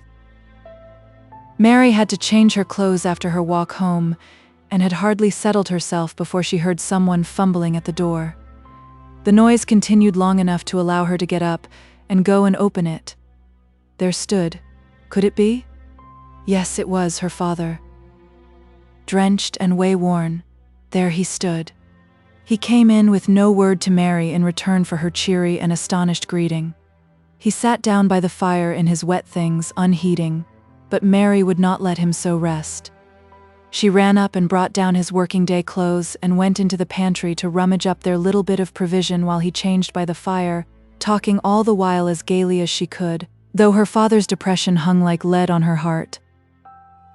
For Mary, in her seclusion at Miss Simmons', where the chief talk was of fashions, and dress and parties to be given, for which such and such gowns would be wanted, varied with a slight whispered interlude occasionally about love and lovers, had not heard the political news of the day, that Parliament had refused to listen to the working men, when they petitioned with all the force of their rough, untutored words to be heard concerning the distress which was riding, like the conqueror on his pale horse, among the people, which was crushing their lives out of them, and stamping woe marks over the land. When he had eaten and was refreshed, they sat in silence for some time. For Mary wished him to tell her what oppressed him so, yet durst not ask. In this she was wise, for when we are heavy laden in our hearts, it falls in better with our humor to reveal our case in our own way, and our own time. Mary sat on a stool at her father's feet in old childish guise, and stole her hand into his, while his sadness infected her, and she caught the trick of grief and sighed. She knew not why. "Mary, we mun speak to our God to hear us, for man will not hearken, no, not now, when we weep tears o' blood." In an instant Mary understood the fact, if not the details, that so weighed down her father's heart. She pressed his hand with silent sympathy. She did not know what to say and was so afraid of speaking wrongly that she was silent. But when his attitude had remained unchanged for more than half an hour, his eyes gazing vacantly and fixedly at the fire, no sound but now and then a deep-drawn sigh to break the weary ticking of the clock, and the drip-drop from the roof without, Mary could bear it no longer. Anything to rouse her father, even bad news. "Father, do you know George Wilson's dead?" Her hand was suddenly and almost violently compressed. "He dropped down dead in Oxford Road yester morning." "It's very sad, isn't it, father?" Her tears were ready to flow as she looked up in her father's face for sympathy. Still the same fixed look of despair, not varied by grief for the dead. "Best for him to die," he said in a low voice. This was unbearable. Mary got up under pretense of going to tell Margaret that she need not come to sleep with her tonight, but really to ask Job Legh to come and cheer her father. She stopped outside their door. Margaret was practicing her singing, and through the still night air her voice rang out like that of an angel. Comfort ye, my people, saith your God." The old Hebrew prophetic words fell like dew on Mary's heart. She could not interrupt. She stood listening and comforted, till the little buzz of conversation again began, and then entered and told her errand. Both grandfather and granddaughter rose instantly to fulfill her request. "He's just tired out, Mary," said old Job. "He'll be a different man tomorrow." There is no describing the looks and tones that have power over an aching, heavy-laden heart, but in an hour or so John Barton was talking away as freely as ever, though all his talk ran, as was natural, on the disappointment of his fond hope, of the forlorn hope of many. "Aye, London's a fine place," said he, "and finer folk live in it than I ever thought on, or ever heard tell on except in the storybooks. They are having their good things now, that afterwards they may be tormented." Still at the old parable of Dives and Lazarus. Does it haunt the minds of the rich as it does those of the poor? "Do tell us all about London, dear father," asked Mary, who was sitting at her old post by her father's knee. "How can I tell yo about it, when I never seed 1/10 of it? It's as big as 6 Manchesters, they telled me. 1/6 may be made up o' grand palaces, and 3/6 o' middling kind, and the rest o' holes o' iniquity and filth, such as Manchester knows not on, I'm glad to say." "Well, father, but did you see the Queen?" "I believe I didn't, though one day I thought I'd seen her many a time. You see," said he, turning to Job Legh, "there were a day appointed for us to go to Parliament House. We were most on us biding at a public house in Holborn, where they did very well for us. The morning of taking our petition we'd such a spread for breakfast as the Queen herself might ha' sitten down to. I suppose they thought we wanted pudding and heart. There were mutton kidneys and sausages and broiled ham and fried beef and onions, more like a dinner nor a breakfast. Many on our chaps, though I could see, could eat but little. The food stuck in their throats when they thought of them at home, wives and little ones as had maybe at that very time naught to eat. Well, after breakfast, we were all set to walk in procession, and a time it took to put us in order. 2 and 2, and the petition, as was yards long, carried by the foremost pairs. The men looked grave enough, yo may be sure, and such a set of thin, wan, wretched-looking chaps as they were. Yourself is none to boast on. Aye, but I were fat and rosy to many a one. Well, we walked on and on through many a street, much the same as Deansgate. We had to walk slowly, slowly, for the carriages and cabs as thronged the streets. I thought by and by we should maybe get clear on 'em, but as the 8 streets grew wider they grew worse, and at last we were fairly blocked up at Oxford Street. We getten across at last, though, and my eyes. The grand streets we were in then. They're sadly puzzled how to build houses, though, in London. There'd be an opening for a good steady master builder there, as knowed his business. For yo see the houses are many on 'em built without any proper shape for a body to live in. Some on 'em they've after thought would fall down, so they've stuck great ugly pillars out before 'em. And some on 'em we thought they must be tailor's sign had getten stone men and women as wanted clothes stuck on 'em. I were like a child, I forgot a my errand in looking about me. By this it were dinner time, or better, as we could tell by the sun right above our heads, and we were dusty and tired, going a step now and a step then. Well, at last we getten into a street grander nor all, leading to the Queen's palace, and there it were I thought I saw the Queen. Yo've seen the hearses wi' white plumes, Job? Job assented. Well, them undertaker folk are driving a pretty trade in London. Well nigh every lady we saw in a carriage had hired one o' them plumes for the day, and had it niddle-noddling on her head. It were through Queen's drawing room, they said, and there's carriages went bowling along toward her house, some with dressed-up gentlemen like circus folk in 'em, and rucks o' ladies in others. Carriages themselves were great shakes too. Some o' these gentlemen as couldn't get inside hung on behind, wi' nosegays to smell at, and sticks to keep off folk as might splash their silk stockings. I wondered why they didn't hire a cab rather than hang on like a whip-behind boy, but I suppose they wished to keep with their wives, Darby and Joan like. Coachmen were little squat men, wi' wigs like old-fashioned parsons. Well, we could nae get on for these carriages, though we waited and waited. The horses were too fat to move quick. They never known want o' food, one might tell by their sleek coats, and police pushed us back when we tried to cross. 1 or 2 on 'em struck with their sticks, and coachmen laughed, and some officers as stood nigh put their spy-glasses in their eye, and left 'em sticking there like mountebanks. One o' th' police struck me. "Whatten business have yo to do that?" said I. "You're frightening them horses," says he, in his mincing way, for Londoners are mostly all tongue-tied and can't say their A's and I's properly, and it's our business to keep you from molesting the ladies and gentlemen going to Her Majesty's drawing room." "And why are we to be molested?" asked I, "going decently about our business, which is life and death to us, and many a little one clemming at home in Lancashire. Which business is of most consequence, I the sight o' God, think yo arner them grand ladies and gentlemen as yo think so much on?" But I might as well ha held my peace, for he only laughed. John ceased. After waiting a little to see if he would go on of himself, Job said, "Well, but that's not a your story, man. Tell us what happened when yo got to Parliament House." After a little pause, John answered, If yo please, neighbor, I'd rather say naught about that. It's not to be forgotten or forgiven either by me or many another, but I canna tell of our downcasting just as a piece of London news. As long as I live, our rejection that day will bide in my heart, and as long as I live I shall curse them as so cruelly refused to hear us, but I'll not speak of it no more. So, daunted in their inquiries, they sat silent for a few minutes. Old Job, however, felt that someone must speak, else all the good they had done in dispelling John Barton's gloom was lost. So after a while he thought of a subject, neither sufficiently dissonant from the last to jar on the full heart, nor too much the same to cherish the continuance of the gloomy train of thought. "Did you ever hear tell," said he to Mary, "that I were in London once?" "No," said she with surprise, and looking at Job with increased respect. "Aye, but I were though, and Peg there too, though she minds not about it, poor wench. You must know I had but one child, and she were Margaret's mother.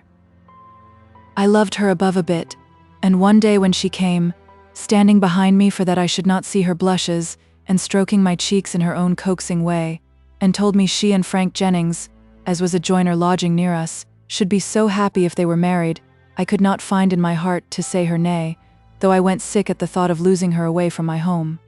Howe'er, she were my only child, and I never said naught of what I felt, for fear o' grieving her young heart.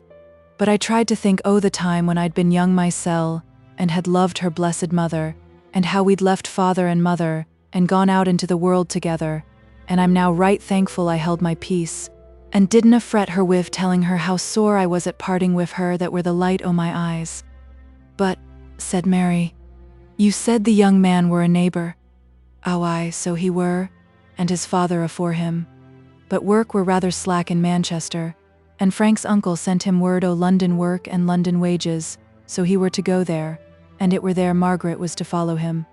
Well, my heart aches yet at thought of those days. She's so happy and he so happy, only the poor father as fretted sadly behind their backs.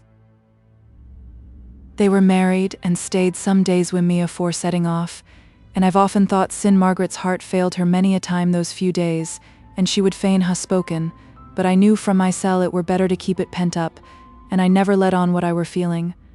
I knew what she meant when she came kissing and holding my hand, and all her old childish ways o' loving me. Well, they went at last. You know them 2 letters, Margaret?" "Yes, sure," replied his granddaughter. "Well, them 2 were the only letters I ever had fra her, poor lass. She said in them she were very happy, and I believe she were, and Frank's family heard he were in good work. In one o' her letters, poor thing, she ends wi' saying, 'Farewell, Grandad,' wi' a line drawn under Grandad, and fra that and other hints I knew she were in the family way, and I said naught, but I screwed up a little money, thinking come Whitsuntide I'd take a holiday and go and see her and the little one. But one day towards Whitsuntide comed Jennings wi' a grave face, and says he, 'I hear our Frank and your Margaret's both gettin' the fever.' You might ha' knocked me down with a straw, for it seemed as if God told me what the upshot would be.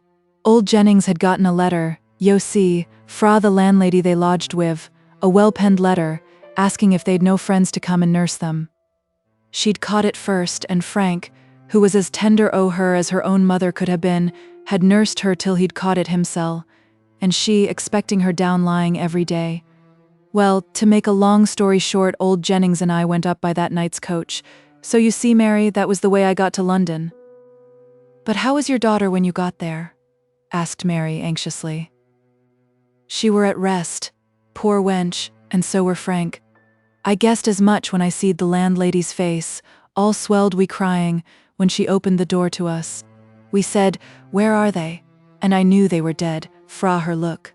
But Jennings didn't, as I take it. For when she showed us into a room with a white sheet on the bed, and underneath it, plain to be seen, two still figures, he screeched out as if he'd been a woman. Yet he'd other childer and I'd none. There lay my darling, my only one. She were dead, and there were no one to love me, no, not one. I disremember rightly what I did, but I know I were very quiet, while my heart were crushed within me. Jennings could not stand being in the room at all, so the landlady took him down, and I were glad to be alone. It grew dark while I sat there, and at last the landlady come up again and said, "Come here." So I got up and walked into the light, but I had to hold by the stair rails, I were so weak and dizzy. She led me into a room, where Jennings lay on a sofa fast asleep, wi' his pocket handkercher over his head for a nightcap. She said he'd cried himself fairly off to sleep. There were tea on the table all ready, for she were a kind-hearted body, but she still said, "Come here," and took hold o' my arm. So I went round the table, and there were a clothes basket by the fire, wi' a shawl put o'er it. "Lift that up," says she, and I did, and there lay a little wee babby fast asleep. My heart gave a leap, and tears comed rushing into my eyes first time that day. "Is it hers?" said I, though I knew it were. "Yes," said she. "She were getting a bit better o' the fever, and babby were born, and then the poor young man took worse and died, and she were not many hours behind. Little mite of a thing, and yet it seemed her angel come back to comfort me. I were quite jealous o' Jennings whenever he went near the babby. I thought it were more my flesh and blood than his'n, and yet I were afeared he would claim it. However, that were far enough fra his thoughts, he'd plenty other childer, and as I found out at after he'd all along been wishing me to take it. Well, we buried Margaret and her husband in a big, crowded, lonely churchyard in London. I were loath to leave them there, as I thought, when they rose again they'd feel so strange at first away fra Manchester, and all old friends, but it couldna be helped. Well, God watches o'er their grave there as well as here. That funeral cost a mint o' money, but Jennings and I wished to do thing decent. Then we'd the stout little babby to bring home. We'd not over much money left, but it were fine weather, and we thought we'd take the coach to Brummagem and walk on. It were a bright May morning when last I saw London town, looking back from a big hill a mile or two off. And in that big mass o' a place I were leaving my blessed child asleep in her last sleep. Well, God's will be done.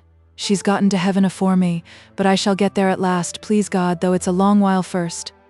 The babby had been fed afore we set out, and the coach moving kept it asleep, bless its little heart. But when the coach stopped for dinner it were awake, and crying for its pobbies. So we asked for some bread and milk, and Jennings took it first for to feed it, but it made its mouth like a square, and let it run out at each oath 4 corners. "Shake it, Jennings," says I.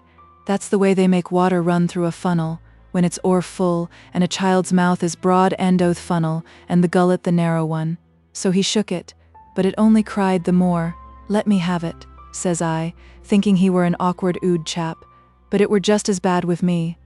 By shaking the babby we got better nor a gill into its mouth, but more nor that came up again, wetting a time's nice dry clothes landlady had put on. Well, just as we'd gotten to the 8 dinner table and helped ourselves and eaten 2 mouthful, came in the guard and a fine chap with a sample o' calico flourishing in his hand. "Coach is ready," says one.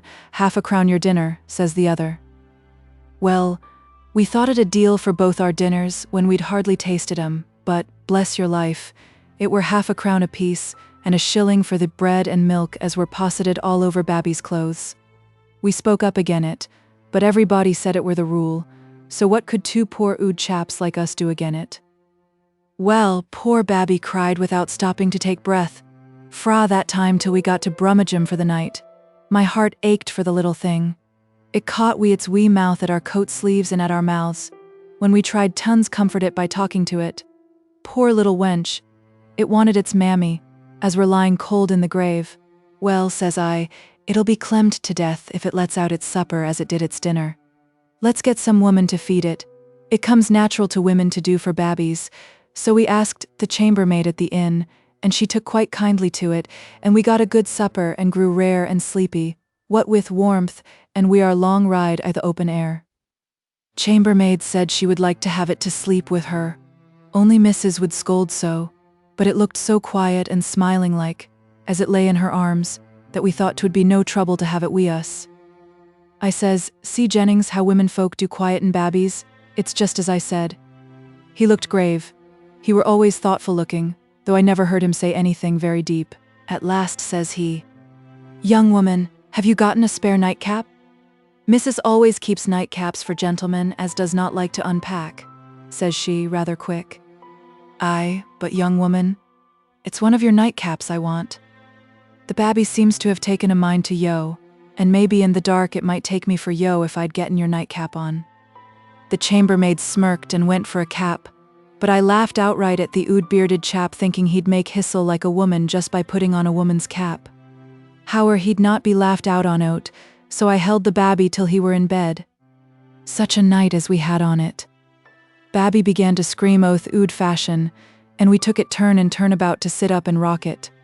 My heart were very sore for the little one, as it groped about wiv its mouth, but for a that I could scarce keep fra smiling at the thought o' us two ood chaps, the one wi' a woman's nightcap on, sitting on our hinder ends for half the night, husha being a babby as wouldn't be hushabied. Toward morning, poor little wench, it fell asleep, fairly tired out with crying, but even in its sleep it gave such pitiful sobs, quivering up fra the very bottom of its little heart, that once or twice I almost wished it lay on its mother's breast, at peace forever. Jennings fell asleep too, but I began for to reckon up our money. It were little enough we had left, our dinner the day afore had ta'en so much. I didn't know what our reckoning would be for that night lodging and supper and breakfast.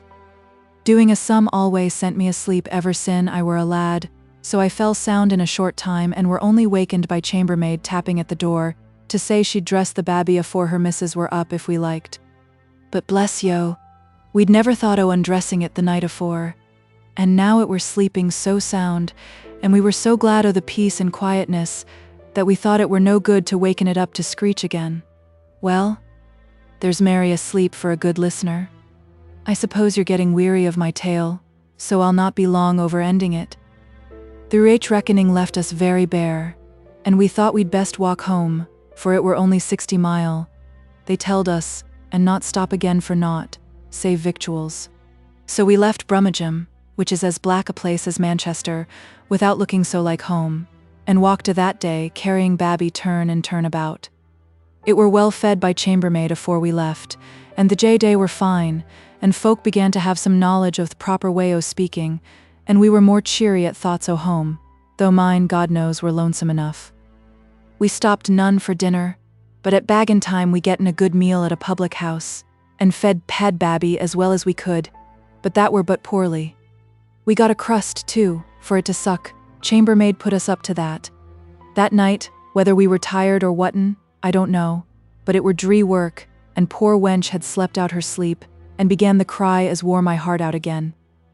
Says Jennings, says he, we should na ha set out so like gentlefolk atop o' the coach yesterday.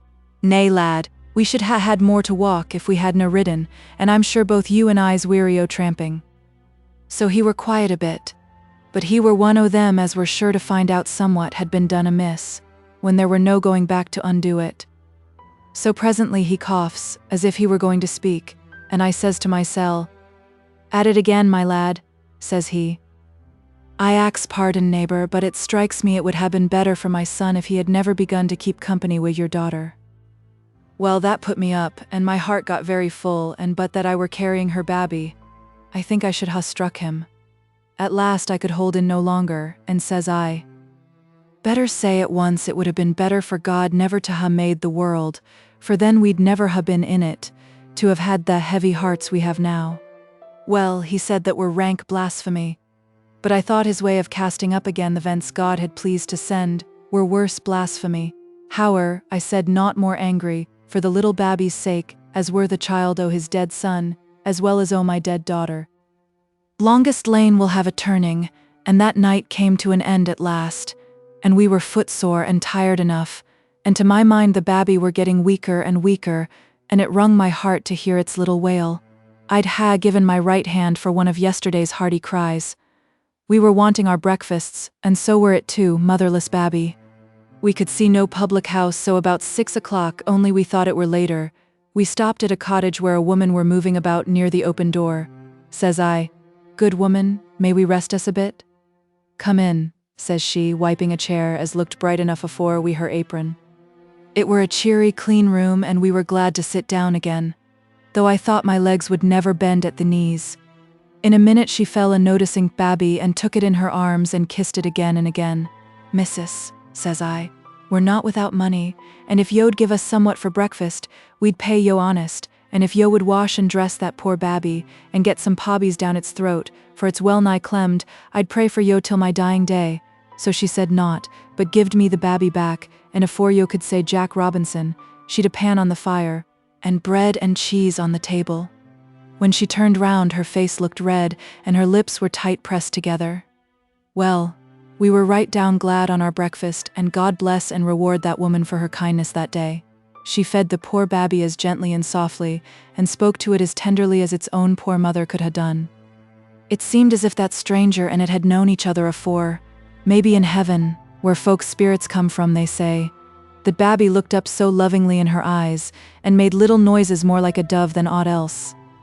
Then she undressed it, poor darling. It were time, touching it so softly, and washed it from head to foot, and as many on its things were dirty, and what bits o' things its mother had gotten ready for it had been sent by the carrier Frau London. She put 'em aside, and wrapping little naked babby in her apron, she pulled out a key, as were fastened to a black ribbon, and hung down her breast, and unlocked a drawer in the dresser. I were sorry to be prying, but I could na help seeing in that drawer some little child's clothes, all strewed with lavendar, and lying by 'em a little whip and a broken rattle. I began to have an insight into that woman's heart then. She took out a thing or two and locked the drawer, and went on dressing babby.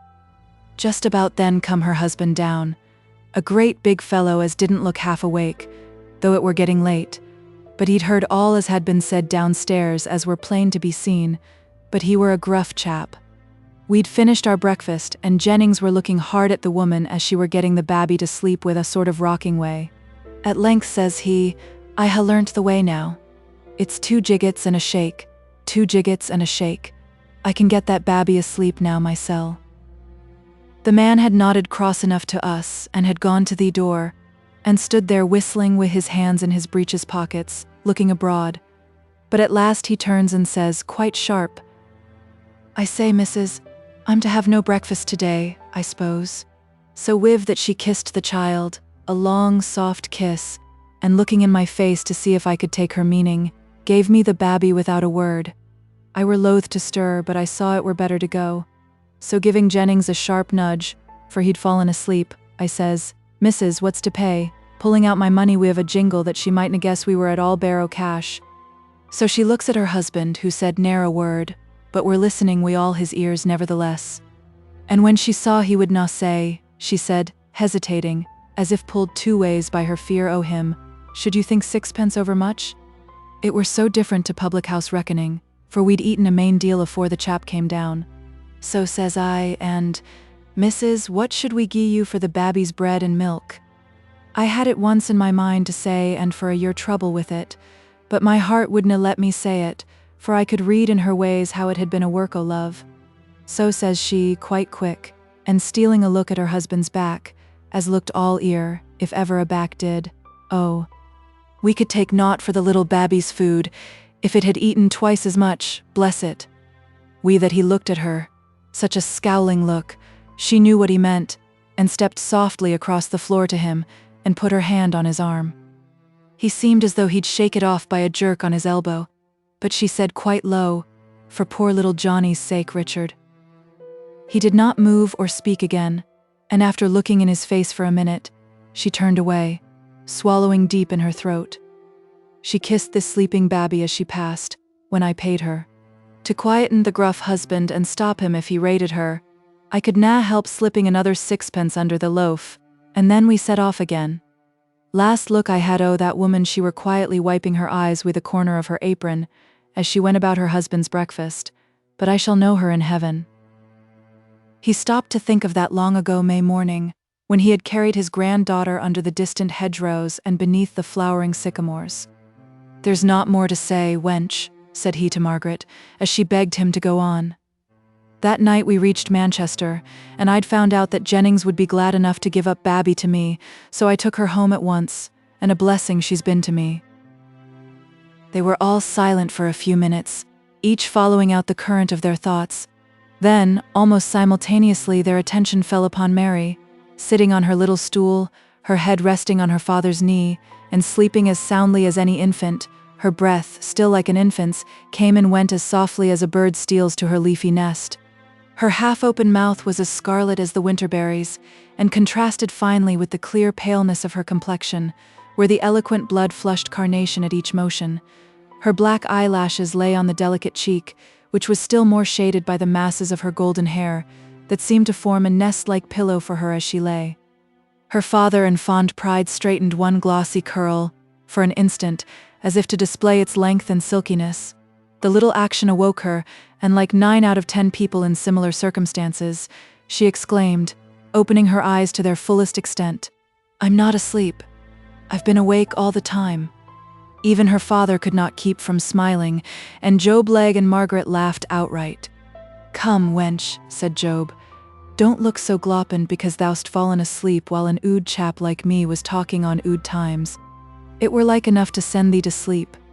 Try if thou canst keep thine eyes open while I read thy father a bit on a poem as is written by a weaver like oursel. A rare chap I'll be bound is he who could weave verse like this." So adjusting his spectacles on nose, cocking his chin, crossing his legs and coughing to clear his voice, he read aloud a little poem of Samuel Bamford's he had picked up somewhere. "God help the poor who on this wintry morn come forth from alleys dim and courts obscure. God help yon poor pale girl who droops forlorn and meekly her affliction doth endure.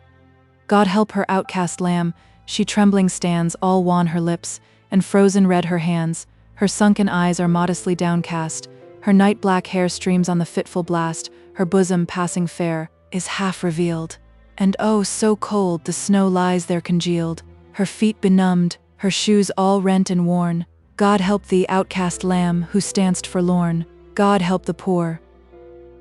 God help the poor. An infant's feeble wail comes from yon narrow gateway, and behold, a female crouching there, so deathly pale, huddling her child to screen it from the cold. Her vesture scant, her bonnet crushed and torn. A thin shawl doth her baby dear enfold, and so she bides the ruthless gale of morn, which almost to her heart hath sent its cold. And now she, sudden, darts a ravening look, as one with new hot bread goes past the nook, and as the tempting load is onward borne, she weeps, "God help thee, helpless one forlorn. God help the poor. God help the poor.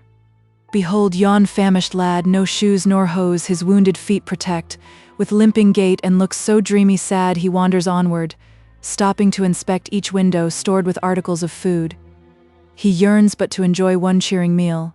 Oh, to the hungry palate, viands rude would yield a zest the famished only feel. He now devours a crust of mouldy bread.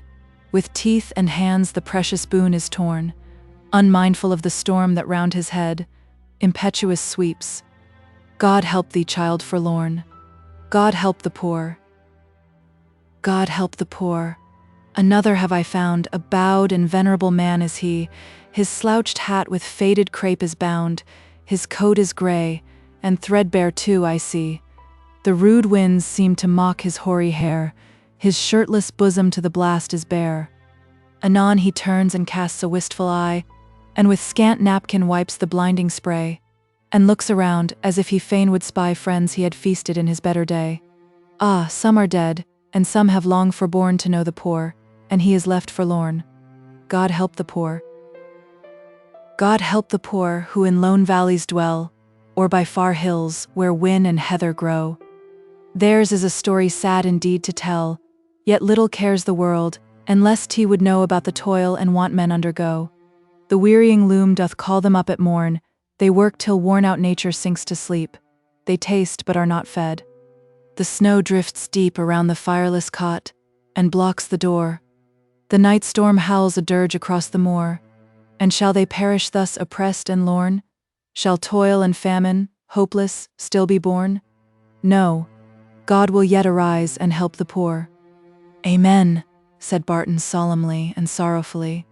Mary, wench, couldst thou copy me them lines, dost think? That's to say, if Job there has no objection. Not I. More they're heard and read, and the better, say I. So Mary took the paper. And the next day, on the blank half-sheet of a valentine, all bordered with hearts and darts, a valentine she had once suspected to come from Jem Wilson, she copied Bamford's beautiful little poem. Chapter 10. Return of the Prodigal. My heart, once soft as woman's tear, is gnarled with gloating on the ills I cannot cure. Eliot. Then guard and shield her innocence. Let her not fall like me. 'Twere better, oh 1,000 times, she in her grave should be. The Outcast. Despair settled down like a heavy cloud, and now and then through the dead calm of sufferings came pipings of stormy winds, foretelling the end of these dark prognostics. In times of sorrowful or fierce endurance, we are often soothed by the mere repetition of old proverbs which tell the experience of our forefathers, but now it's a long lane that has no turning. The weariest day draws to an end, etc., seemed false and vain sayings. So long and so weary was the pressure of the terrible times. Deeper and deeper still sank the poor. It showed how much lingering suffering it takes to kill men, that so few in comparison died during those times. But remember, we only miss those who do men's work in their humble sphere.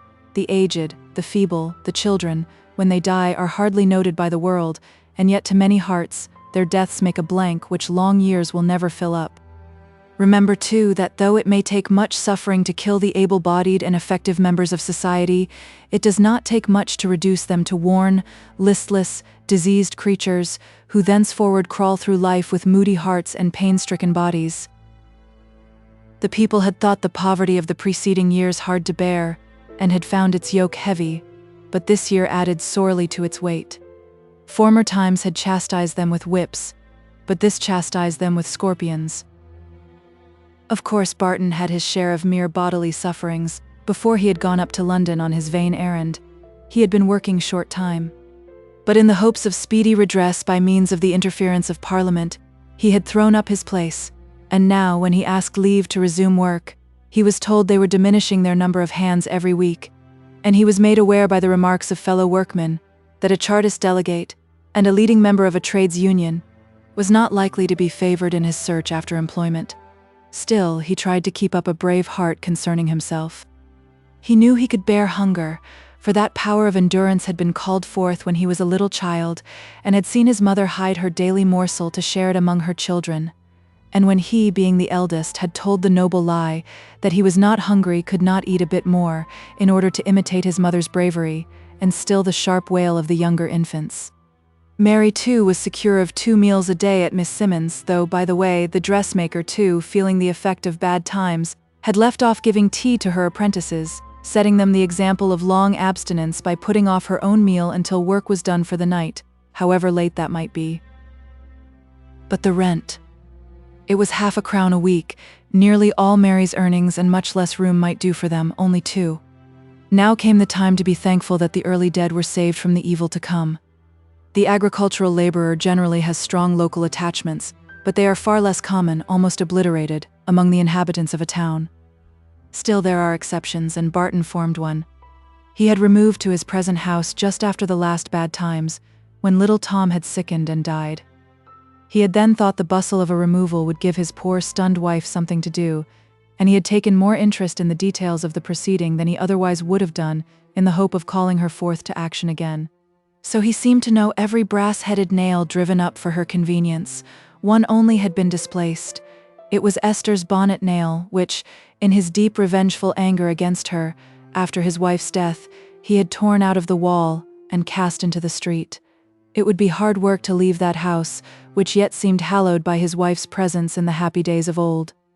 But he was a law unto himself, though sometimes a bad, fierce law, and he resolved to give the rent-collector notice, and look out for a cheaper abode, and tell Mary they must flit. Poor Mary. She loved the house too, It was wrenching up her natural feelings of home, for it would be long before the fibers of her heart would gather themselves about another place. This trial was spared. The collector of himself, on the very Monday when Barton planned to give him notice of his intention to leave, lowered the rent 3p a week, just enough to make Barton compromise and agree to stay on a little longer. But by degrees the house was stripped of its little ornaments. Some were broken, and the odd 2p and 3p wanted to pay for their repairs were required for the far sterner necessity of food, and by Mary began to part with other superfluities at the pawn shop.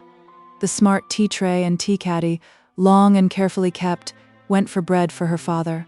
He did not ask for it or complain, but she saw hunger in his shrunk, fierce animal look.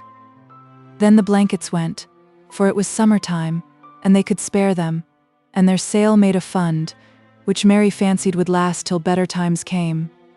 But it was soon all gone, and then she looked around the room to crib it of its few remaining ornaments. To all these proceedings her father said never a word. If he fasted or feasted, after the sale of some article, on an unusual meal of bread and cheese, he took all with a sullen indifference, which depressed Mary's heart. She often wished he would apply for relief from the guardian's relieving office, often wondered the trades union did nothing for him. Once when she asked him as he sat, grimed, unshaven and gaunt, after a day's fasting over the fire, why he did not get relief from the town, he turned round, with grim wrath, and said, "I don't want money, child. Damn their charity and their money. I want work, and it is my right. I want work." He would bear it all, he said to himself. And he did bear it, but not meekly. That was too much to expect. Real meekness of character is called out by experience of kindness, and few had been kind to him. Yet through it all, with stern determination, he refused the assistance his trades union would have given him. It had not much to give, but with worldly wisdom thought it better to propitiate an active, useful member than to help those who were unenergetic, though they had large families to provide for. Not so thought John Barton. With him need was right. "Give it to Tom Derbyshire," he said. "He's more claim on it than me, for he's more need of it with his 7 children." Now Tom Derbyshire was, in his listless, grumbling way, a backbiting enemy of John Barton's, and he knew it, but he was not to be influenced by that in a matter like this. Mary went early to her work, but her cheery laugh over it was now missed by the other girls. Her mind wandered over the present distress, and then settled as she stitched on the visions of the future, where yet her thoughts dwelt more on the circumstances of ease and the pomps and vanities awaiting her than on the lover with whom she was to share them. Still, she was not insensible to the pride of having attracted one so far above herself in station, not insensible to the secret pleasure of knowing that he, whom so many admired, had often said he would give anything for one of her sweet smiles. Her love for him was a bubble, blown out of vanity, but it looked very real and very bright. Sally Leadbitter, meanwhile, keenly observed the signs of the times. She found out that Mary had begun to affix a stern value to money as the purchaser of life, and many girls had been dazzled and lured by gold, even without the betraying love which she believed to exist in Mary's heart. So she urged young Mr. Carson, by representations of the want she was sure surrounded Mary, to bring matters more to a point. But he had a kind of instinctive dread of hurting Mary's pride of spirit, and durst not hint his knowledge in any way of the distress that many must be enduring. He felt that for the present he must still be content with stolen meetings and summer evening strolls, and the delight of pouring sweet honeyed words into her ear, while she listened with a blush and a smile that made her look radiant with beauty. No, he would be cautious in order to be certain. For Mary, one way or another, he must make his. He had no doubt of the effect of his own personal charms in the long run, for he knew he was handsome and believed himself fascinating. If he had known what Mary's home was, he would not have been so much convinced of his increasing influence over her, by her being more and more ready to linger with him in the sweet summer air. For when she returned for the night, her father was often out, and the house wanted the cheerful look it had had in the days when money was never wanted to purchase soap and brushes, blacklead and pipe clay. It was dingy and comfortless, for of course there was not even the dumb familiar home friend, a fire, and Margaret, too, was now so often from home singing at some of those grand places. And Alice, oh, Mary wished she had never left her cellar to go and live at Ancoats with her sister-in-law. For in that matter Mary felt very guilty. She had put off and put off going to see the widow after George Wilson's death from dread of meeting Jem, or giving him reason to think she wished to be as intimate with him as formerly. And now she was so much ashamed of her delay that she was likely never to go at all. If her father was at home, it was no better. Indeed, it was worse. He seldom spoke, less than ever, and often when he did speak, they were sharp, angry words, such as he had never given her formerly. Her temper was high, too, and her answers not over mild, and once in his passion he had even beaten her. If Sally Leadbitter or Mr. Carson had been at hand at that moment, Mary would have been ready to leave home forever. She sat alone after her father had flung out of the house, bitterly thinking on the days that were gone, angry with her own hastiness, and believing that her father did not love her, striving to heap up one painful thought on another. Who cared for her? Mr. Carson might, but in this grief that seemed no comfort. Mother dead, father so often angry, so lately cruel, for it was a hard blow and blistered and reddened Mary's soft white skin with pain, and then her heart turned round, and she remembered with self-reproach how provokingly she had looked and spoken, and how much her father had to bear, and oh, what a kind and loving parent he had been, till these days of trial. The remembrance of one little instance of his fatherly love thronged after another into her mind, and she began to wonder how she could have behaved to him as she had done. Then he came home and, but for very shame, she would have confessed her penitence in words. But she looked sullen, from her effort to keep down emotion, and for some time her father did not know how to begin to speak. At length he gulped down pride and said, "Mary, I'm not above saying I'm very sorry I beat thee. Thou wert a bit aggravating, and I'm not the man I was. But it were wrong, and I'll try never to lay hands on thee again." So he held out his arms, and in many tears she told him her repentance for her fault. He never struck her again. Still, he often was angry, but that was almost better than being silent.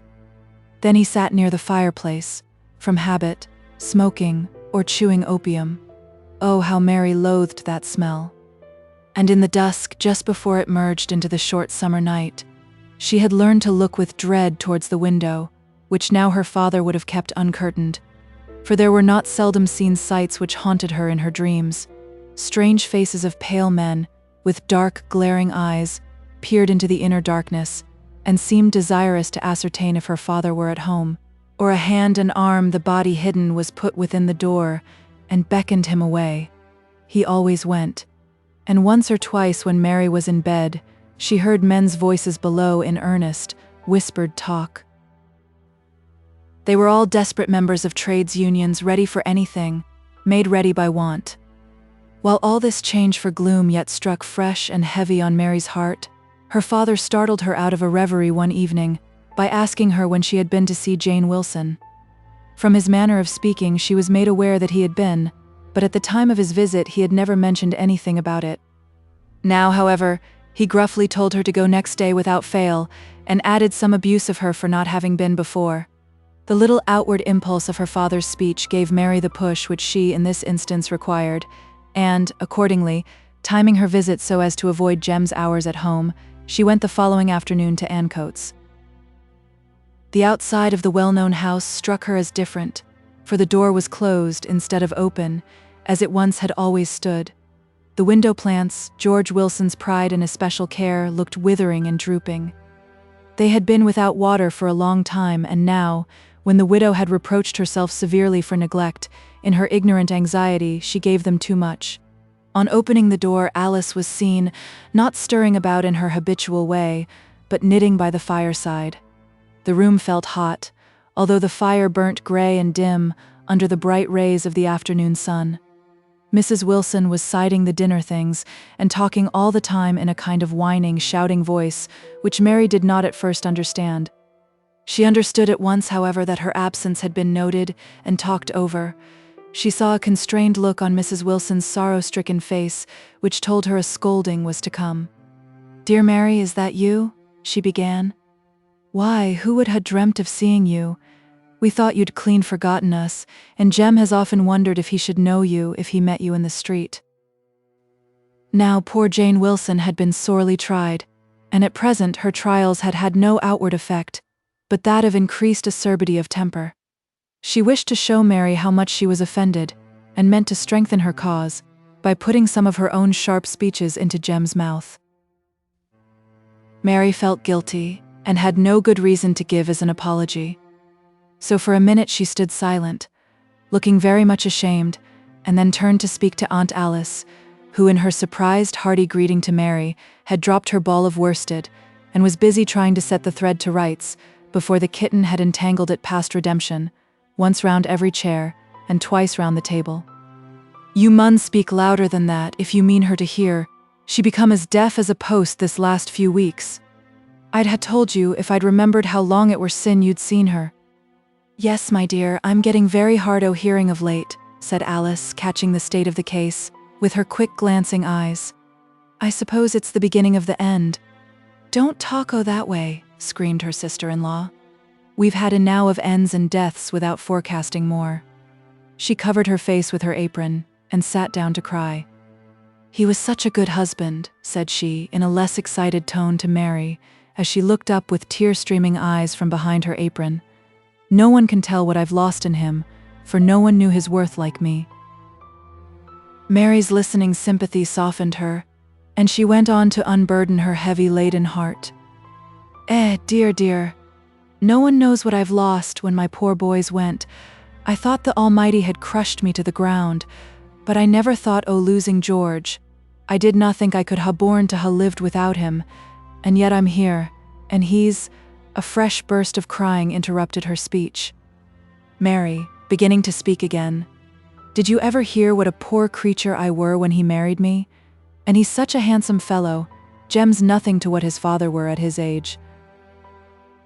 Yes, Mary had heard, and so she said, but the poor woman's thoughts had gone back to those days, and her little recollections came out, with many interruptions of sighs and tears and shakes of the head. "There were naught about me for him to choose me. I were just well enough afore that accident, but at after I were downright plain. And there was Bessie Widder as would ha' given her eyes for him, she as is Mrs. Carson now, for she were a handsome lass, although I never could see her beauty then, and Carson weren't so much above her, as they're both above us all now." Mary went very red and wished she could help doing so, and wished also that Mrs. Wilson would tell her more about the father and mother of her lover, but she durst not ask, and Mrs. Wilson's thoughts soon returned to her husband and their early married days. "If you'll believe me, Mary, there never was such a born goose at housekeeping as I were, and yet he married me.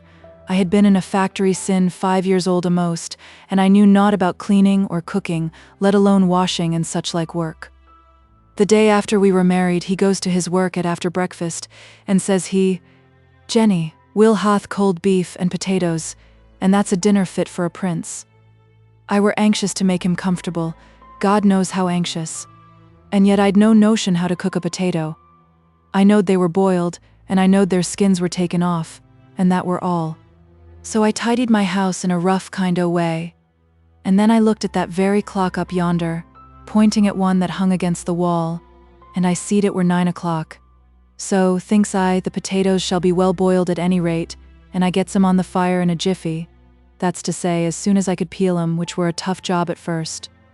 And then I fell to unpacking my boxes, and at 20 minutes past 12 he comes home, and I had the beef ready on the table, and I went to take the potatoes out at the pot, but oh, Mary, the water had boiled away, and they were all a nasty brown mass, as smelt through all the house.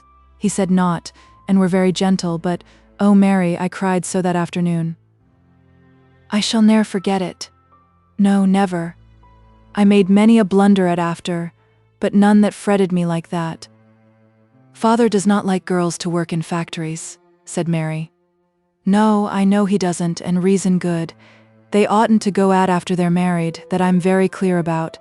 I could reckon up," counting with her fingers, 9 men I know, as has been driven to the public house by having wives as worked in factories, good folk too, as thought there was no harm in putting their little ones out at nurse, and letting their house go all dirty, and their fires all out, and that was a place as was tempting for a husband to stay in, was it? He soon finds out gin shops, where all is clean and bright, and where the fire blazes cheerily, and gives a man a welcome as it were. Alice, who was standing near for the convenience of hearing, had caught much of this speech, and it was evident the subject had previously been discussed by the women, for she chimed in. "I wish our Jem could speak a word to the Queen about factory work for married women, eh? But he comes it strong. When once yo get him to speak about it, wife o' his'n will never work away fra home. I say it's Prince Albert as ought to be asked how he'd like his missus to be from home when he comes in, tired and worn, and wanting someone to cheer him, and maybe her to come in by and by, just as tired and down in the mouth, and how he'd like for her never to be at home to see to the cleaning of his house, or to keep a bright fire in his grate, let alone his meals being all hugger-mugger and comfortless.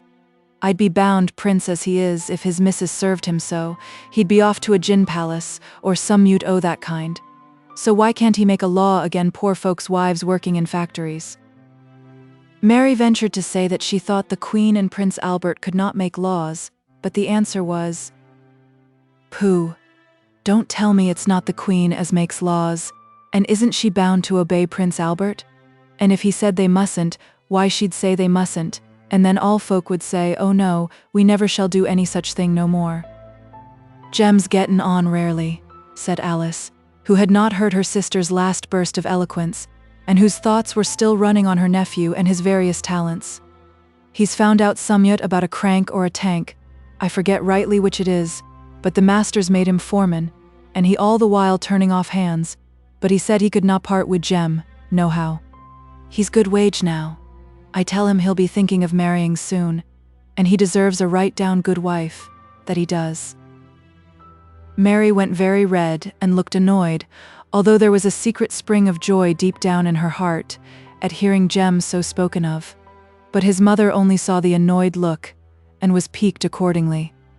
She was not over and above desirous that her son should marry. His presence in the house seemed a relic of happier times, and she had some little jealousy of his future wife, whoever she might be. Still, she could not bear anyone not to feel gratified and flattered by Jem's preference, and full well she knew how above all others he preferred Mary. Now she had never thought Mary good enough for Jem, and her late neglect in coming to see her still rankled a little in her breast. So she determined to invent a little, in order to do away with any idea Mary might have that Jem would choose her for his right-down good wife, as Aunt Alice called it. "Aye, he'll be for taking a wife soon."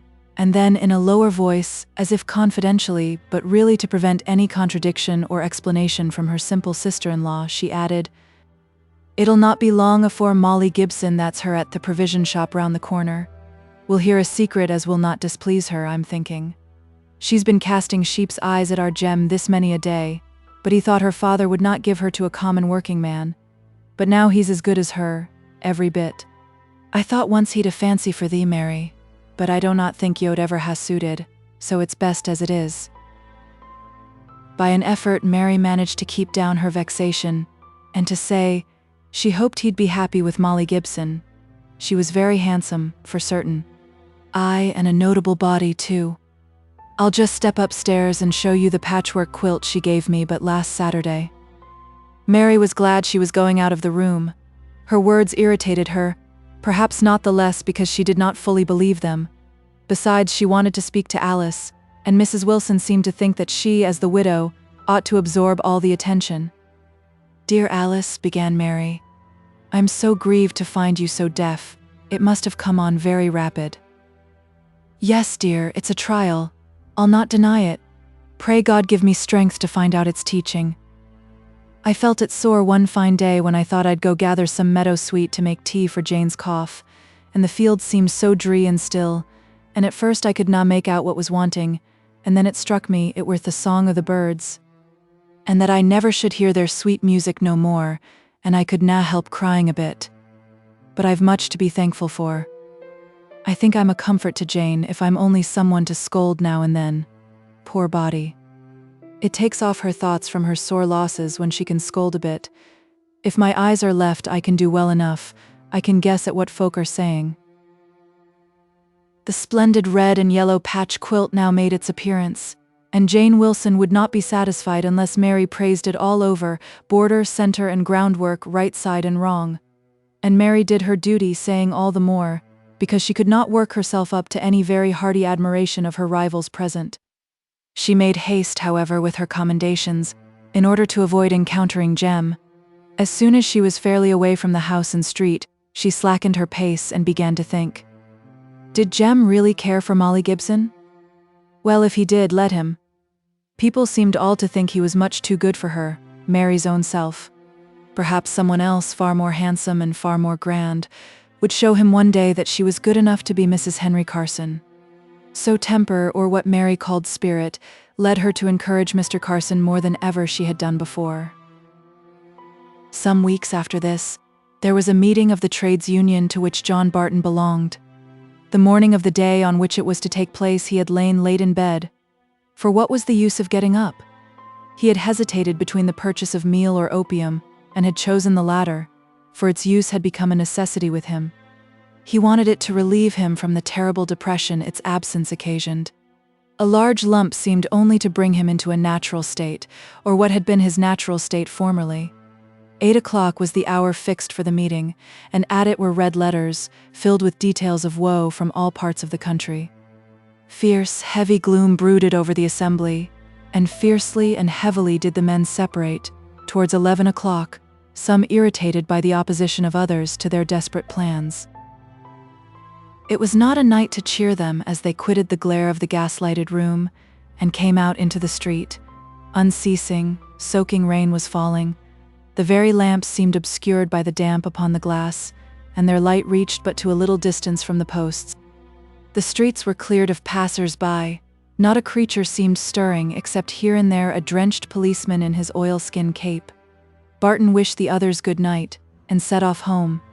He had gone through a street or two when he heard a step behind him, but he did not care to look and see who it was. A little further, and the person quickened step, and touched his arm very lightly. He turned, and saw, even by the darkness visible of that badly lighted street, that the woman who stood by him was of no doubtful profession. It was told by her faded finery, all unfit to meet the pelting of that pitiless storm. The gauze bonnet, once pink, now dirty white, the muslin gown all draggled and soaking wet up to the very knees, the gay-colored barège shawl, closely wrapped round the form which yet shivered and shook as the woman whispered, "I want to speak to you." He swore an oath and bade her begone. "I really do. Don't send me away. I'm so out of breath. I cannot say what I would all at once." She put her hand to her side and caught her breath with evident pain. "I tell thee I'm not the man for thee," adding an opprobrious name. "Stay," said he, as a thought suggested by her voice flashed across him. He gripped her arm, the arm he had just before shaken off, and dragged her, faintly resisting, to the nearest lamp-post. He pushed her bonnet back, and roughly held the face she would fain have averted, to the light, and in her large, unnaturally bright grey eyes, her lovely mouth half open, as if imploring the forbearance she could not ask for in words, he saw at once the long-lost Esther, she who had caused his wife's death. Much was like the gay creature of former years, but the glaring paint, the sharp features, the changed expression of the whole. But most of all, he loathed the dress, and yet the poor thing, out of her little choice of attire, had put on the plainest she had, to come on that night's errand. "So it's thee, is it? It's thee," exclaimed John, as he ground his teeth and shook her with passion. "I've looked for thee long at corners o' streets and such like places. I knew I should find thee at last. Thee'll maybe bethink thee o' some words I spoke, which put thee up at the time, some about streetwalkers. But oh no, thou art none o' them naughts, no one thinks thou art, who sees thy fine draggle-tailed dress and thy pretty pink cheeks, stopping for very want of breath. Oh, mercy, John, mercy. Listen to me for Mary's sake." She meant his daughter, but the name only fell on his ear as belonging to his wife, and it was adding fuel to the fire. In vain did her face grow deadly pale round the vivid circle of paint. In vain did she gasp for mercy. He burst forth again. "And thou names that name to me, and thou thinks the thought of her will bring thee mercy. Dost thou know it was thee who killed her, as sure as ever Cain killed Abel? She'd loved thee as her own, and she trusted thee as her own. And when thou wert gone she never held up head again, but died in less than a 3 week. and at the judgment day she'll rise and point to thee as her murderer, or if she don't, I will." He flung her trembling, sickening, fainting from him, and strode away. She fell with a feeble scream against the lamp-post, and lay there in her weakness, unable to rise. A policeman came up in time to see the close of these occurrences, and concluding from Esther's unsteady, reeling fall that she was tipsy, he took her in her half-unconscious state to the lockups for the night. The superintendent of that abode of vice and misery was roused from his dozing watch through the dark hours by half-delirious wails and moanings, which he reported as arising from intoxication. If he had listened, he would have heard these words, repeated in various forms but always in the same anxious, muttering way. "He would not listen to me. What can I do? He would not listen to me, and I wanted to warn him. Oh, what shall I do to save Mary's child? What shall I do? How can I keep her from being such a one as I am? Such a wretched, loathsome creature. She was listening just as I listened, and loving just as I loved, and the end will be just like my end. How shall I save her? She won't hearken to warning, or heed it more than I did, and who loves her well enough to watch over her as she should be watched? God keep her from harm. And yet I won't pray for her, sinner that I am. Can my prayers be heard? No, they'll only do harm. How shall I save her? He would not listen to me." So the night wore away. The next morning she was taken up to the New Bailey. It was a clear case of disorderly vagrancy, and she was committed to prison for a month. How much might happen in that time? Chapter 11. Mr. Carson's intentions revealed. "O Mary, canst thou wreck his peace? Woe, for thy sake wad gladly die, or canst thou break that heart of his, ways only fought is loving thee?" Burns. "I can like of the wealth, I must confess, yet more I prize the man though moneyless. I am not of their humour yet that can, for title or estate affect a man, or of myself one body deign to make, with him I loathe for his possession's sake." Withers, Fidelia. Barton returned home after his encounter with Esther, uneasy and dissatisfied. He had said no more than he had been planning to say for years, in case she was ever thrown in his way, in the character in which he felt certain he should meet her. He believed she deserved it all, and yet he now wished he had not said it. Her look, as she asked for mercy, haunted him through his broken and disordered sleep.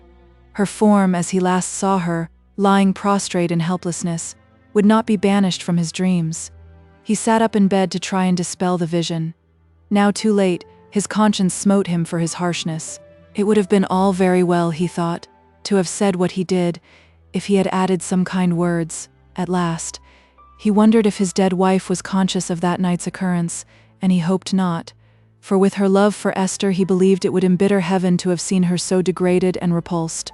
For he now recalled her humility, her tacit acknowledgement of her lost character, and he began to marvel if there was power in the religion he had often heard of, to turn her from her ways. He felt that no earthly power that he knew of could do it, but there glimmered on his darkness the idea that religion might save her. Still, where to find her again?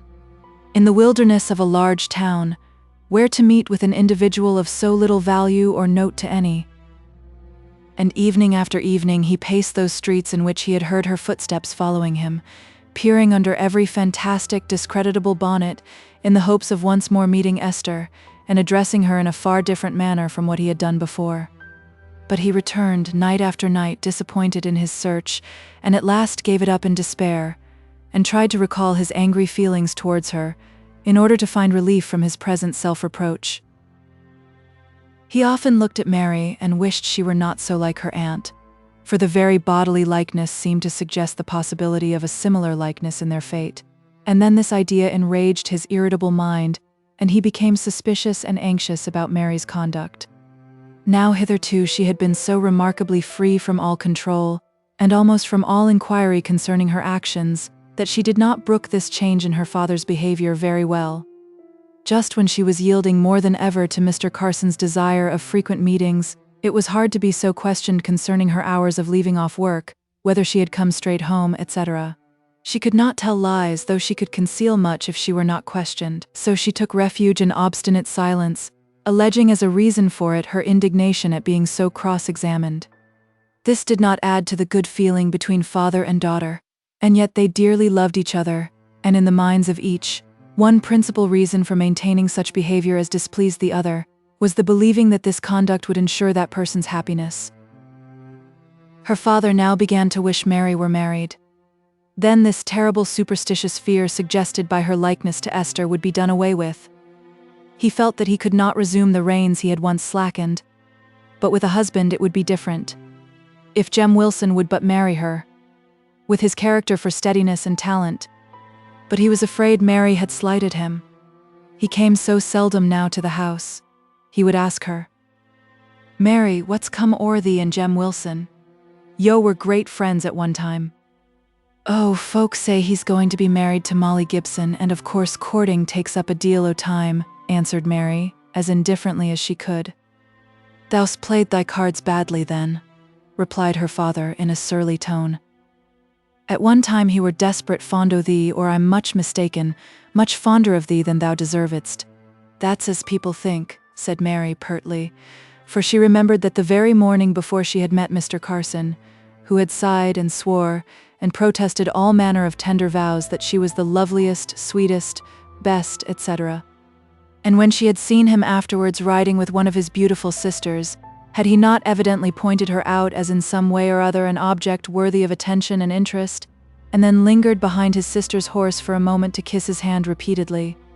So, as for Jem Wilson, she could whistle him down the wind. But her father was not in the mood to put up with pertness, and he upbraided her with the loss of Jem Wilson till she had to bite her lips till the blood came, in order to keep down the angry words that would rise in her heart. At last her father left the house, and then she might give way to her passionate tears. It so happened that Jem, after much anxious thought, had determined that day to put his fate to the touch, to win or lose it all. He was in a condition to maintain a wife in comfort.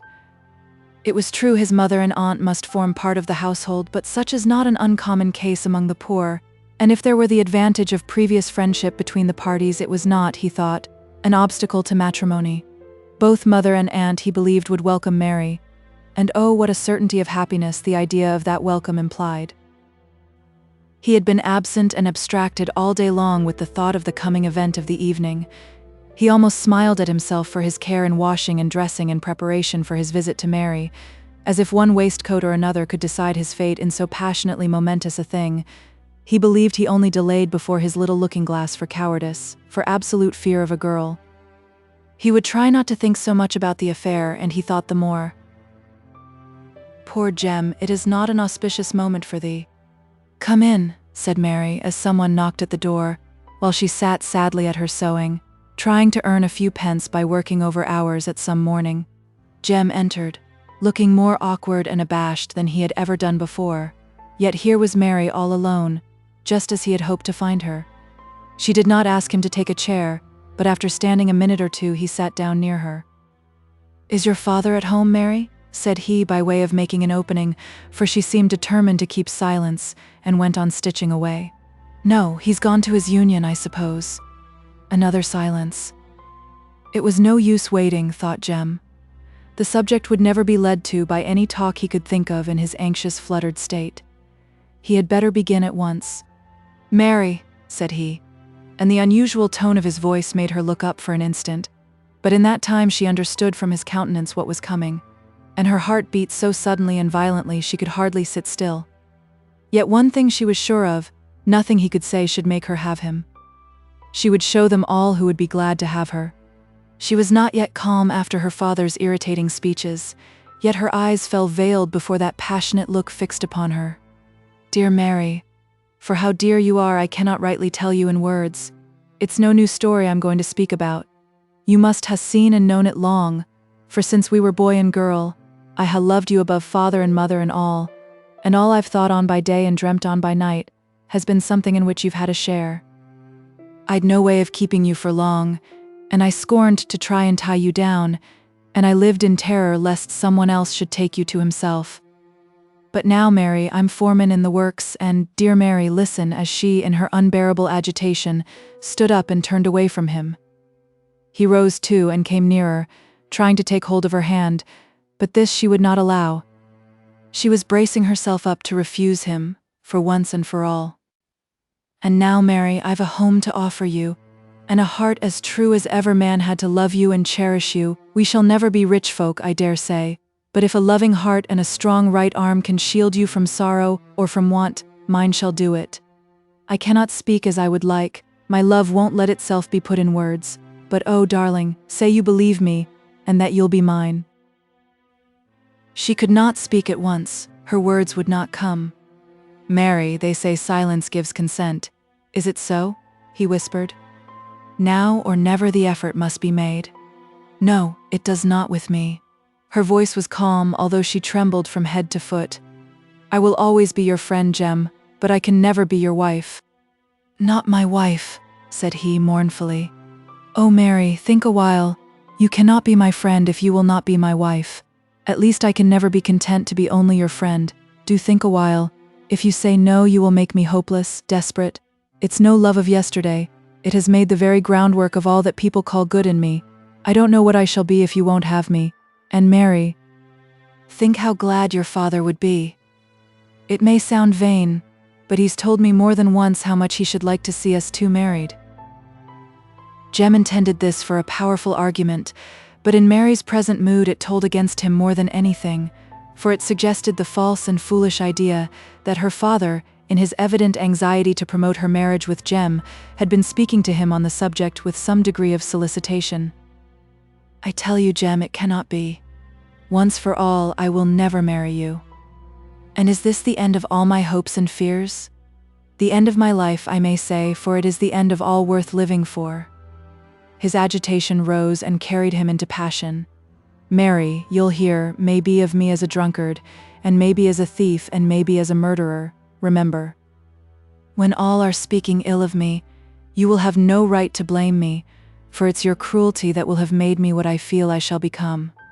You won't even say you'll try and like me, will you, Mary? Said he, suddenly changing his tone from threatening despair to fond, passionate entreaty, as he took her hand and held it forcibly between both of his, while he tried to catch a glimpse of her averted face.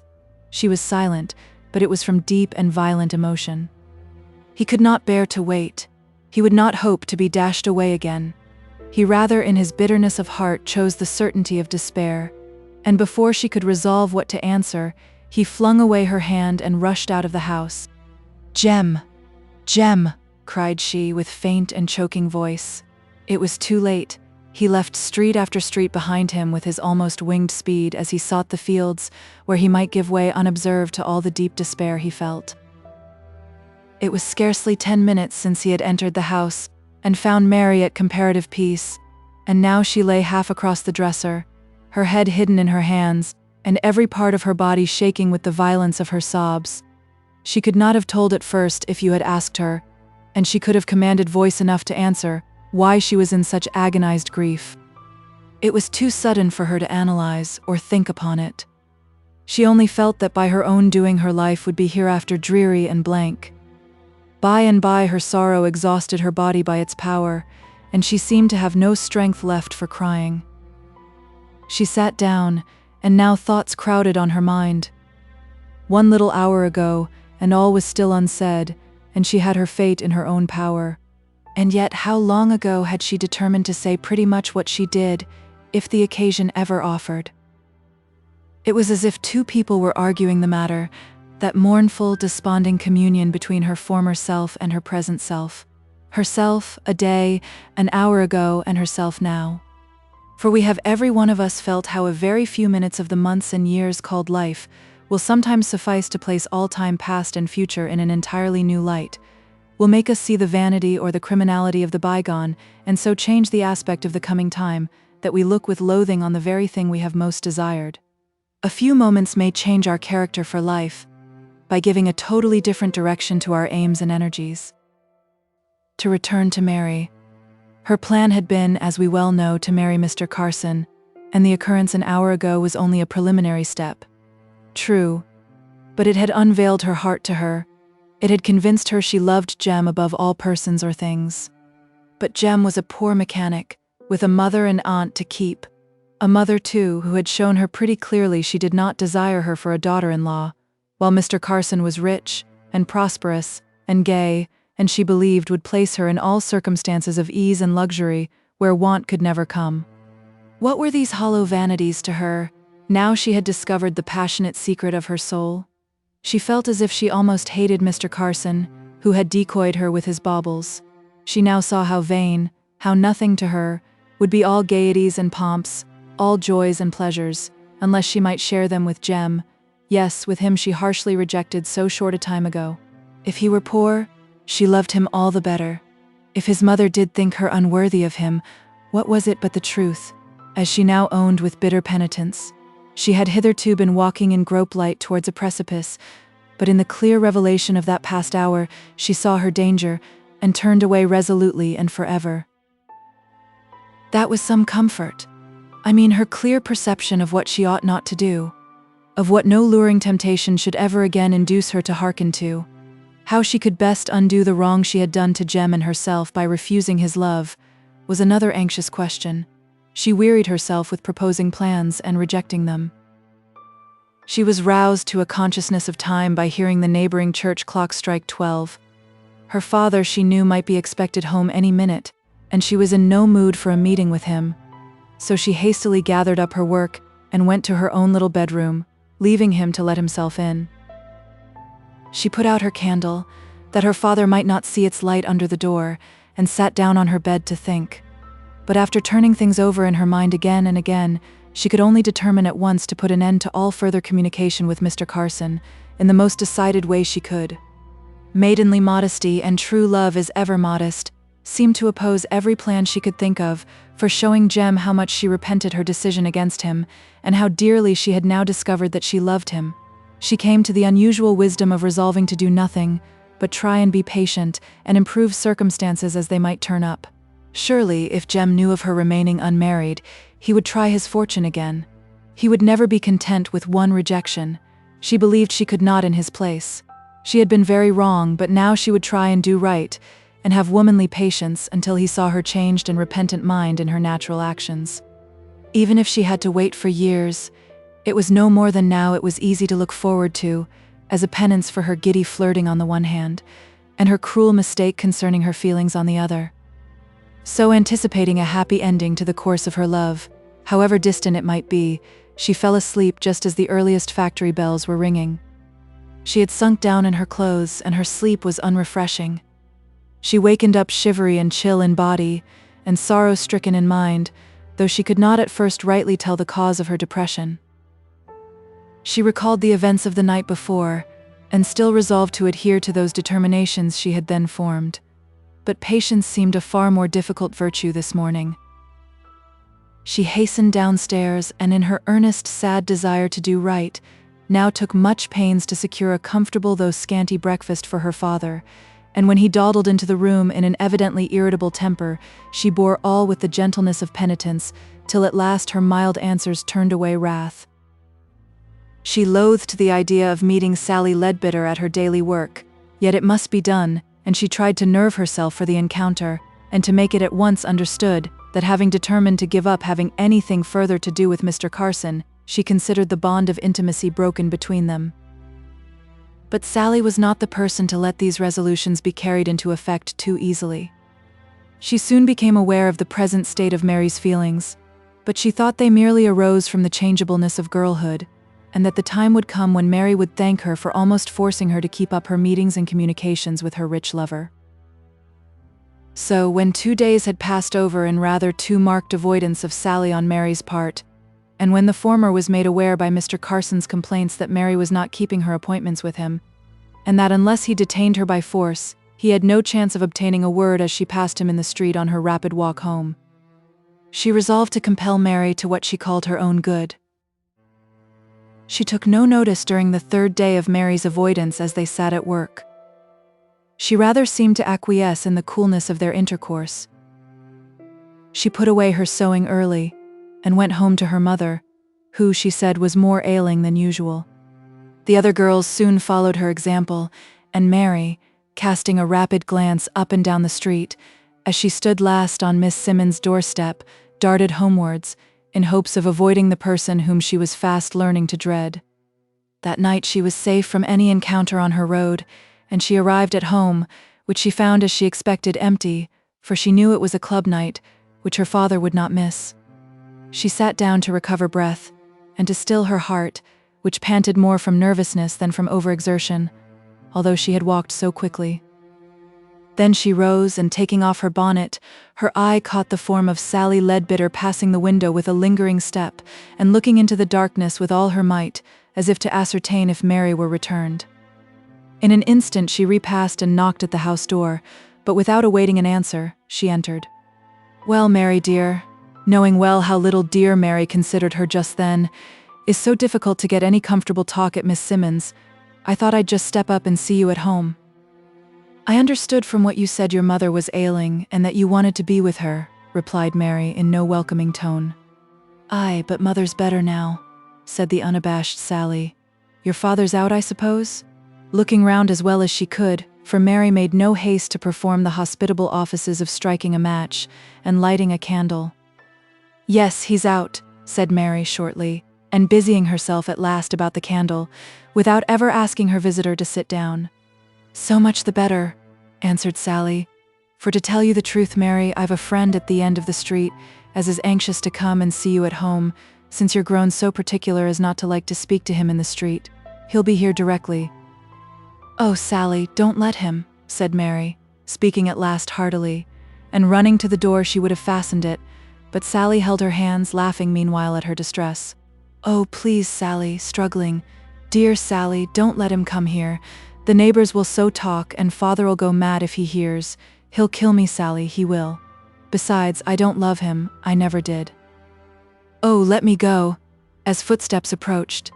And then, as they passed the house, and seemed to give her a respite, she continued, "Do, Sally, dear Sally, go and tell him I don't love him, and that I don't want to have anything more to do with him. It was very wrong, I dare say, keeping company with him at all. But I'm very sorry if I've led him to think too much of me, and I don't want him to think any more. Will you tell him this, Sally, and I'll do anything for you if you will?" "I'll tell you what I'll do," said Sally, in a more relenting mood. "I'll go back with you to where he's waiting for us, or rather I should say where I told him to wait for a quarter of an hour, till I seed if your father was at home, and if I didn't come back in that time, he said he'd come here, and break the door open, but he'd see you." "Oh, let us go," said Mary, feeling that the interview must be, and had better be anywhere than at home, where her father might return at any minute. She snatched up her bonnet, and was at the end of the court in an instant. But then, not knowing whether to turn to the right or to the left, she was obliged to wait for Sally, who came leisurely up, and put her arm through Mary's with a kind of decided hold, intended to prevent the possibility of her changing her mind, and turning back. But this, under the circumstances, was quite different to Mary's plan. She had wondered more than once if she must not have another interview with Mr. Carson, and had then determined, while she expressed her resolution that it should be the final one, to tell him how sorry she was if she had thoughtlessly given him false hopes.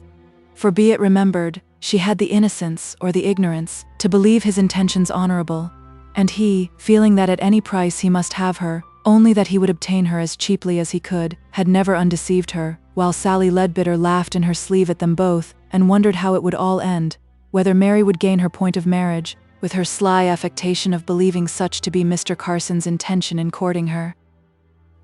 Not very far from the end of the street, into which the court where Mary lived opened, they met Mr. Carson, his hat a good deal slouched over his face as if afraid of being recognized.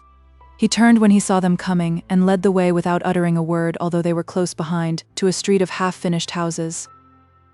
The length of the walk gave Mary time to recoil from the interview which was to follow, but even if her own resolve to go through with it had failed, there was the steady grasp of Sally Leadbitter, which she could not evade without an absolute struggle. At last he stopped in the shelter and concealment of a wooden fence, put up to keep the building rubbish from intruding on the foot pavement. Inside this fence, a minute afterwards, the girls were standing by him, Mary now returning Sally's detaining grasp with interest, for she had determined on the way to make her a witness, willing or unwilling, to the ensuing conversation. But Sally's curiosity led her to be a very passive prisoner in Mary's hold. With more freedom than he had ever used before, Mr. Carson put his arm firmly round Mary's waist, in spite of her indignant resistance. Nay, nay, you little witch. Now I have caught you, I shall keep you prisoner. Tell me now what has made you run away from me so fast these few days. Tell me, you sweet little coquette. Mary ceased struggling, but turned so as to be almost opposite to him, while she spoke out calmly and boldly. Mr. Carson, I want to speak to you for once and for all. Since I met you last Monday evening, I have made up my mind to have nothing more to do with you. I know I've been wrong in leading you to think I liked you, but I believe I didn't rightly know my own mind, and I humbly beg your pardon, sir, if I've led you to think too much of me.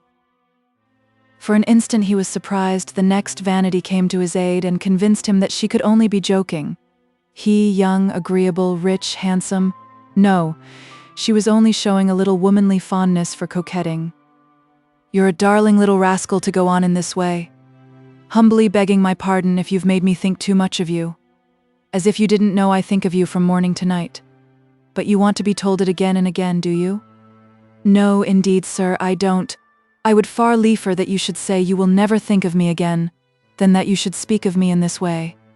For indeed, sir, I never was more in earnest than I am, when I say tonight is the last night I will ever speak to you. Last night, you sweet little equivocator, but not last day.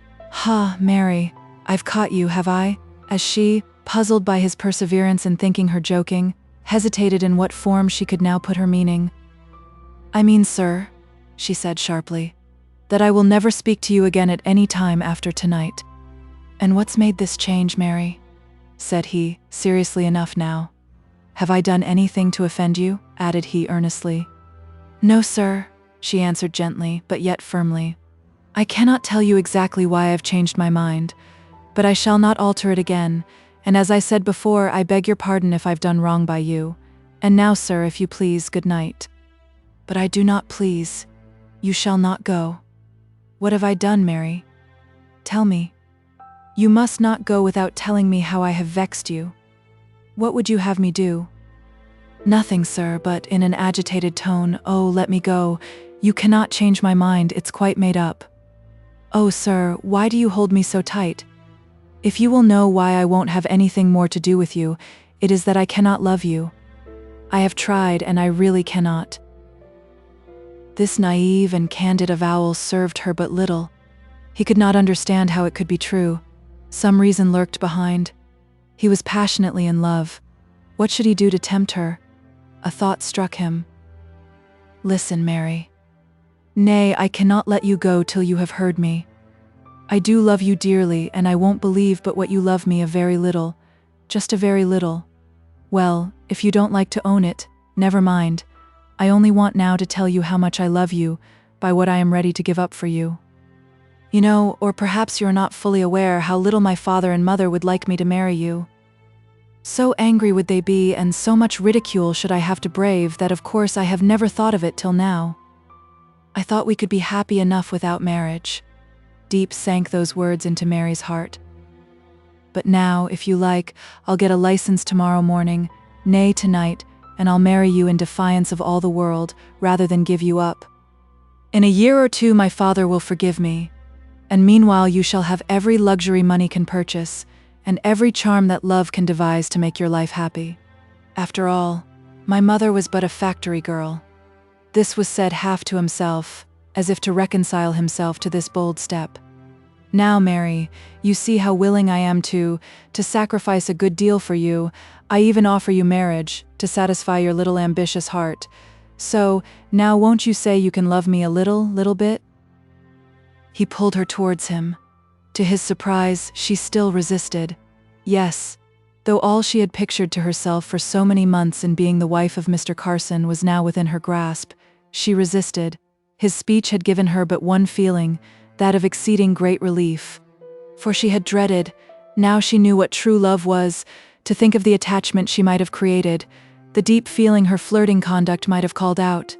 She had loaded herself with reproaches for the misery she might have caused. It was a relief to gather that the attachment was of that low, despicable kind, which can plan to seduce the object of its affection, that the feeling she had caused was shallow enough, for it only pretended to embrace self, at the expense of the misery, the ruin of one falsely termed beloved. She need not be penitent to such a plotter. That was the relief. I am obliged to you, sir, for telling me what you have.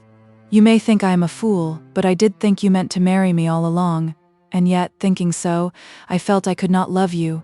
Still, I felt sorry I had gone so far in keeping company with you. Now, sir, I tell you, if I had loved you before, I don't think I should have loved you now you have told me you meant to ruin me. For that's the plain English of not meaning to marry me till just this minute.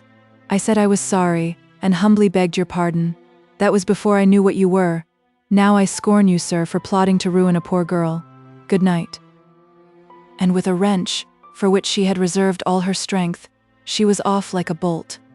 They heard her flying footsteps echo down the quiet street. The next sound was Sally's laugh, which grated on Mr. Carson's ears and keenly irritated him. "And what do you find so amusing, Sally?" asked he. "Oh, sir, I beg your pardon. I humbly beg your pardon, as Mary says, but I can't help laughing to think how she's outwitted us." She was going to have said outwitted you, but changed the pronoun. "Why, Sally, had you any idea she was going to fly out in this style?" "No, I hadn't, to be sure. But if you did think of marrying her, why, if I may be so bold as to ask, did you go and tell her you had no thought of doing otherwise by her?" That was what put her up at last.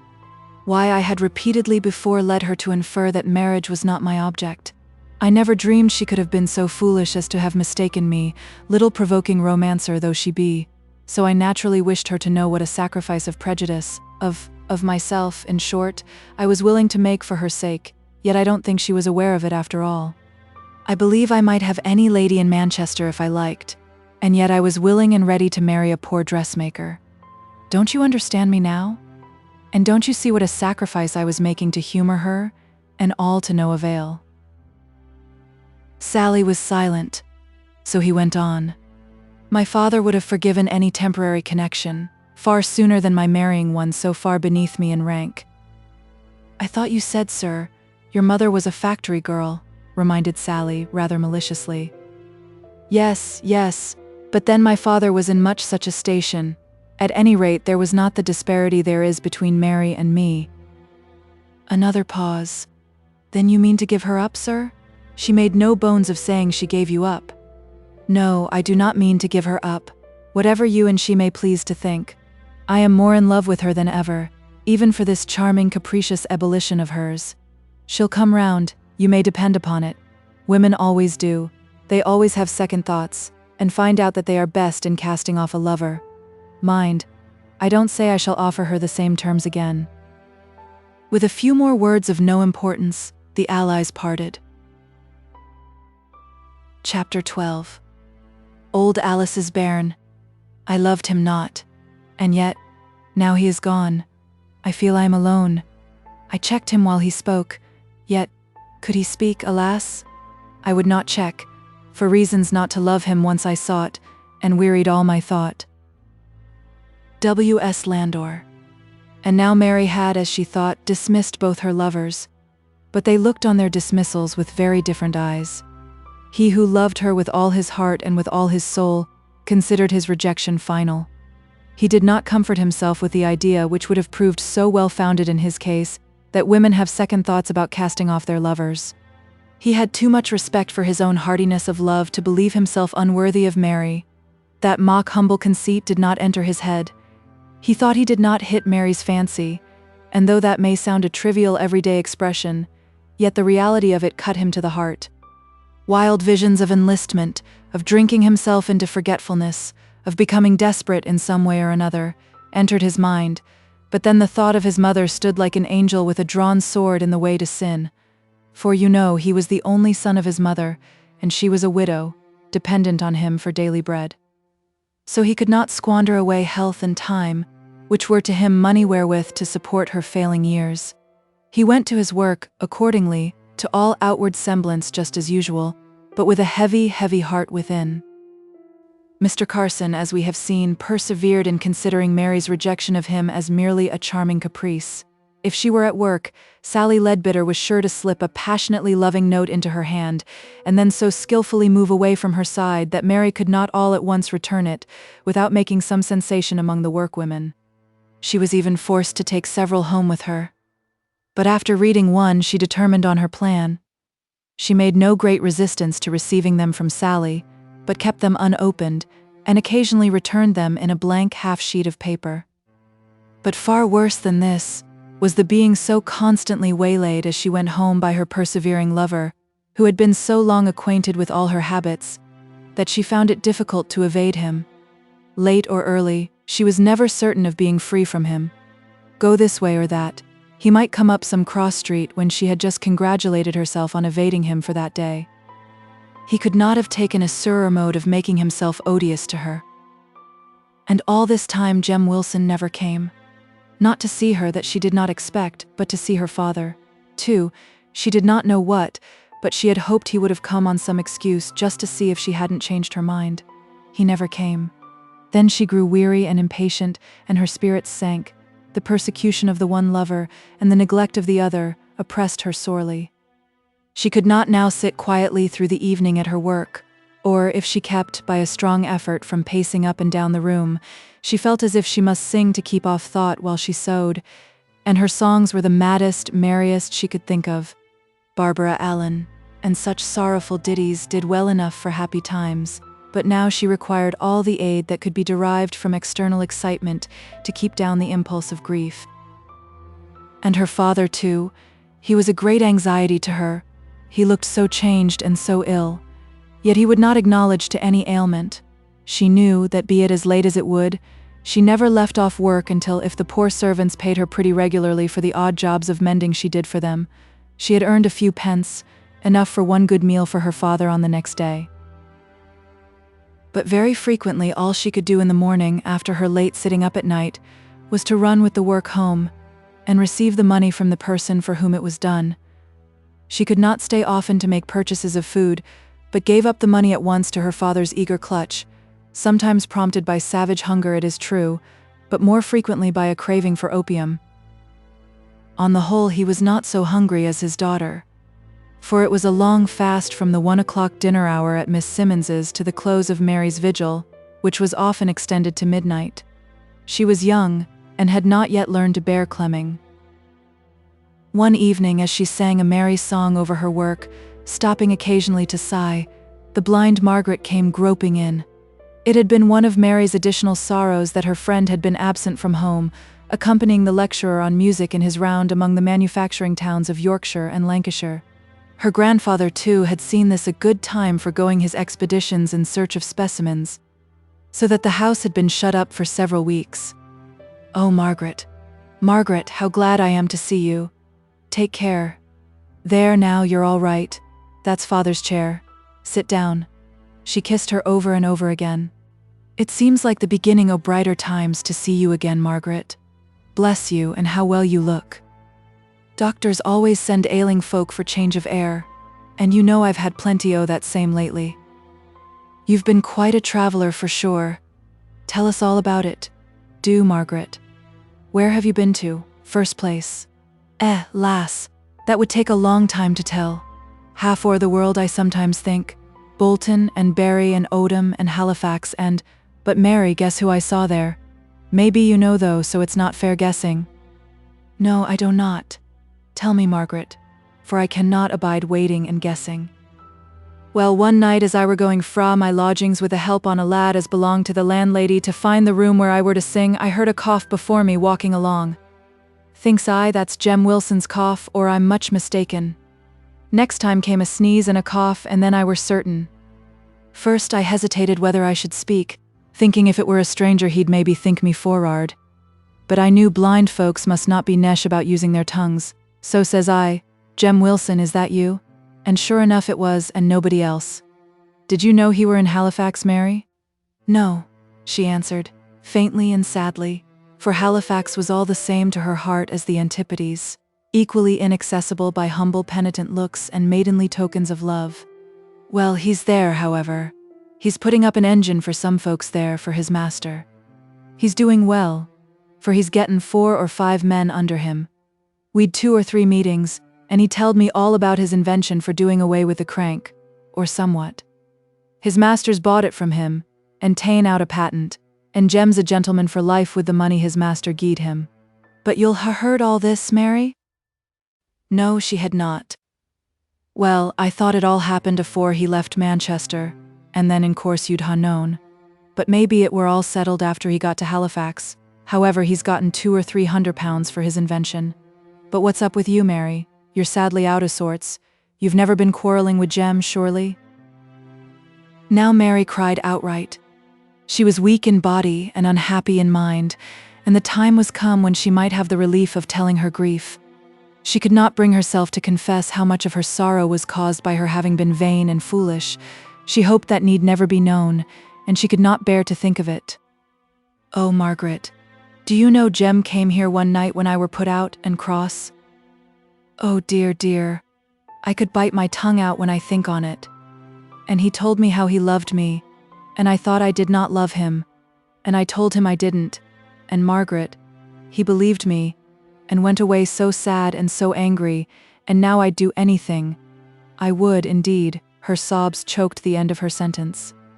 Margaret looked at her with sorrow but with hope, for she had no doubt in her own mind that it was only a temporary estrangement. Tell me, Margaret, said Mary, taking her apron down from her eyes, and looking at Margaret with eager anxiety, what can I do to bring him back to me? Should I write to him? No, replied her friend. That would not do. Men are so queer. They like to have the courting to themselves. But I did not mean to write him a courting letter, said Mary somewhat indignantly. If you wrote at all, it would be to give him a hint you'd taken the rue, and would be very glad to have him now. I believe now he'd rather find that out himself. But he won't try, said Mary, sighing. How can he find it out when he's at Halifax? If he's a will, he's away, depend upon it. And you would not have him if he's not a will to you, Mary. No, dear, changing her tone from the somewhat hard way in which sensible people too often speak, to the soft accents of tenderness which come with such peculiar grace from them. You must just wait and be patient. You may depend upon it, all will end well and better than if you meddled in it now. But it's so hard to be patient, pleaded Mary. Aye, dear, being patient is the hardest work any on us have to do through life, I take it. Waiting is far more difficult than doing. I've known that about my sight, and many a one has known it in watching the sick, but it's one of God's lessons we all must learn, one way or another, after a pause. Have you been to see his mother of late? No, not for some weeks. When last I went, she was so frabbit with me, that I really thought she wished I'd keep away. Well, if I were you, I'd go. Jem will hear on't, and it will do you far more good in his mind than writing a letter, which after all you would find a tough piece of work when you came to settle to it. 'Twould be hard to say neither too much nor too little. But I must be going, grandfather is at home, and it's our first night together, and he must not be sitting wanting me any longer. She rose up from her seat, but still delayed going. Mary, I've somewhat else I want to say to you, and I don't rightly know how to begin. You see, grandfather and I know what bad times is, and we know your father is out o' work, and I'm getting more money than I can well manage, and dear, would you just take this bit o' gold and pay me back in good times? The tears stood in Margaret's eyes as she spoke. Dear Margaret, we're not so bad pressed as that. The thought of her father, and his ill looks, and his one meal a day rushed upon Mary. And yet, dear, if it would not put you out o' your way, I would work hard to make it up to you, but would not your grandfather be vexed? Not he, wench. It were more his thought than mine, and we have gotten ever so many more at home, so don't hurry yoursel about paying. It's hard to be blind, to be sure, else money comes in so easily now to what it used to do, and it's downright pleasure to earn it, for I do so like singing. I wish I could sing, said Mary, looking at the sovereign. Some has one kind o' gifts, and some another. Many's the time when I could see that I longed for your beauty, Mary. We're like childer, ever wanting what we hun not got. But now I must say just one more word. Remember, if you're sore pressed for money, we shall take it very unkind if you don't not let us know. Goodbye to ye. In spite of her blindness, she hurried away, anxious to rejoin her grandfather, and desirous also to escape from Mary's expressions of gratitude. Her visit had done Mary good in many ways. It had strengthened her patience and her hope. It had given her confidence in Margaret's sympathy, And last, and really least in comforting power, of so little value are silver and gold in comparison to love, that gift in everyone's power to bestow, came the consciousness of the money value of the sovereign she held in her hand. The many things it might purchase. First of all came the thought of a comfortable supper for her father that very night, and acting instantly upon the idea, she set off in hopes that all the provision shops might not yet be closed, although it was so late. That night the cottage shone with unusual light and fire gleam, and the father and daughter sat down to a meal they thought almost extravagant. It was so long since they had had enough to eat. Food gives heart, say the Lancashire people, and the next day Mary made time to go and call on Mrs. Wilson, according to Margaret's advice. She found her quite alone, and more gracious than she had been the last time Mary had visited her. Alice was gone out, she said. She would just step to the post office, all for no earthly use. For it were to ask if they hadn't a letter lying there for her from her foster son Will Wilson, the sailor lad. What made her think there were a letter? Asked Mary. Why, yo see, a neighbor as has been in Liverpool telled us Will's ship were come in. Now he said last time he were in Liverpool he'd a come to ha seen Alice, but his ship had but a week holiday, and hard work for the men in that time too. So Alice makes sure he'll come this, and has had her hand behind her ear at every noise in the street, thinking it were him. And today she were neither to have nor to hold, but off she would go to the post and see if he had na sent her a line to the old house near yo. I tried to get her to give up going, for let alone her deafness she's gettin' so dark, she cannot see 5 yards afore her. But no, she would go, poor old body. I did not know her sight had failed her. She used to have good eyes enough when she lived near us. Aye, but it's gone lately a good deal. But you never ask after Jem, anxious to get in a word on the subject nearest her heart. No, replied Mary, blushing scarlet.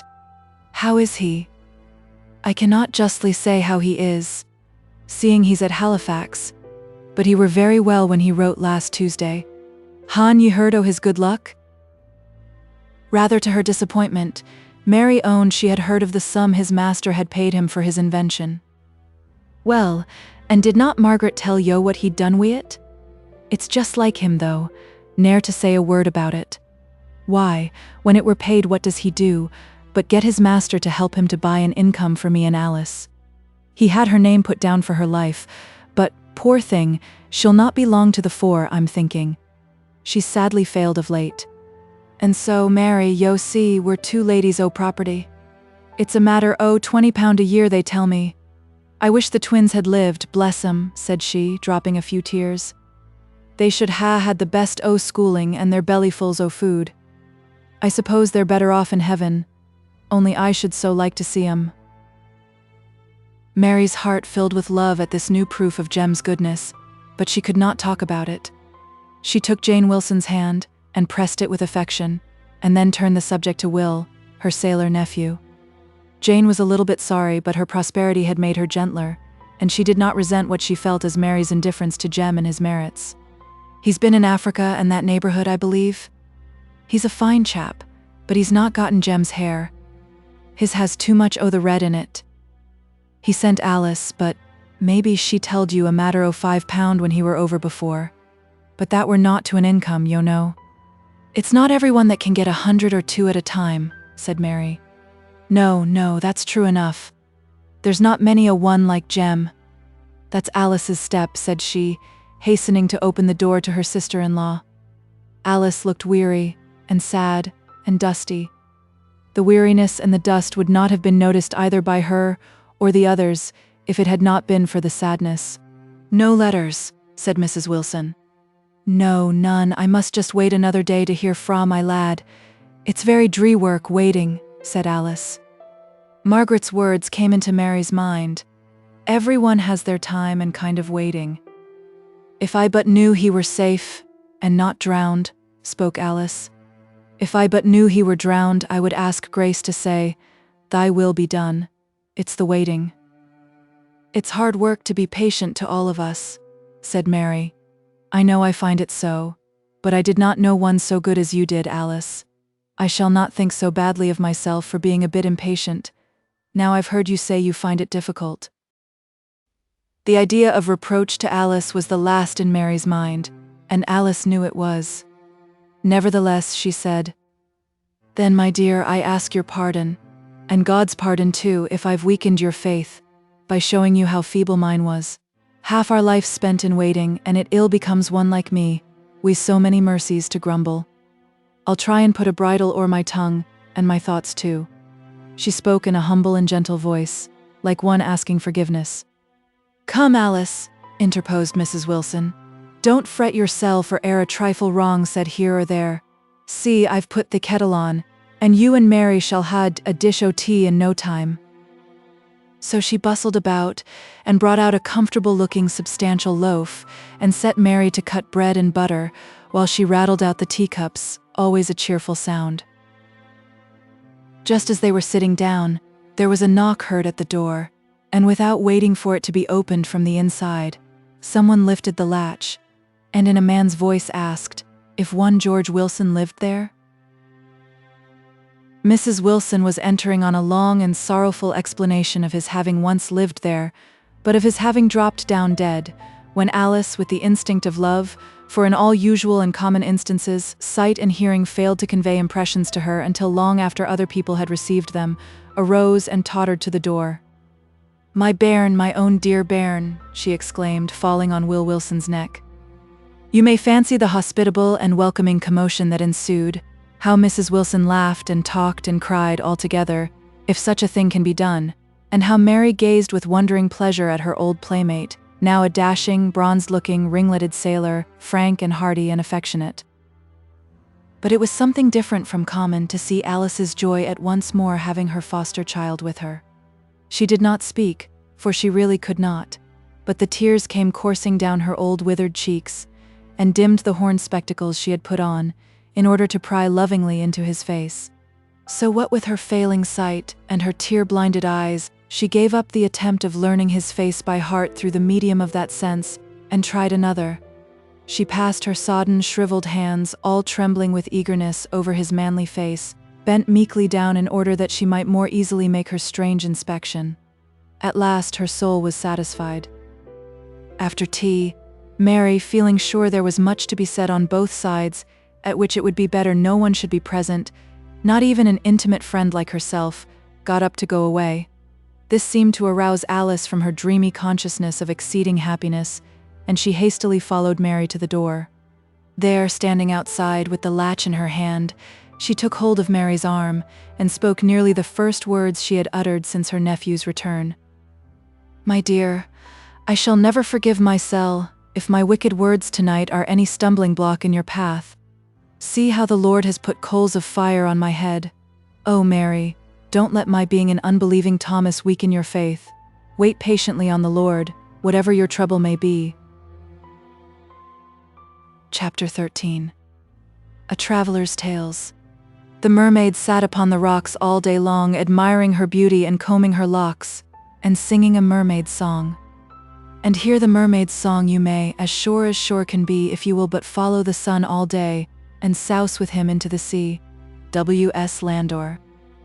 It was perhaps 4 or 5 days after the events mentioned in the last chapter, that one evening, as Mary stood lost in reverie at the window, she saw Will Wilson enter the court, and come quickly up to her door. She was glad to see him, for he had always been a friend of hers, perhaps too much like her in character ever to become anything nearer or dearer. She opened the door in readiness to receive his frank greeting, which she as frankly returned. "Come, Mary, on with bonnet and shawl, or whatever rigging you women require before leaving the house. I'm sent to fetch you, and I can't lose time when I'm under orders." "Where am I to go to?" asked Mary, as her heart leaped up at the thought of who might be waiting for her. "Not very far," replied he. "Only to old Job Legg's round the corner here. Aunt would have me come and see these new friends of hers, and then we meant to come on here to see you and your father, but the old gentleman seems inclined to make a night of it, and have you all there? Where's your father? I want to see him. He must come too. He's out, but I'll leave word next door for him to follow me. That's to say, if he comes home afore long," she added, hesitatingly. "Is anyone else at Job's?" "No. My Aunt Jane would not come for some maggot or other, and as for Jem, I don't know what you've all been doing to him, but he's as downhearted a chap as I'd wish to see. He's had his sorrows sure enough, poor lad. But it's time for him to be shaking off his dull looks and not go moping like a girl." "Then he's come fra Halifax, is he?" asked Mary. "Yes, his body's come, but I think he's left his heart behind him. His tongue I'm sure he has, as we used to say to childer, when they would not speak. I try to rouse him up a bit, and I think he likes having me with him, but still he's as gloomy and as dull as can be. 'Twas only yesterday he took me to the works, and you'd ha' thought us two Quakers as the spirit hadn't moved. All the way down we were so mum. It's a place to craze a man, certainly, such a noisy black hole. There were one or two things worth looking at, the bellows for instance, or the gale they called a bellows. I could ha' stood near it a whole day, and if I'd a berth in that place, I should like to be bellows man, if there is such a one. But Jem weren't diverted even with that. He stood as grave as a judge while it blew my hat out o' my hand. He's lost all relish for his food too, which frets my aunt sadly. Come, Mary, aren't you ready?" She had not been able to gather if she were to see Jem at Job Leck's, but when the door was opened she at once saw and felt he was not there. The evening then would be a blank, at least so she thought for the first 5 minutes, but she soon forgot her disappointment in the cheerful meeting of old friends, all, except herself, with some cause for rejoicing at that very time. Margaret, who could not be idle, was knitting away, with her face looking full into the room, away from her work. Alice sat meek and patient with her dimmed eyes and gentle look, trying to see and to hear but never complaining. Indeed, in her inner self she was blessing God for her happiness, for the joy of having her nephew, her child, near her was far more present to her mind than her deprivations of sight and hearing. Job was in the full glory of host and hostess too, for by a tacit agreement he had roused himself from his habitual abstraction and had assumed many of Margaret's little household duties. While he moved about, he was deep in conversation with the young sailor, trying to extract from him any circumstances connected with the natural history of the different countries he had visited. "Oh, if you are fond of grubs and flies and beetles, there's no place for 'em like Sierra Leone. I wish you'd had some of ours. We had rather too much of a good thing. We drank them with our drink and could scarcely keep from eating them with our food. I never thought any folk could care for such fat green beasts as those, or I would have brought you them by the thousand. A plate full o' peas soup would have been full enough for you, I dare say. It were often too full for us. I would ha' given a good deal for some on 'em," said Job. "Well, I knew folk at home liked some o' the queer things one meets with abroad, but I never thought they'd care for them nasty slimy things. I were always on the lookout for a mermaid, for that I knew were a curiosity." "You might ha' looked long enough," said Job, in an undertone of contempt, which, however, the quick ears of the sailor caught. "Not so long, master, in some latitudes as you think. It stands to reason the sea hereabouts is too cold for mermaids, for women here don't go half naked on account o' climate. But I've been in lands where muslin were too hot to wear on land, and where the sea were more than milk-warm, and though I'd never the good luck to see a mermaid in that latitude, I know them that has." "Do tell us about it," cried Mary. "Pooh, pooh," said Job the naturalist. Both speeches determined Will to go on with his story. What could a fellow who had never been many miles from home know about the wonders of the deep, that he should put him down in that way? "Well, it were Jack Harris, our third mate last voyage, as many and many a time telled us all about it. You see, he were becalmed off Chatham Island, that's in the Great Pacific, and a warm enough latitude for mermaids and sharks and such like perils. So some of the men took the longboat and pulled for the island to see what it were like. And when they got near, they heard a puffing, like a creature come up to take breath. You've never heard a diver? No. Well, you've heard folks in Thiasma, and it were for all the world like that. So they looked around, and what should they see but a mermaid, sitting on a rock and sunning herself. The water is always warmer when it's rough, you know, so I suppose in the calm she felt it rather chilly, and had come up to warm herself." "What was she like?" asked Mary breathlessly. Job took his pipe off the chimney-piece and began to smoke with very audible puffs, as if the story were not worth listening to. "Oh, Jack used to say she was for all the world as beautiful as any of the wax ladies in the barbers' shops, Only, Mary, there were one little difference. Her hair was bright grass green. I should not think that was pretty, said Mary, hesitatingly, as if not liking to doubt the perfection of anything belonging to such an acknowledged beauty. Oh, but it is when you're used to it. I always think when first we get sight of land, there's no color so lovely as grass green. However, she had green hair sure enough, and were proud enough of it too, for she were combing it out full length when first they saw her. They all thought she were a fair prize, and maybe as good as a whale in ready money. They were whale fishers, you know. For some folk think a deal of mermaids, whatever other folk do. This was a hit at Job, who retaliated in a series of sonorous spittings and puffs. So, as I were saying, they pulled towards her, thinking to catch her. She were all the while combing her beautiful hair and beckoning to them, while with the other hand she held a looking-glass. How many hands had she? Asked Job. 2, to be sure, just like any other woman, answered Will, indignantly. Oh, I thought you said she beckoned with one hand and combed her hair with another, and held a looking-glass with a third, said Job, with provoking quietness. No, I didn't. At least if I did, I meant she did one thing after another, as anyone but, here he mumbled a word or two, could understand.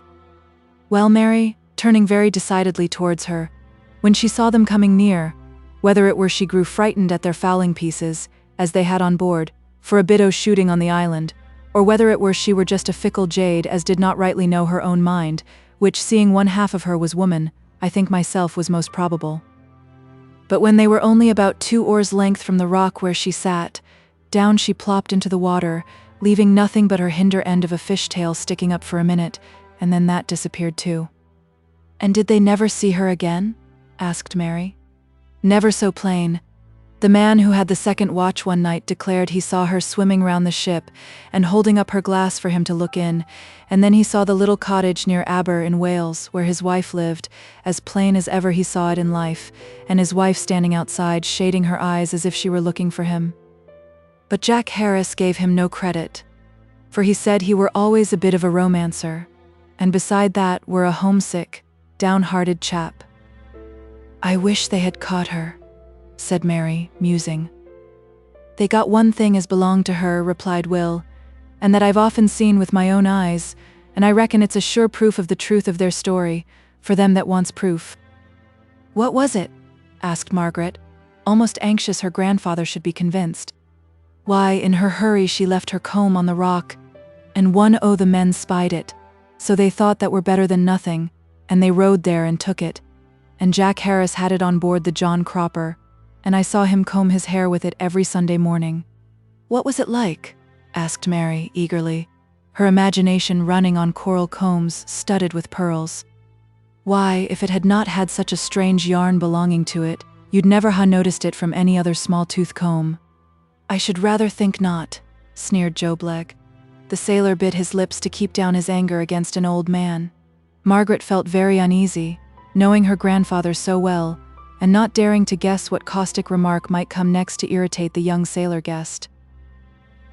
Mary, however, was too much interested by the wonders of the deep to perceive the incredulity with which Job Legh received Wilson's account of the mermaid, and when he left off half offended and very much inclined not to open his lips again through the evening, she eagerly said, "Oh, do tell us something more of what you hear and see on board ship. Do, Will." "What's the use, Mary, if folk won't believe one? There are things I saw with my own eyes that some people would pish and pshaw at, as if I were a baby to be put down by cross noises. But I'll tell you, Mary, with an emphasis on you, some more of the wonders of the sea, sin you're not too wise to believe me. I have seen a fish fly." This did stagger Mary. She had heard of mermaids as signs of inns, and as sea wonders, but never of flying fish. Not so Job. He put down his pipe, and nodding his head as a token of approbation, he said, Aye, young man. Now you're speaking truth. Well now, you'll swallow that, old gentleman. You'll credit me when I say I've seen a critter half fish, half bird, and you won't credit me when I say there be such beasts as mermaids, half fish, half woman. To me one's just as strange as t'other. You never saw the mermaid yoursel, interposed Margaret gently. But love me, love my dog, was Will Wilson's motto, only his version was, believe me, believe Jack Harris, and the remark was not so soothing to him as it was intended to have been. It's the XVIII, one of the Malacopterygii abdominalis, said Job, much interested. Aye, there you go. You're one o' them folks as never knows beasts unless they're called out o' their names. Put 'em in Sunday clothes and you know 'em, but in their workaday English you never know naught about 'em. I've met we many o' your kidney, and if I'd ha' known it, I'd ha' christened poor Jack's mermaid with some grand gibberish of a name. Mermaidicus Jack Harrisensis. That's just like their newfangled words.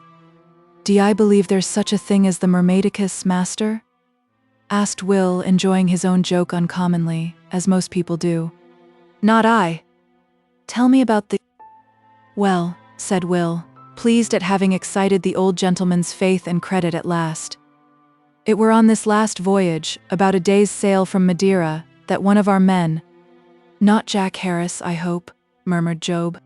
Called me, continued Will, not noticing the interruption, to see the what-do-you-call-it? Flying fish, I say it is. It were 20 feet out of water, and it flew near on to 100 yards. But I say, old gentleman, I ha' gotten one dried, and if you'll take it, why, I'll give it you only, he added in a lower tone. I wish you'd just gimme credit for the Mermaidicus. I really believe if the assuming faith in the story of the mermaid had been made the condition of receiving the flying fish, Job Legh, sincere man as he was, would have pretended belief.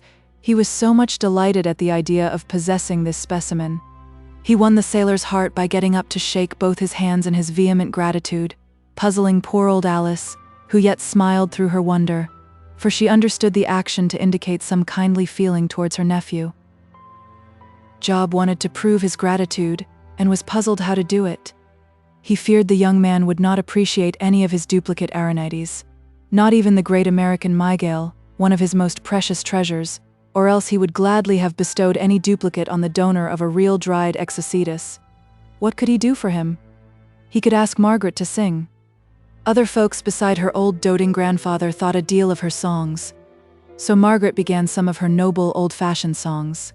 She knew no modern music, for which her auditors might have been thankful, but she poured her rich voice out in some of the old canzonets she had lately learnt while accompanying the musical lecturer on his tour. Mary was amused to see how the young sailor sat entranced, mouth, eyes all open, in order to catch every breath of sound.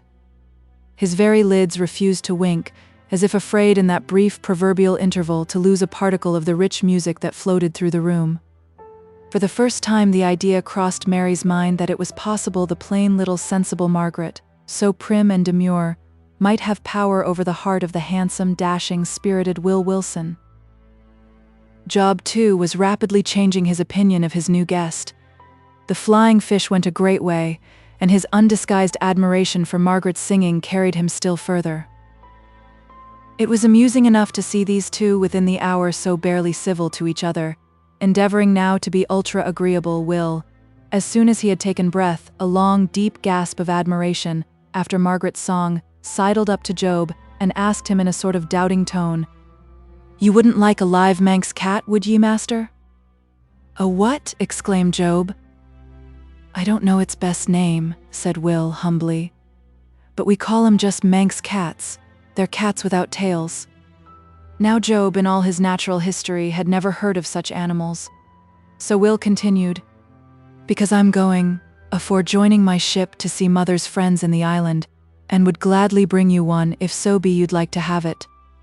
They look as queer and out o' nature as flying fish, or—" he gulped the words down that should have followed. "Especially when you see 'em walking a rooftop, right again the sky, when a cat, as is a proper cat, is sure to stick her tail stiff out behind, like a slack rope dancer a-balancing, but these cats having no tail, cannot stick it out, which captivates some people uncommonly. If you'll allow me, I'll bring one for Miss there," jerking his head at Margaret. Job assented with grateful curiosity, wishing much to see the tailless phenomenon. "When are you going to sail?" asked Mary. "I cannot justly say. Our ship's bound for America next voyage, they tell me. A messmate will let me know when her sailing day is fixed, but I've got to go to the Isle o' Man first. I promised Uncle last time I were in England to go this next time. I may have to hoist the Blue Peter any day, so make much of me while you have me, Mary."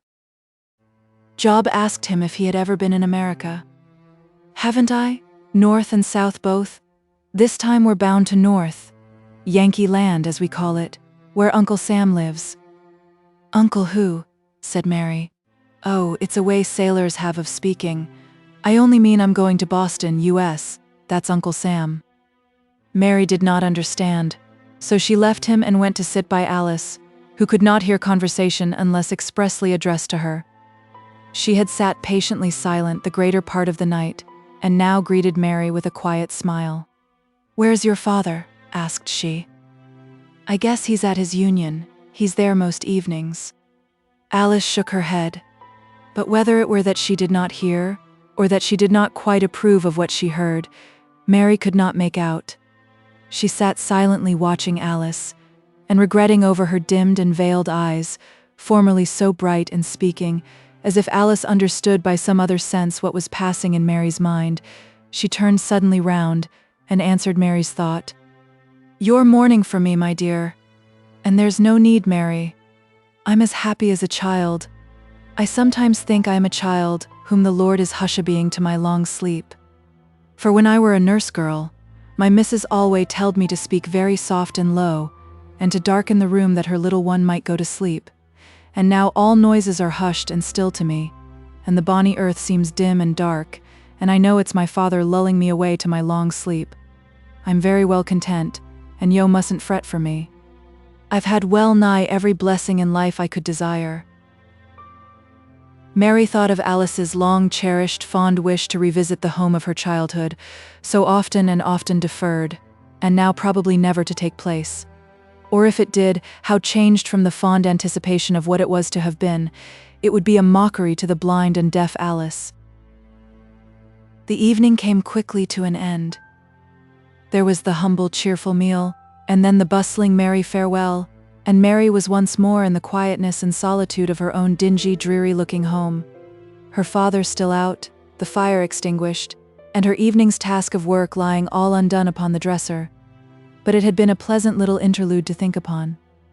It had distracted her attention for a few hours from the pressure of many uneasy thoughts, of the dark, heavy, oppressive times, when sorrow and want seemed to surround her on every side, of her father, his changed and altered looks, telling so plainly of broken health, and an embittered heart of the morrow, and the morrow beyond that, to be spent in that close, monotonous workroom, with Sally Leadbitter's odious whispers hissing in her ear, and of the hunted look, so full of dread, from Miss Simmons' doorstep up and down the street, lest her persecuting lover should be near. For he lay in wait for her with wonderful perseverance, and of late had made himself almost hateful, by the unmanly force which he had used to detain her to listen to him, and the indifference with which he exposed her to the remarks of the passers-by, any one of whom might circulate reports which it would be terrible for her father to hear, and worse than death should they reach Jem Wilson. And all this she had drawn upon herself by her giddy flirting. Oh, how she loathed the recollection of the hot summer evening, when, worn out by stitching and sewing, she had loitered homewards with weary languor, and first listened to the voice of the tempter. And Jem Wilson. Oh, Jem, Jem, why did you not come to receive some of the modest looks and words of love which Mary longed to give you, to try and make up for the hasty rejection which you as hastily took to be final, though both mourned over it with many tears? But day after day passed away, and patience seemed of no avail, and Mary's cry was ever the old moan of the moated grange. "Why comes he not?" she said. "I am a-weary, oh weary, I would that I were dead." Chapter 14. Jem's interview with poor Esther. Know the temptation ere you judge the crime. Look on this tree, 'twas green and fair and graceful, yet now save these few shoots, how dry and rotten, thou canst not tell the cause. Not long ago a neighbor oak, with which its roots were twined, in falling wrenched them with such cruel force, that though we covered them again with care, its beauty withered, and it pined away. So, could we look into the human breast? How oft the fatal blight that meets our view, should we trace down to the torn, bleeding fibers of a too trusting heart, where it were shame for pitying tears to give contempt or blame. Street walks. The month was over, the honeymoon to the newly married, the exquisite convalescence to the living mother of a living child, the first dark days of nothingness to the widow and the child bereaved, the term of penance, of hard labor, and solitary confinement, to the shrinking, shivering, hopeless prisoner. Sick, and in prison. And ye visited me, shall you, or I, receive such blessing? I know one who will. An overseer of a foundry, an aged man with hoary hair, has spent his Sabbaths, for many years, in visiting the prisoners and the afflicted in Manchester New Bailey, not merely advising and comforting, but putting means into their power of regaining the virtue and the peace they had lost, becoming himself their guarantee in obtaining employment, and never deserting those who have once asked help from him. Esther's term of imprisonment was ended. She received a good character in the governor's books. She had picked her daily quantity of oakum, had never deserved the extra punishment of the treadmill, and had been civil and decorous in her language, and once more she was out of prison. The door closed behind her with a ponderous clang, and in her desolation she felt as if shut out of home, from the only shelter she could meet with, houseless and penniless as she was, on that dreary day. But it was but for an instant that she stood there doubting. One thought had haunted her both by night and by day, with monomaniacal incessancy, and that thought was how to save Mary, her dead sister's only child, her own little pet in the days of her innocence, from following in the same downward path to vice. To whom could she speak and ask for aid? She shrank from the idea of addressing John Barton again. Her heart sank within her, at the remembrance of his fierce repulsing action and far fiercer words. It seemed worse than death to reveal her condition to Mary, else she sometimes thought that this course would be the most terrible, the most efficient warning. She must speak, to that she was soul-compelled, but to whom? She dreaded addressing any of her former female acquaintance, even supposing they had sense, or spirit, or interest enough to undertake her mission. To whom shall the outcast prostitute tell her tale? Who will give her help in her day of need? Hers is the leper sin, and all stand aloof, dreading to be counted unclean. In her wild night wanderings, she had noted the haunts and habits of many a one who little thought of a watcher in the poor forsaken woman. You may easily imagine that a double interest was attached by her to the ways and companionships of those with whom she had been acquainted in the days which, when present, she had considered hardly worked and monotonous, but which now in retrospection seemed so happy and unclouded. Accordingly she had, as we have seen, known where to meet with John Barton on that unfortunate night, which had only produced irritation in him and a month's imprisonment to her. She had also observed that he was still intimate with the Wilsons. She had seen him walking and talking with both father and son, her old friends too, and she had shed unregarded, unvalued tears when someone had casually told her of George Wilson's sudden death. It now flashed across her mind that to the son, to Mary's playfellow, her elder brother in the days of childhood, her tale might be told and listened to with interest, and some mode of action suggested by him, by which Mary might be guarded and saved. All these thoughts had passed through her mind while yet she was in prison, so when she was turned out, her purpose was clear, and she did not feel her desolation of freedom as she would otherwise have done. That night she stationed herself early near the foundry where she knew Jem worked. He stayed later than usual, being detained by some arrangements for the morrow. She grew tired and impatient. Many workmen had come out of the door in the long dead brick wall, and eagerly had she peered into their faces, deaf to all insult or curse. He must have gone home early. One more turn in the street and she would go. During that turn he came out, and in the quiet of that street of workshops and warehouses, she directly heard his steps. Now her heart failed her for an instant, but still she was not daunted from her purpose, painful as its fulfillment was sure to be. She laid her hand on his arm. As she expected, after a momentary glance at the person who thus endeavored to detain him, he made an effort to shake it off and pass on. But trembling as she was, she had provided against this by a firm and unusual grasp. "You must listen to me, Jem Wilson," she said, with almost an accent of command. "Go away, missus. I've naught to do with you, either in hearkening or talking." He made another struggle. "You must listen," she said again, authoritatively, "for Mary Barton's sake." The spell of her name was as potent as that of the mariner's glittering eye. He listened like a 3-year child. I know you care enough for her to wish to save her from harm." He interrupted his earnest gaze into her face with the exclamation, "And who can yo be to know Mary Barton, or to know that she's aught to me?" There was a little strife in Esther's mind for an instant, between the shame of acknowledging herself and the additional weight to her revelation which such acknowledgement would give. Then she spoke. "Do you remember Esther, the sister of John Barton's wife? The aunt to Mary, and the Valentine I sent you last February 10 years? Yes, I mind her well. But yo are not Esther, are you?" He looked again into her face, and seeing that indeed it was his boyhood's friend, he took her hand and shook it with a cordiality that forgot the present in the past. "Why, Esther, where han ye been this many a year? Where han ye been wandering that we none of us could find you out?"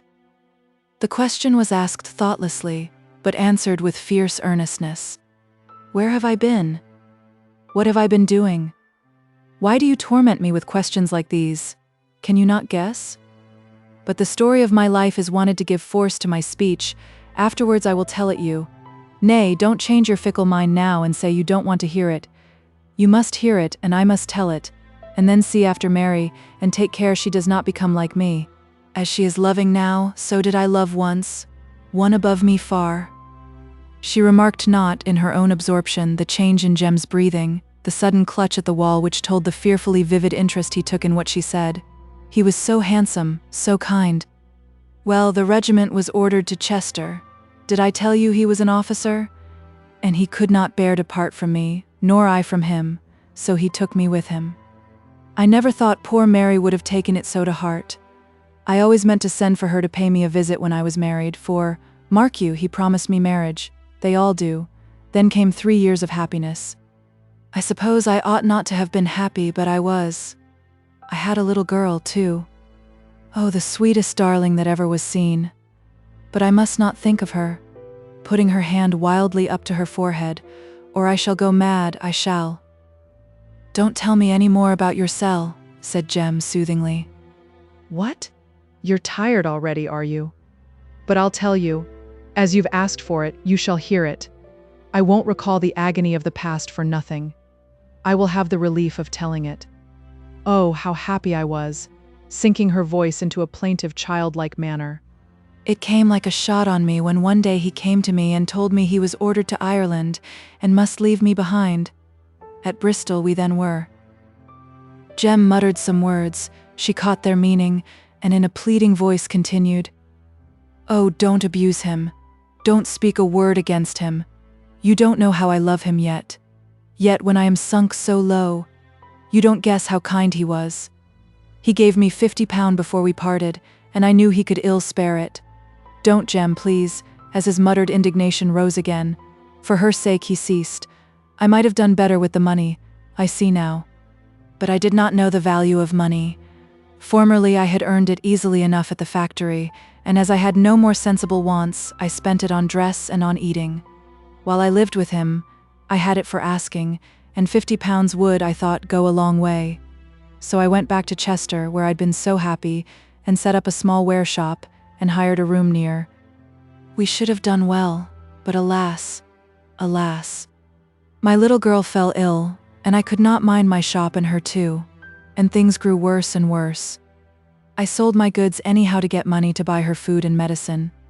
I wrote over and over again to her father for help, but he must have changed his quarters, for I never got an answer. The landlord seized the few bobbins and tapes I had left for shop rent, and the person to whom the mean little room to which we had been forced to remove belonged threatened to turn us out unless his rent was paid. It had run on many weeks, and it was winter, cold, bleak winter, and my child was so ill, and I was starving. And I could not bear to see her suffer, and forgot how much better it would be for us to die together. Oh, her moans, which money would give me the means of relieving. So I went out into the street, one January night. Do you think God will punish me for that? She asked with wild vehemence, almost amounting to insanity, and shaking Jem's arm in order to force an answer from him. But before he could shape his heart's sympathy into words, her voice had lost its wildness, and she spoke with the quiet of despair. But it's no matter. I've done that since, which separates us as far asunder as heaven and hell can be. Her voice rose again to the sharp pitch of agony. My darling, even after death I may not see thee, my own sweet one. She was so good, like a little angel. What is that text? I don't remember. That text Mother used to teach me when I sat on her knee long ago. It begins, Blessed are the pure. Blessed are the pure in heart, for they shall see God. Aye, that's it. It would break Mother's heart if she knew what I am now. It did break Mary's heart, you see. And now I recollect it was about her child I wanted so to see you, Jem.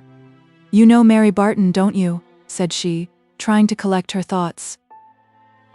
Yes, Jem knew her. How well his beating heart could testify. Well, there's something to do for her. I forget what. Wait a minute.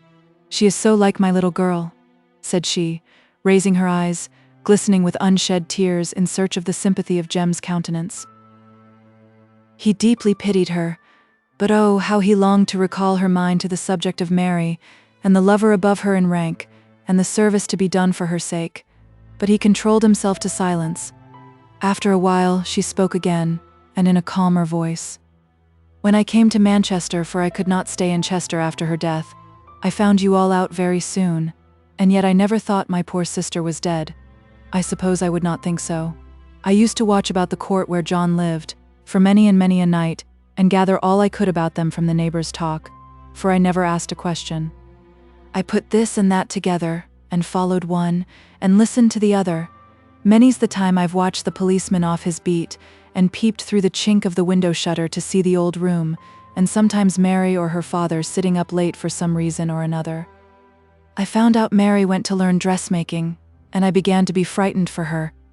For it's a bad life for a girl to be out late at night in the streets, and after many an hour of weary work, they're ready to follow after any novelty that makes a little change. But I made up my mind that, bad as I was, I could watch over Mary and perhaps keep her from harm. So I used to wait for her at nights and follow her home, often when she little knew anyone was near her. There was one of her companions I never could abide, and I'm sure that girl is at the bottom of some mischief. By and by, Mary's walks homewards were not alone. She was joined soon after she came out, by a man, a gentleman. I began to fear for her, for I saw she was light-hearted and pleased with his attentions, and I thought worse of him for having such long talks with that bold girl I told you of. But I was laid up for a long time with spitting of blood, and could do nothing. I'm sure it made me worse, thinking about what might be happening to Mary. And when I came out, all was going on as before, only she seemed fonder of him than ever. And oh, Jem, her father won't listen to me, and it's you must save Mary. You're like a brother to her, and maybe could give her advice and watch over her, and at any rate John will hearken to you. Only he's so stern and so cruel. She began to cry a little at the remembrance of his harsh words, but Jem cut her short by his hoarse, stern inquiry. Who is this spark that Mary loves? Tell me his name. It's young Carson, old Carson's son, that your father worked for. There was a pause. She broke the silence. Oh, Jem, I charge you with the care of her. I suppose it would be murder to kill her, but it would be better for her to die than to live to lead such a life as I do. Do you hear me, Jem? Yes, I hear you. It would be better. Better we were all dead. This was said as if thinking aloud, but he immediately changed his tone and continued. Esther, you may trust to my doing all I can for Mary, that I have determined on. And now listen to me. You loathe the life you lead, else you would not speak of it as you do. Come home with me. Come to my mother. She and my Aunt Alice live together. I will see that they give you a welcome, and tomorrow I will see if some honest way of living cannot be found for you. Come home with me. She was silent for a minute, and he hoped he had gained his point. Then she said, God bless you, Jem, for the words you have just spoken. Some years ago you might have saved me, as I hope and trust you will yet save Mary. But it is too late now. Too late, she added, with accents of deep despair. Still, he did not relax his hold. Come home, he said. I tell you, I cannot. I could not lead a virtuous life if I would. I should only disgrace you. If you will know all, said she, as he still seemed inclined to urge her. I must have drink. Such as live like me could not bear life if they did not drink. It's the only thing to keep us from suicide. If we did not drink, we could not stand the memory of what we have been, and the thought of what we are for a day. If I go without food and without shelter, I must have my dram. Oh, you don't know the awful nights I have had in prison for want of it, said she, shuddering and glaring round with terrified eyes as if dreading to see some spiritual creature with dim form near her. It is so frightful to see them, whispering in tones of wildness, although so low-spoken. There they go round and round my bed the whole night through. My mother carrying little Annie, I wonder how they got together, and Mary, and all looking at me with their sad, stony eyes. Oh, Jem, it is so terrible. They don't turn back either, but pass behind the head of the bed, and I feel their eyes on me everywhere. If I creep under the clothes, I still see them, and what is worse, hissing out her words with fright, they see me. Don't speak to me of leading a better life. I must have drink. I cannot pass tonight without a dram. I dare not. Jem was silent from deep sympathy. Oh, could he then do nothing for her? She spoke again, but in a less excited tone, although it was thrillingly earnest. You are grieved for me. I know it better than if you told me in words, but you can do nothing for me. I am past hope. You can yet save Mary, you must. She is innocent, except for the great error of loving one above her in station. Jem, you will save her? With heart and soul, though in few words, Jem promised that if aught earthly could keep her from falling, he would do it. Then she blessed him and bade him good night. Stay a minute, said he, as she was on the point of departure. I may want to speak to you again. I mun know where to find you. Where do you live? She laughed strangely. And do you think one sunk so low as I am has a home? Decent, good people have homes. We have none. No, if you want me, come at night and look at the corners of the streets about here. The colder, the bleaker, the more stormy the night, the more certain you will be to find me. For then, she added with a plaintive fall in her voice, it is so cold sleeping in entries and on doorsteps, and I want a dram more than ever. Again she rapidly turned off, and Jem also went on his way. But before he reached the end of the street, even in the midst of the jealous anguish that filled his heart, his conscience smote him. He had not done enough to save her. One more effort, and she might have come. Nay, 20 efforts would have been well rewarded by her yielding. He turned back, but she was gone. In the tumult of his other feelings, his self-reproach was deadened for the time. But many and many a day afterwards he bitterly regretted his omission of duty, his weariness of well-doing. Now, the great thing was to reach home and solitude. Mary loved another. Oh, how should he bear it? He had thought her rejection of him a hard trial, but that was nothing now. He only remembered it, to be thankful he had not yielded to the temptation of trying his fate again, not in actual words, but in a meeting, where her manner should tell far more than words, that her sweeter smiles, her dainty movements, her pretty household ways, were all to be reserved to gladden another's eyes and heart. And he must live on. That seemed the strangest. That a long life, and he knew men did live long, even with deep, biting sorrow corroding at their hearts, must be spent without Mary. Nay, with the consciousness she was another's. That hell of thought he would reserve for the quiet of his own room, the dead stillness of night. He was on the threshold of home now. He entered. There were the usual faces, the usual sights. He loathed them, and then he cursed himself because he loathed them. His mother's love had taken a cross-turn, because he had kept the tempting supper she had prepared for him waiting until it was nearly spoilt. Alice, her dulled senses deadening day by day, sat mutely near the fire, her happiness bounded by the circle of the consciousness of the presence of her foster child, knowing that his voice repeated what was passing to her deafened ear, that his arm removed each little obstacle to her tottering steps, and Will, out of the very kindness of his heart, talked more and more merrily than ever. He saw Jem was downcast, and fancied his rattling might cheer him. At any rate, it drowned his aunt's muttered grumblings, and in some measure concealed the blank of the evening.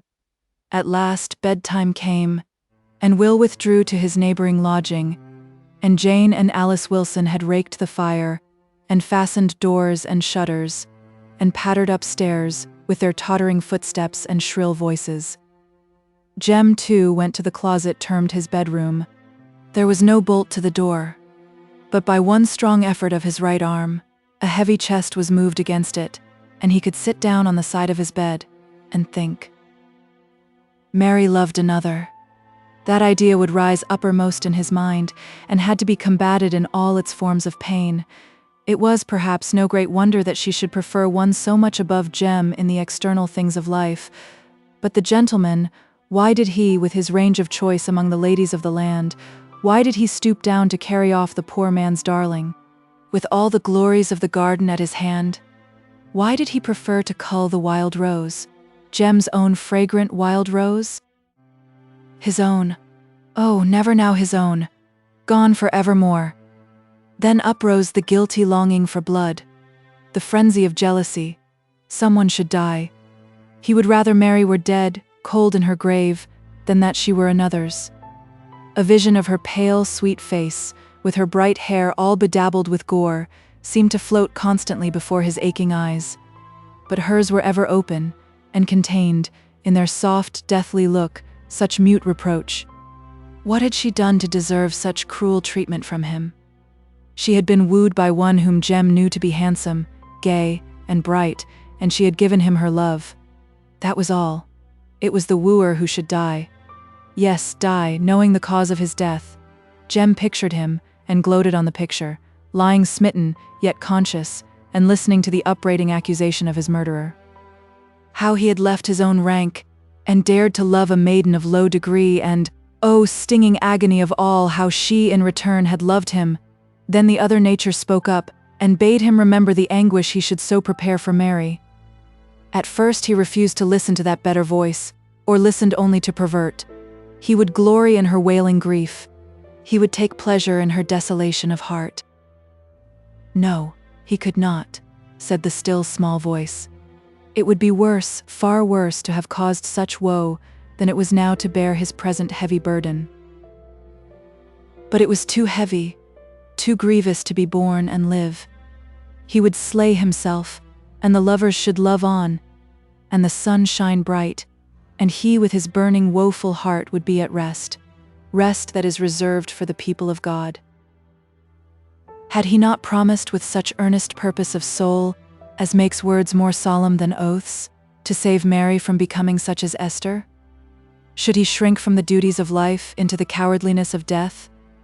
Who would then guard Mary, with her love and her innocence? Would it not be a goodly thing to serve her, although she loved him not, to be her preserving angel through the perils of life, and she unconscious all the while? He braced up his soul and said to himself that with God's help he would be that earthly keeper. And now the mists and the storms seemed clearing away from his path, though it still was full of stinging thorns.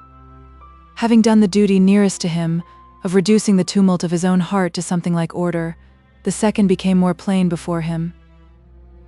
Poor Esther's experience had led her, perhaps too hastily, to the conclusion that Mr. Carson's intentions were evil towards Mary.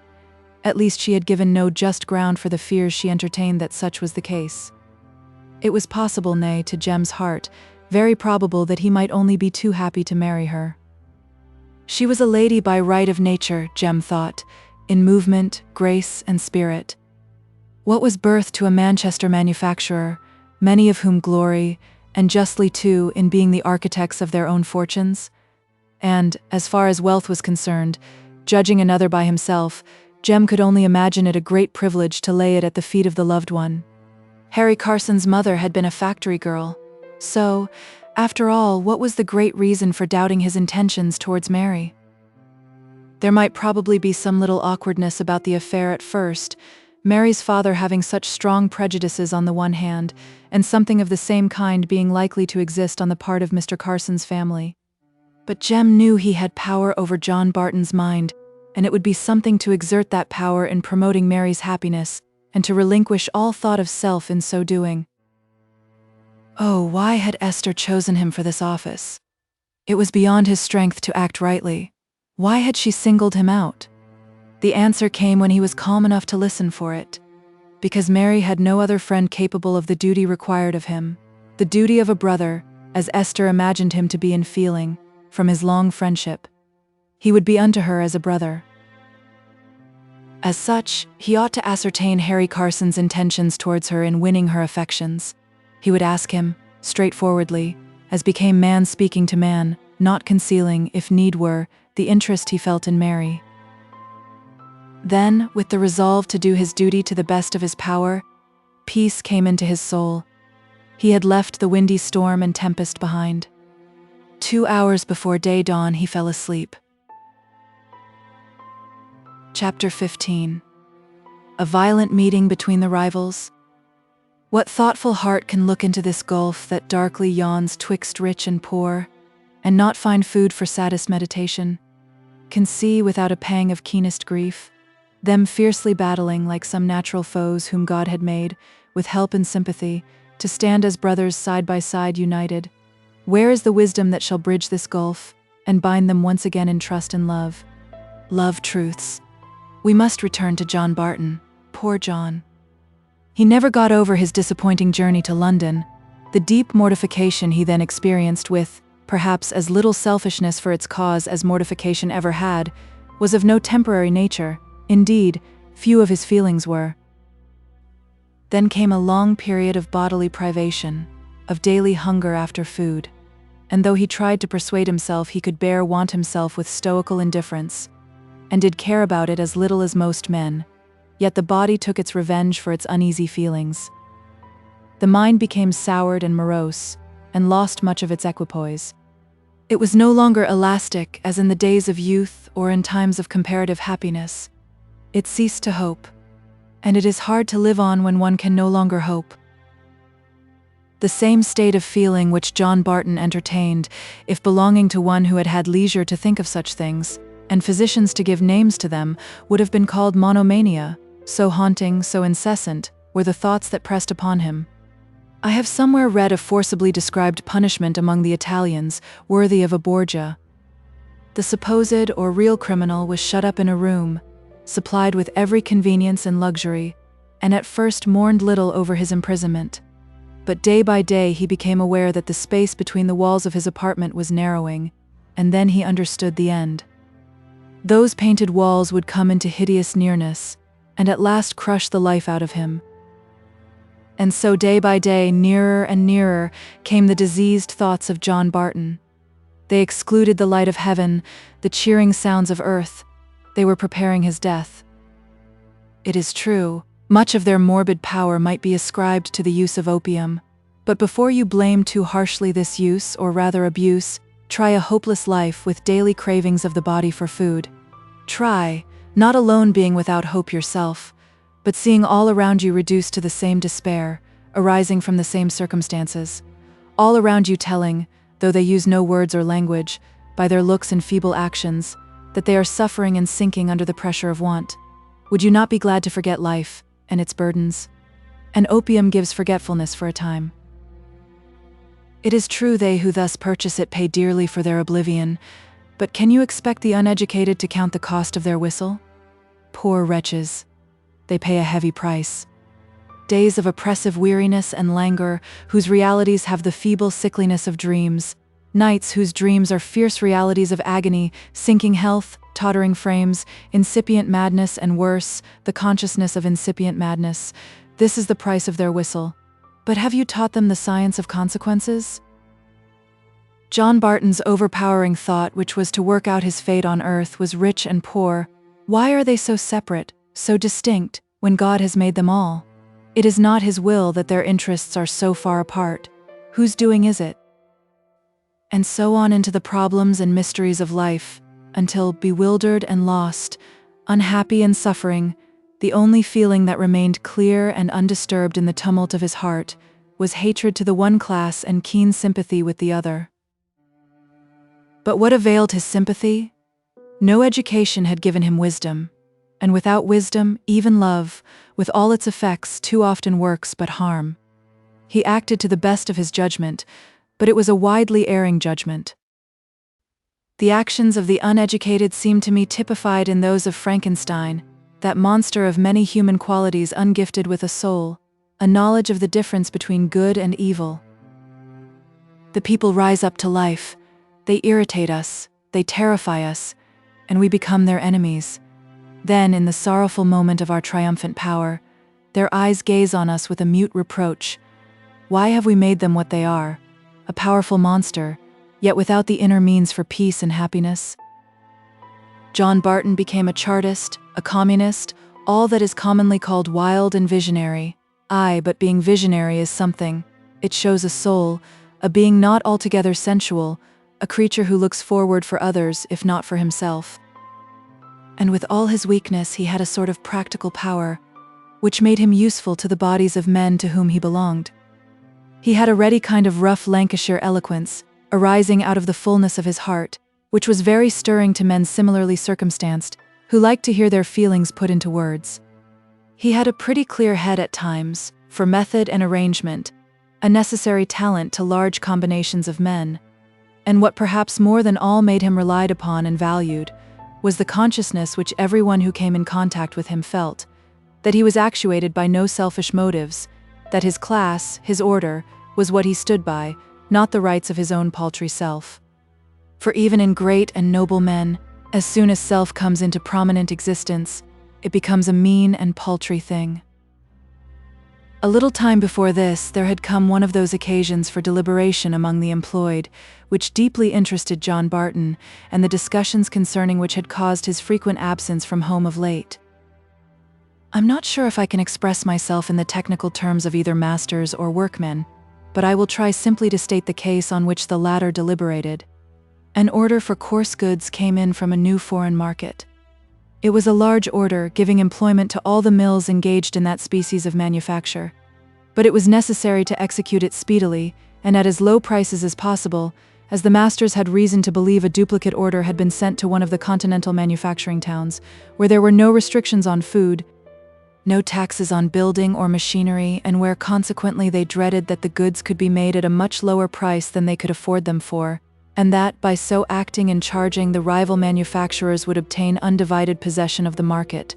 It was clearly their interest to buy cotton as cheaply, and to beat down wages as low as possible.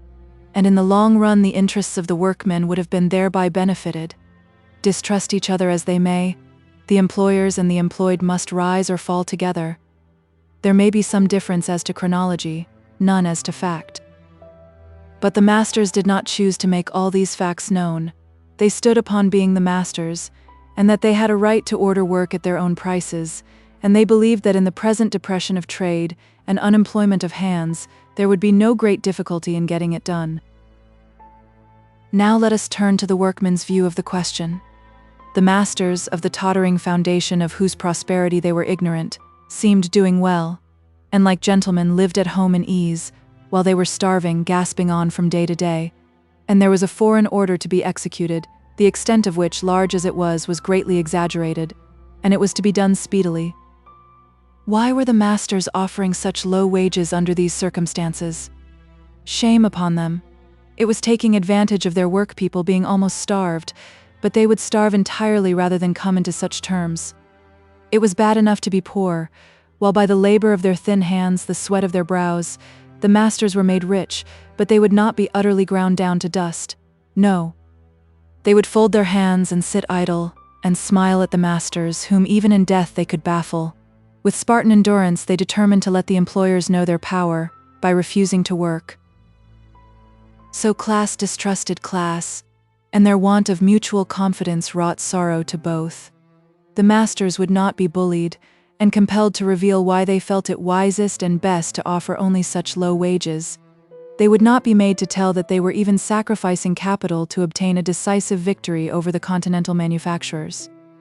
And the workmen sat silent and stern with folded hands, refusing to work for such pay. There was a strike in Manchester. Of course, it was succeeded by the usual consequences. Many other trades unions, connected with different branches of business, supported with money, countenance, and encouragement of every kind, the stand which the Manchester power loom weavers were making against their masters. Delegates from Glasgow, from Nottingham, and other towns were sent to Manchester to keep up the spirit of resistance. A committee was formed, and all the requisite officers elected: chairman, treasurer, honorary secretary. Among them was John Barton. The masters meanwhile took their measures. They placarded the walls with advertisements for power loom weavers. The workmen replied by a placard in still larger letters, stating their grievances. The masters met daily in town, to mourn over the time so fast slipping away, for the fulfillment of the foreign orders, and to strengthen each other in their resolution not to yield. If they gave up now, they might give up always. It would never do. And amongst the most energetic of the masters, the Carsons, father and son, took their places. It is well known that there is no religionist so zealous as a convert, no masters so stern, and regardless of the interests of their work people, as those who have risen from such a station themselves. This would account for the elder Mr. Carson's determination not to be bullied into yielding, not even to be bullied into giving reasons for acting as the masters did. It was the employer's will, and that should be enough for the employed. Harry Carson did not trouble himself much about the grounds for his conduct. He liked the excitement of the affair. He liked the attitude of resistance. He was brave, and he liked the idea of personal danger, with which some of the more cautious tried to intimidate the violent among the masters. Meanwhile, the power loom weavers living in the more remote parts of Lancashire and the neighboring counties heard of the masters' advertisements for workmen, and in their solitary dwellings grew weary of starvation and resolved to come to Manchester. Footsore, way-worn, half-starved-looking men they were, as they tried to steal into town in the early dawn, before people were astir, or late in the dusk of evening, and now began the real wrongdoing of the trades unions, as to their decision to work or not, at such a particular rate of wages that was either wise or unwise, all error of judgment at the worst. But they had no right to tyrannize over others, and tie them down to their own Procrustean bed. Abhorring what they considered oppression in the masters, why did they oppress others? Because, when men get excited, they know not what they do. Judge then with something of the mercy of the Holy One whom we all love. In spite of policemen set to watch over the safety of the poor country weavers, in spite of magistrates and prisons and severe punishments, the poor depressed men tramping in from Burnley, Padiham and other places, to work at the condemned starvation prices, were waylaid and beaten and left almost for dead by the roadside. The police broke up every lounging knot of men. They separated quietly to reunite half a mile further out of town. Of course, the feeling between the masters and workmen did not improve under these circumstances. Combination is an awful power. It is like the equally mighty agency of steam, capable of almost unlimited good or evil. But to obtain a blessing on its labors, it must work under the direction of a high and intelligent will, incapable of being misled by passion or excitement. The will of the operatives had not been guided to the calmness of wisdom. So much for generalities. Let us now return to individuals. A note, respectfully worded, although its tone of determination was strong, had been sent from the power loom weavers, requesting that a deputation of them might have a meeting with the masters, to state the conditions they must have fulfilled before they would end the turnout. They thought they had attained a sufficiently commanding position to dictate. John Barton was appointed one of the deputation. The masters agreed to this meeting, being anxious to end the strife, although undetermined among themselves how far they should yield, or whether they should yield at all. Some of the old, whose experience had taught them sympathy, were for concession. Others, white-headed men too, had only learnt hardness and obstinacy from the days of the years of their lives, and sneered at the more gentle and yielding. The younger men were one and all for an unflinching resistance to claims urged with so much violence. Of this party, Harry Carson was the leader. But like all energetic people, the more he had to do, the more time he seemed to find. With all his letter writing, his calling, his being present at the New Bailey, when investigations of any case of violence against knobsticks were going on, he beset Mary more than ever. She was weary of her life for him. From blandishments he had even gone to threats. Threats that whether she would or not, she should be his. He showed an indifference that was almost insulting to everything that might attract attention and injure her character. And still she never saw Jem. She knew he had returned home. She heard of him occasionally through his cousin, who roved gaily from house to house, finding and making friends everywhere. But she never saw him. What was she to think? Had he given her up? Were a few hasty words spoken in a moment of irritation to stamp her lot through life? At times she thought that she could bear this meekly, happy in her own constant power of loving, for of change or of forgetfulness she did not dream. Then at other times her state of impatience was such that it required all her self-restraint to prevent her from going and seeking him out, and as man would do to man or woman to woman, begging him to forgive her hasty words and allow her to retract them, and bidding him accept of the love that was filling her whole heart. She wished Margaret had not advised her against such a manner of proceeding. She believed it was her friend's words that seemed to make such a simple action impossible, in spite of all the internal urgings. But a friend's advice is only thus powerful when it puts into language the secret oracle of our souls. It was the whisperings of her womanly nature that caused her to shrink from any unmaidenly action, not Margaret's counsel. All this time, this 10 days or so of Will's visit to Manchester, there was something going on which interested Mary even now, and which in former times would have exceedingly amused and excited her. She saw as clearly as if told in words that the merry, random, boisterous sailor had fallen deeply in love with the quiet, prim, somewhat plain Margaret.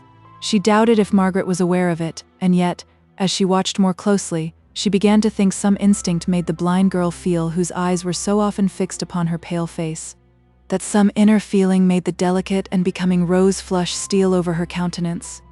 She did not speak so decidedly as before. There was a hesitation in her manner that seemed to make her very attractive, as if something softer, more lovable than excellent sense, were coming in as a motive for speech. Her eyes had always been soft, and were in no ways disfigured by her blindness, and now seemed to have a new charm as they quivered under their white downcast lids. She must be conscious, thought Mary, heart answering heart. Will's love had no blushings, no downcast eyes, no weighing of words. It was as open and undisguised as his nature, yet he seemed afraid of the answer its acknowledgement might meet with. It was Margaret's angelic voice that had entranced him, and which made him think of her as a being of some other sphere that he feared to woo, so he tried to propitiate Job in all manner of ways. He went over to Liverpool to rummage in his great sea chest for the flying fish, no very odorous present, by the way. He hesitated over a child's caul for some time, which was, in his eyes, a far greater treasure than any exocidus. What use could it be of to a landsman? Then Margaret's voice rang in his ears, and he determined to sacrifice it, his most precious possession, to one whom she loved as she did her grandfather. It was rather a relief to him when, having put it and the flying fish together in a brown paper parcel, and sat upon them for security all the way in the railroad, he found that Job was so indifferent to the precious caul that he might easily claim it again.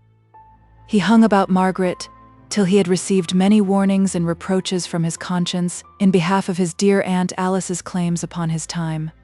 He went away, and then he bethought him of some other little word with Job, and he turned back and stood talking once more in Margaret's presence, door in hand, only waiting for some little speech of encouragement to come in and sit down again. But as the invitation was not given, he was forced to leave at last and go and do his duty. 4 days had Jem Wilson watched for Mr. Harry Carson without success. His hours of going and returning to his home were so irregular, owing to the meetings and consultations among the masters, which were rendered necessary by the turnout. On the 5th, without any purpose on Jem's part, they met. It was the workmen's dinner hour, the interval between 12 and 1, when the streets of Manchester are comparatively quiet, for a few shopping ladies and lounging gentlemen count for nothing in that busy, bustling, living place. Jem had been on an errand for his master, instead of returning to his dinner, and in passing along a lane, a road called, in compliment to the intentions of some future builder, a street, he encountered Harry Carson, the only person, as far as he saw beside himself, treading the unfrequented path. Along one side ran a high, broad fence, blackened over by coal tar, and spiked and stuck with pointed nails at the top to prevent anyone from climbing over into the garden beyond. By this fence was the footpath. The carriage road was such as no carriage, no, not even a cart, could possibly have passed along, without Hercules to assist in lifting it out of the deep clay ruts. On the other side of the way was a dead brick wall, and a field after that, where there was a saw pit and joiner's shed. Jem's heart beat violently when he saw the gay, handsome young man approaching with a light, buoyant step. This, then, was he whom Mary loved. It was, perhaps, no wonder, for he seemed to the poor smith so elegant, so well appointed, that he felt his superiority in externals, strangely and painfully for an instant. Then something uprose within him, and told him that a man's a man for a that, and twice as much as a that, and he no longer felt troubled by the outward appearance of his rival. Harry Carson came on, lightly bounding over the dirty places with almost a lad's buoyancy. To his surprise, the dark, sturdy-looking artisan stopped him by saying respectfully, "May I speak a word with you, sir?" "Certainly, my good man," looking his astonishment. Then, finding that the promised speech did not come very quickly, he added, "But make haste, for I'm in a hurry." Jem had cast about for some less abrupt way of broaching the subject uppermost in his mind than he now found himself obliged to use. With a husky voice that trembled as he spoke, he said, "I think, sir, you're keeping company with a young woman called Mary Barton?" A light broke in upon Harry Carson's mind, and he paused before he gave the answer for which the other waited. Could this man be a lover of Mary's? And strange, stinging thought, could he be beloved by her and so have caused her obstinate rejection of himself? He looked at Jem from head to foot, a black, grimy mechanic, in dirty fustian clothes, strongly built and awkward, according to the dancing master. Then he glanced at himself and recalled the reflection he had so lately quitted in his bedroom.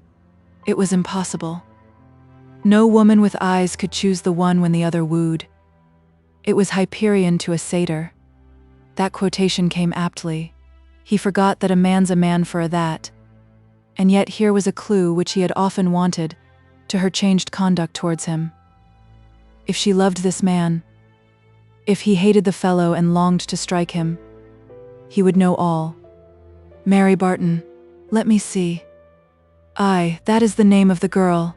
An arrant flirt, the little hussy is, but very pretty. Aye, Mary Barton is her name. Jem bit his lips. Was it then so that Mary was a flirt, the giddy creature of whom he spoke?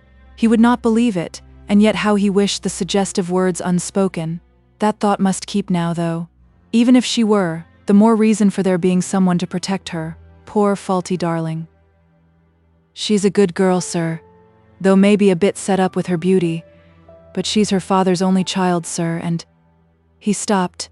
He did not like to express suspicion, and yet he was determined he would be certain there was ground for none. What should he say? "Well, my fine fellow, and what have I to do with that? It's but loss of my time, and yours too, if you've only stopped me to tell me Mary Barton is very pretty. I know that well enough." He seemed as though he would have gone on, but Jem put his black, working, right hand upon his arm to detain him. The haughty young man shook it off, and with his glove pretended to brush away the sooty contamination that might be left upon his light greatcoat sleeve. The little action aroused Jem. "I will tell you in plain words what I have got to say to you, young man. It's been telled me by one as knows, and has seen that you walk with this same Mary Barton, and are known to be courting her, and her as spoke to me about it, thinks as how Mary loves you. That may be or may not, but I'm an old friend of hers, and her father's, and I just wish to know if you mean to marry the girl. Spite of what you said of her lightness, I ha' known her long enough to be sure she'll make a noble wife for anyone, let him be what he may, and I mean to stand by her like a brother, and if you mean rightly you'll not think the worse on me for what I've now said. And but no, I'll not say what I'll do to the man who wrongs a hair of her head. He shall rue it the longest day he lives, that's all. Now, sir, what I ask of you is this. If you mean fair and honorable by her, well and good, but if not, for your own sake as well as hers, leave her alone and never speak to her more." Jem's voice quivered with the earnestness with which he spoke, and he eagerly waited for some answer. Harry Carson, meanwhile, instead of attending very particularly to the purpose the man had in addressing him, was trying to gather from his speech what was the real state of the case. He succeeded so far as to comprehend that Jem inclined to believe that Mary loved his rival, and consequently, that if the speaker were attached to her himself, he was not a favored admirer. The idea came into Mr. Carson's mind that perhaps, after all, Mary loved him in spite of her frequent and obstinate rejections, and that she had employed this person, whoever he was, to bully him into marrying her. He resolved to try and ascertain more correctly the man's relation to her. Either he was a lover, and if so, not a favored one, in which case Mr. Carson could not at all understand the man's motives for interesting himself in securing her marriage, or he was a friend, an accomplice, whom she had employed to bully him. So little faith and goodness have the mean and selfish. "Before I make you into my confidant, my good man," said Mr. Carson in a contemptuous tone, "I think it might be as well to inquire your right to meddle with our affairs. Neither Mary nor I, as I conceive, called you in as a mediator." He paused. He wanted a distinct answer to this last supposition. None came, so he began to imagine he was to be threatened into some engagement, and his angry spirit rose. "And so, my fine fellow, you will have the kindness to leave us to ourselves, and not meddle with what does not concern you. If you were a brother or father of hers, the case might have been different. As it is, I can only consider you an impertinent meddler." Again he would have passed on, but Jem stood in a determined way before him, saying, "You say if I had been her brother, or her father, you'd have answered me what I ask. Now neither father nor brother could love her as I have loved her, and as I love her still. If love gives a right to satisfaction, it's next to impossible anyone breathing can come up to my right. Now, sir, tell me, do you mean fair by Mary or not? I've proved my claim to know, and by God I will know." Come, no impudence," replied Mr. Carson, who, having discovered what he wanted to know, namely, that Jem was a lover of Mary's, and that she was not encouraging his suit, wished to pass on. "Father, brother, or rejected lover," with an emphasis on the word rejected. "No one has a right to interfere between my little girl and me. No one shall. Confound you, man, get out of my way or I'll make you," as Jem still obstructed his path with dogged determination.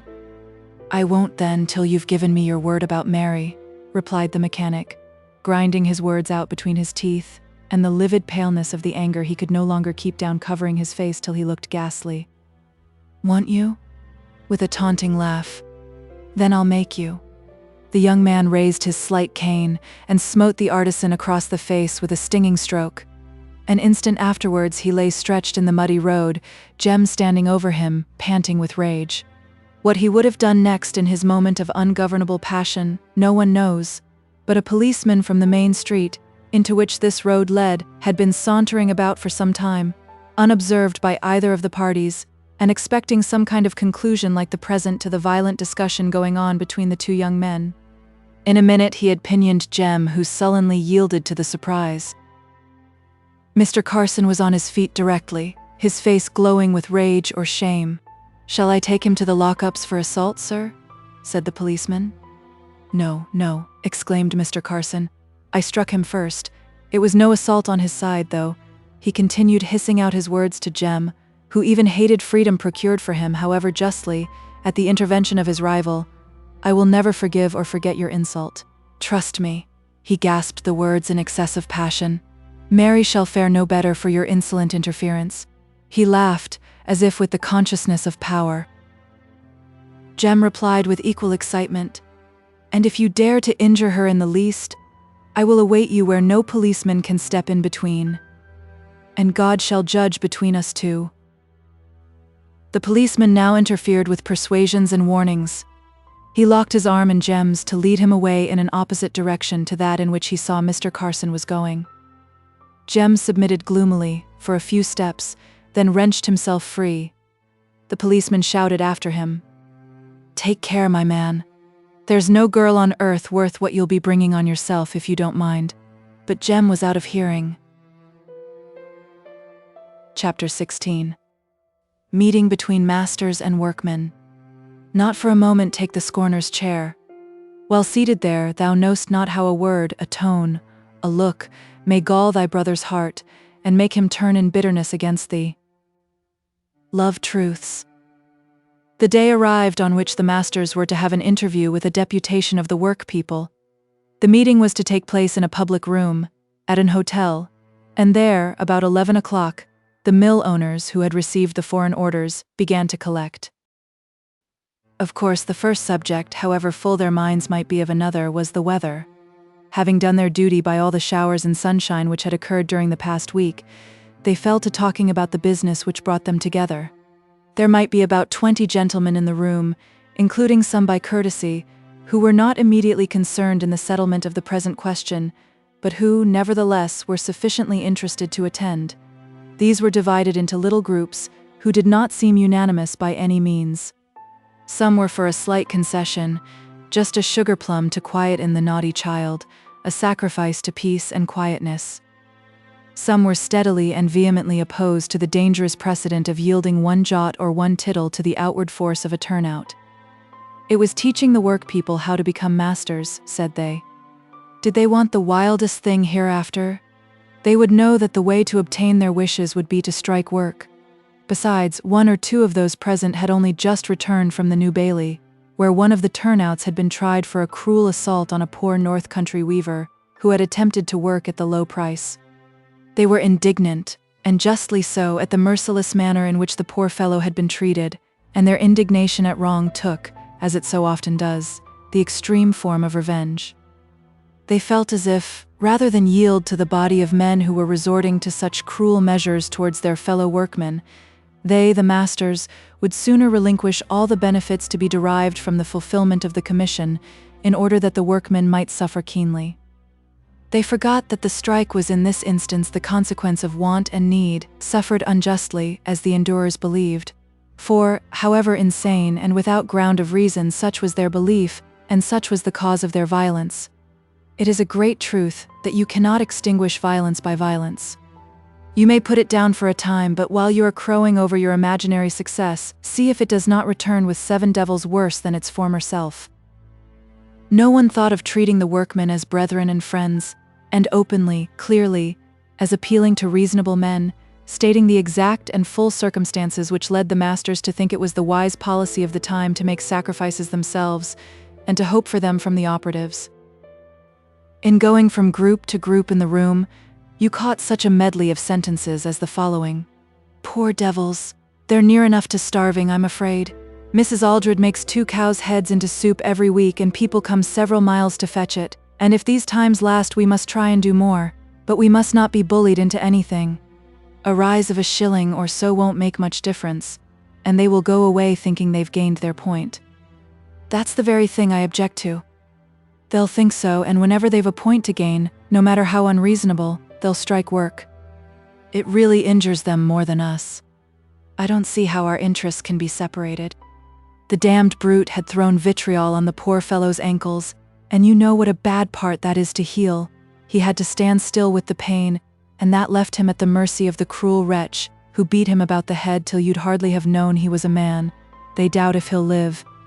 If it were only for that, I'll stand out against them, even if it were the cause of my ruin. I for one won't yield 1 farthing to the cruel brutes. They're more like wild beasts than human beings. Well, who might have made them different? I say, Carson, just go and tell Duncombe of this fresh instance of their abominable conduct. He's wavering, but I think this will decide him. The door was now opened, and a waiter announced that the men were below, and asked if it were the pleasure of the gentlemen that they should be shown up.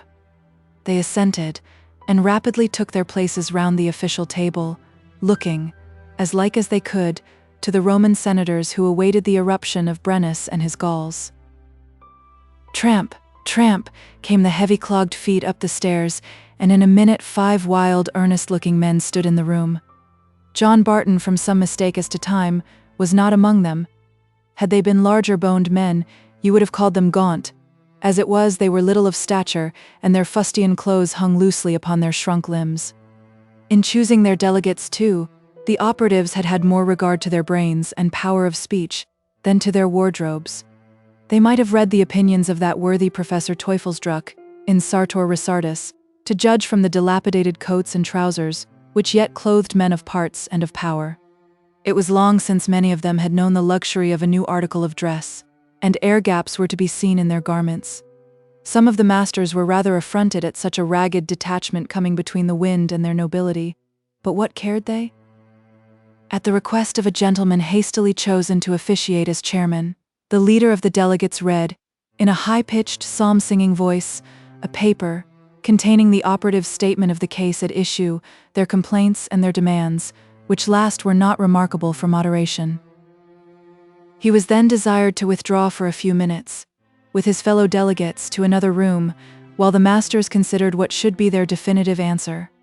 When the men had left the room, a whispered, earnest consultation took place, everyone re-urging his former arguments. The conceders carried the day, but only by a majority of one.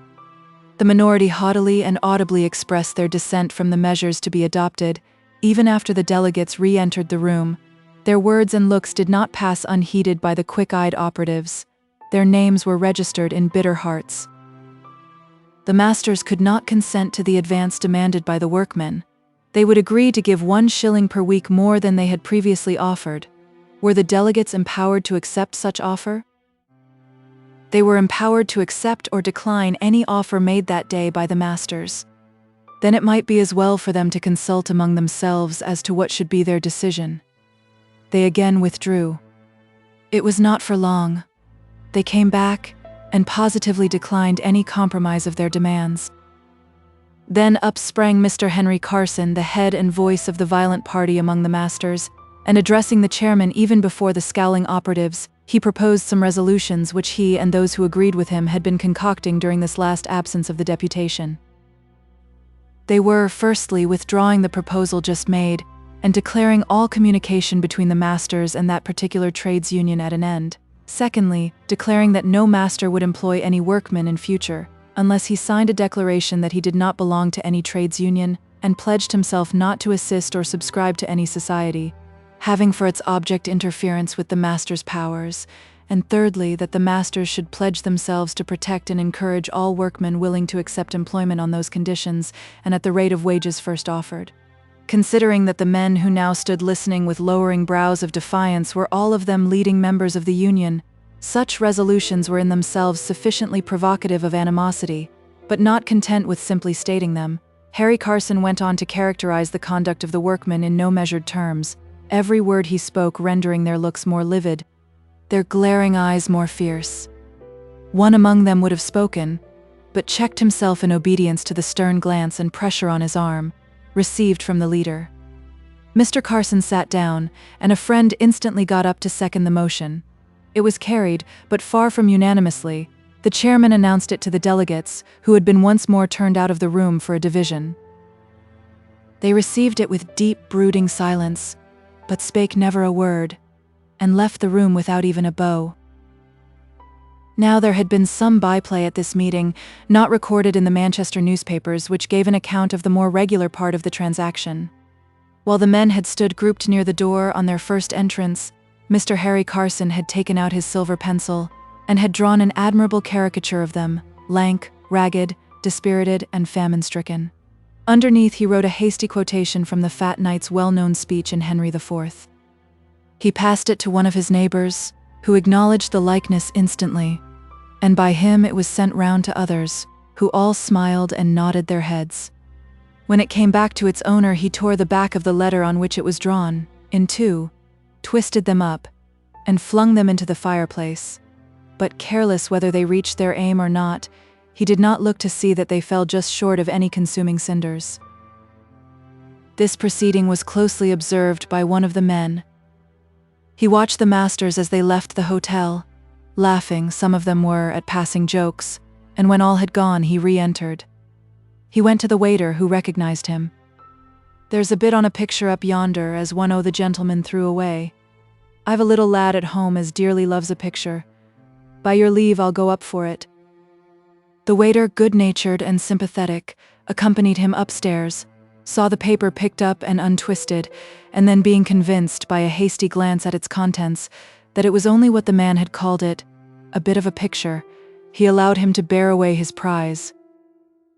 Towards 7 o'clock that evening, many operatives began to assemble in a room in the Weaver's Arms public house, a room appropriated for festive occasions, as the landlord, in his circular on opening the premises, had described it.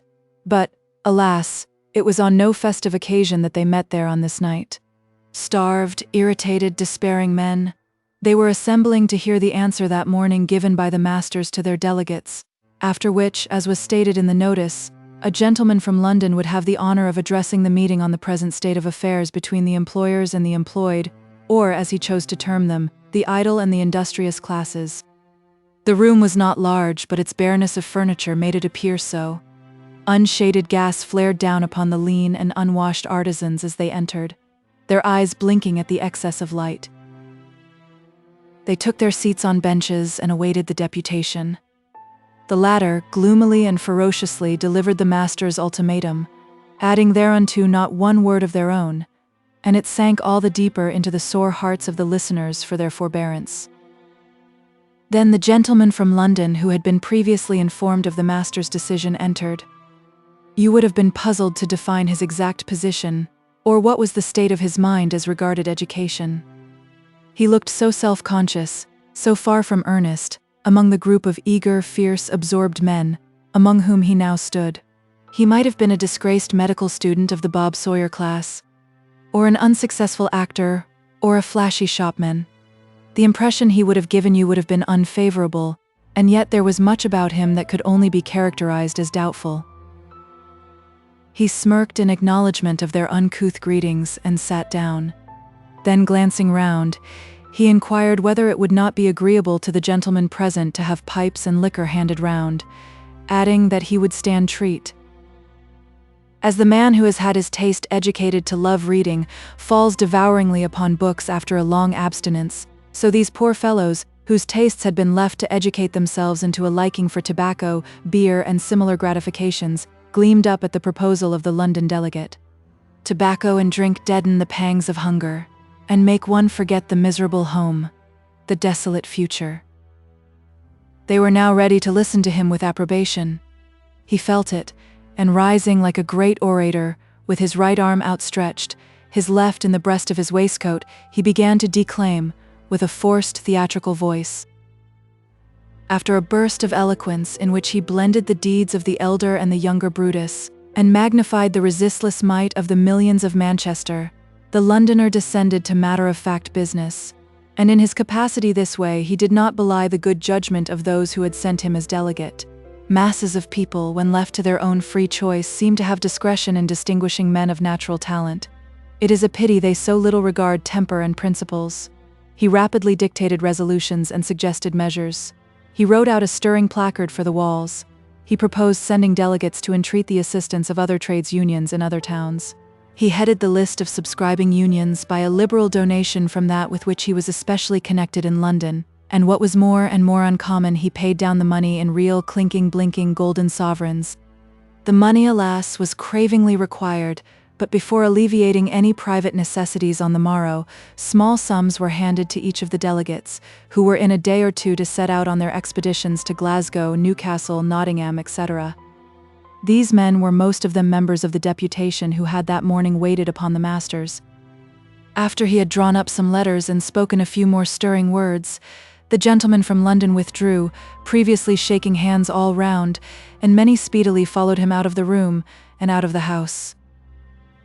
The newly appointed delegates, and one or two others, remained behind to talk over their respective missions, and to give and exchange opinions in more homely and natural language than they dared to use before the London orator.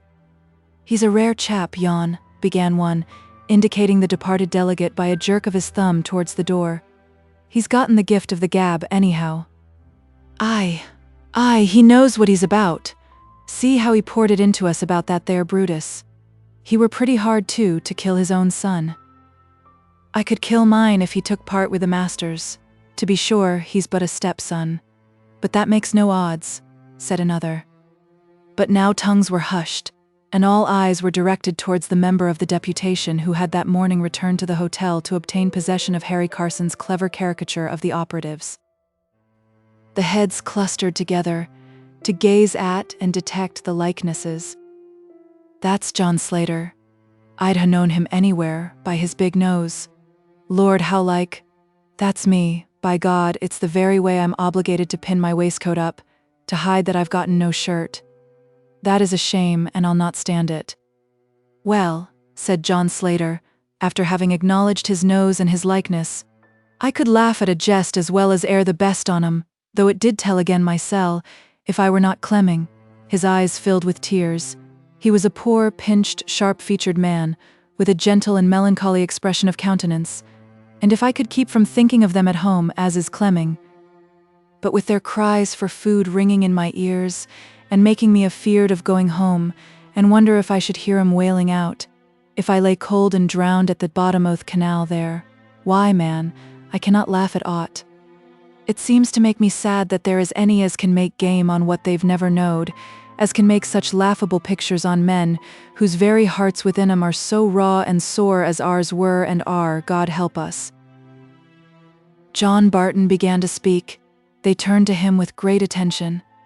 It makes me more than sad. It makes my heart burn within me, to see that folk can make a jest of earnest men, of chaps who come to ask for a bit o' fire for the old granny, as shivers in the cold, for a bit o' bedding, and some warm clothing to the poor wife as lies in labor on the damp flags, and for victuals for the childer, whose little voices are getting too faint and weak to cry aloud we hunger. For brothers, is not them the things we ask for when we ask for more wage? We do not want dainties, we want bellyfuls. We do not want gimcrack coats and waistcoats. We want warm clothes, and so that we get 'em we'd not quarrel we what they're made on. We do not want their grand houses.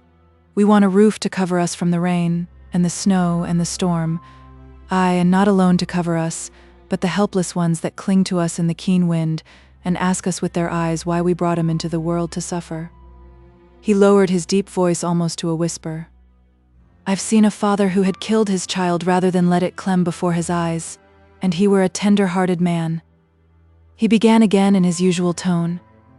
We come to the masters with full hearts, to ask for them things I named afore. We know that they've gotten money as we've earned for 'em. We know trade is mending, and that they've large orders, for which they'll be well paid. We ask for our share o' the payment, for, say we, if the masters get our share of payment, it will only go to keep servants and horses, to more dress and pomp. Well and good, if yo choose to be fools will not hinder you, so long as you're just, but our share we must and will have, will not be cheated. We want it for daily bread, for life itself, and not for our own lives neither, for there's many a one here, I know by mysel, as would be glad and thankful to lie down and die out of this weary world, but for the lives of them little ones, who don't yet know what life is, and are afeard of death. Well, we come before the masters to state what we want, and what we must have, afore we'll set shoulder to their work, and they say no. One would think that would be enough of hard-heartedness, but it isn't. They go and make jesting pictures of us. I could laugh at mysel, as well as poor John Slater there, but then I must be easy in my mind to laugh. Now I only know that I would give the last drop o' my blood to avenge us on yon chap, who had so little feeling in him as to make game on earnest, suffering men. A low, angry murmur was heard among the men, but it did not yet take form or words. John continued. You'll wonder, chaps, how I came to miss the time this morning. I'll just tell you what I was a-doing. The chaplain at the New Bailey sent and gived me an order to see Jonas Higginbotham, him as was taken up last week for throwing vitriol in a knobstick's face. Well, I couldn't help but go, and I didn't reckon it would ha' kept me so late. Jonas were like one crazy when I got to him. He said he could na get rest night or day for the face of the poor fellow he had damaged. Then he thought on his weak, clemmed look, as he tramped, footsore, into town, and Jonas thought, maybe, he had left them at home as would look for news, and hope and get none, but haply tidings of his death. Well, Jonas had thought on these things till he could not rest, but walked up and down continually like a wild beast in his cage. At last he bethought him on a way to help a bit, and he got tack chaplain to send for me, and he telled me this, and that the man were lying in the infirmary, and he bade me go. Today's the day as folk may be admitted into the infirmary, and get his silver watch, as was his mother's, and sell it as well as I could and take the money, and bid the poor knobstick send it to his friends beyond Burnley, and I were to take him Jonas's kind regards, and he humbly asked him to forgive him. So I did what Jonas wished, but bless your life, none on us would ever throw vitriol again, at least at a knobstick, if they could see the sight I saw today. The man lay, his face all wrapped in cloths, so I didn't see that, but not a limb nor a bit of a limb could keep from quivering with pain. He would ha' bitten his hand to keep down his moans, but couldn't.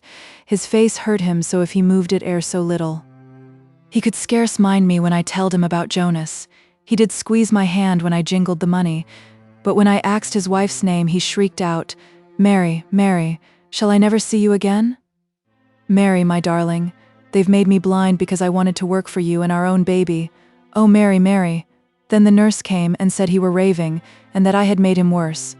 And I'm afeard it was true, yet I were loath to go without knowing where to send the money. So that kept me beyond my time, chaps. "Did yo hear where the wife lived at last?" asked many anxious voices. "No." He went on talking to her, till his words cut my heart like a knife. I axed the nurse to find out who she was, and where she lived. But what I'm more especial naming it now for is this. For one thing, I wanted yo all to know why I weren't at my post this morning. For another, I wish to say that I, for one, ha seen enough of what comes of attacking knobsticks, and I'll ha naught to do with it no more. There were some expressions of disapprobation, but John did not mind them. "Nay, I'm no coward," he replied, "and I'm true to the backbone.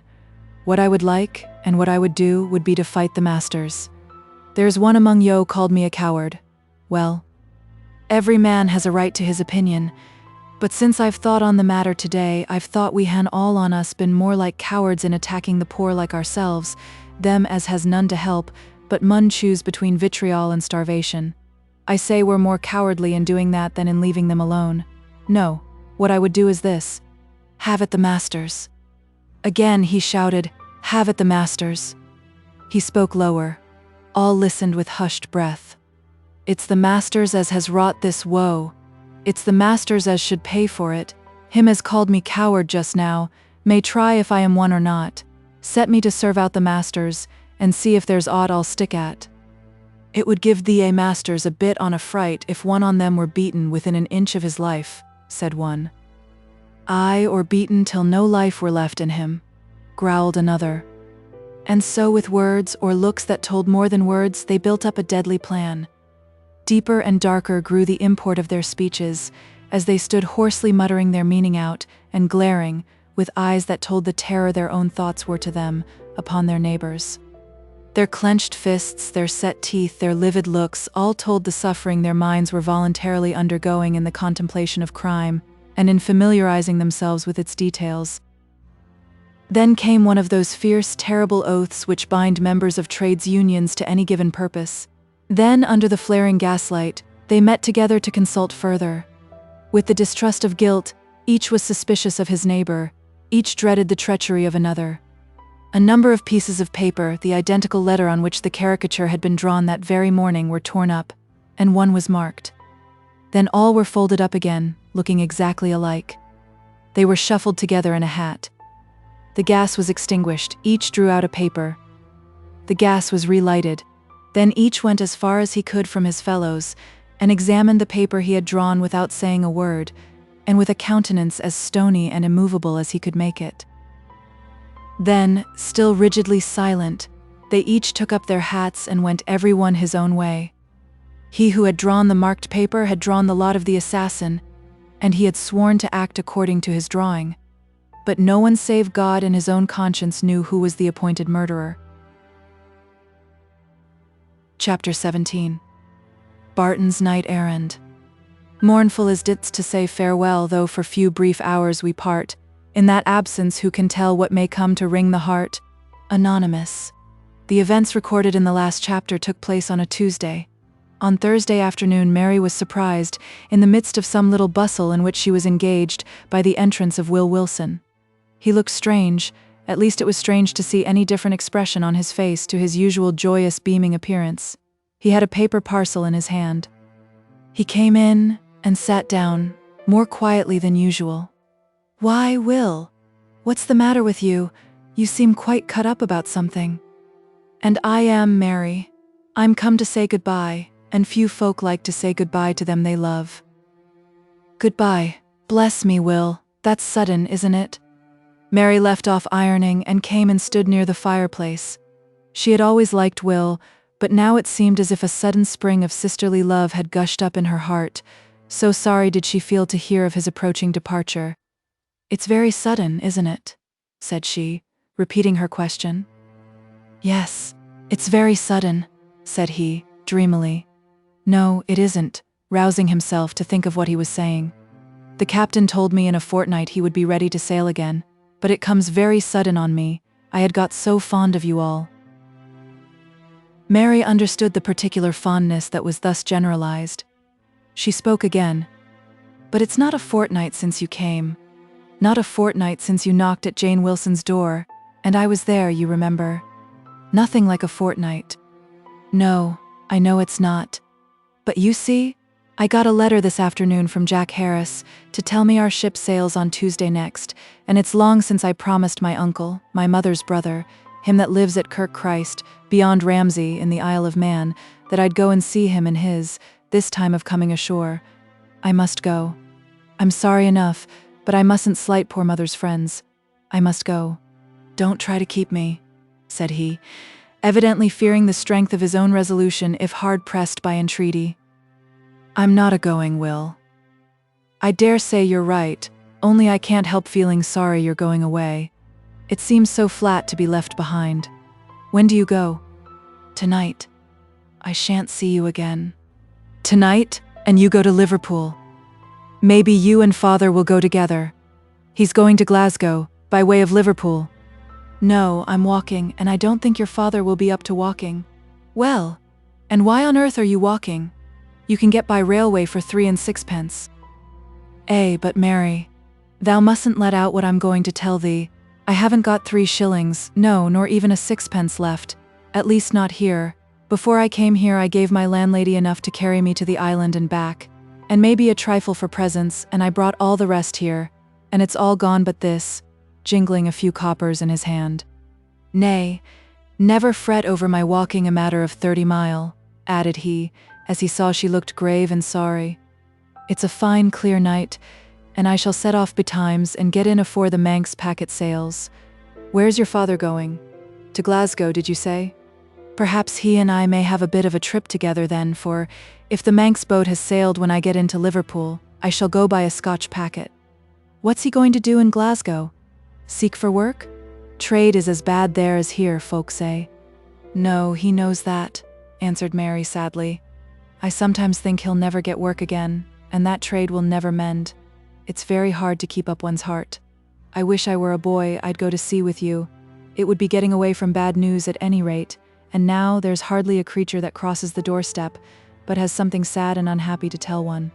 Father is going as a delegate from his union to ask help from the Glasgow folk. He's starting this evening.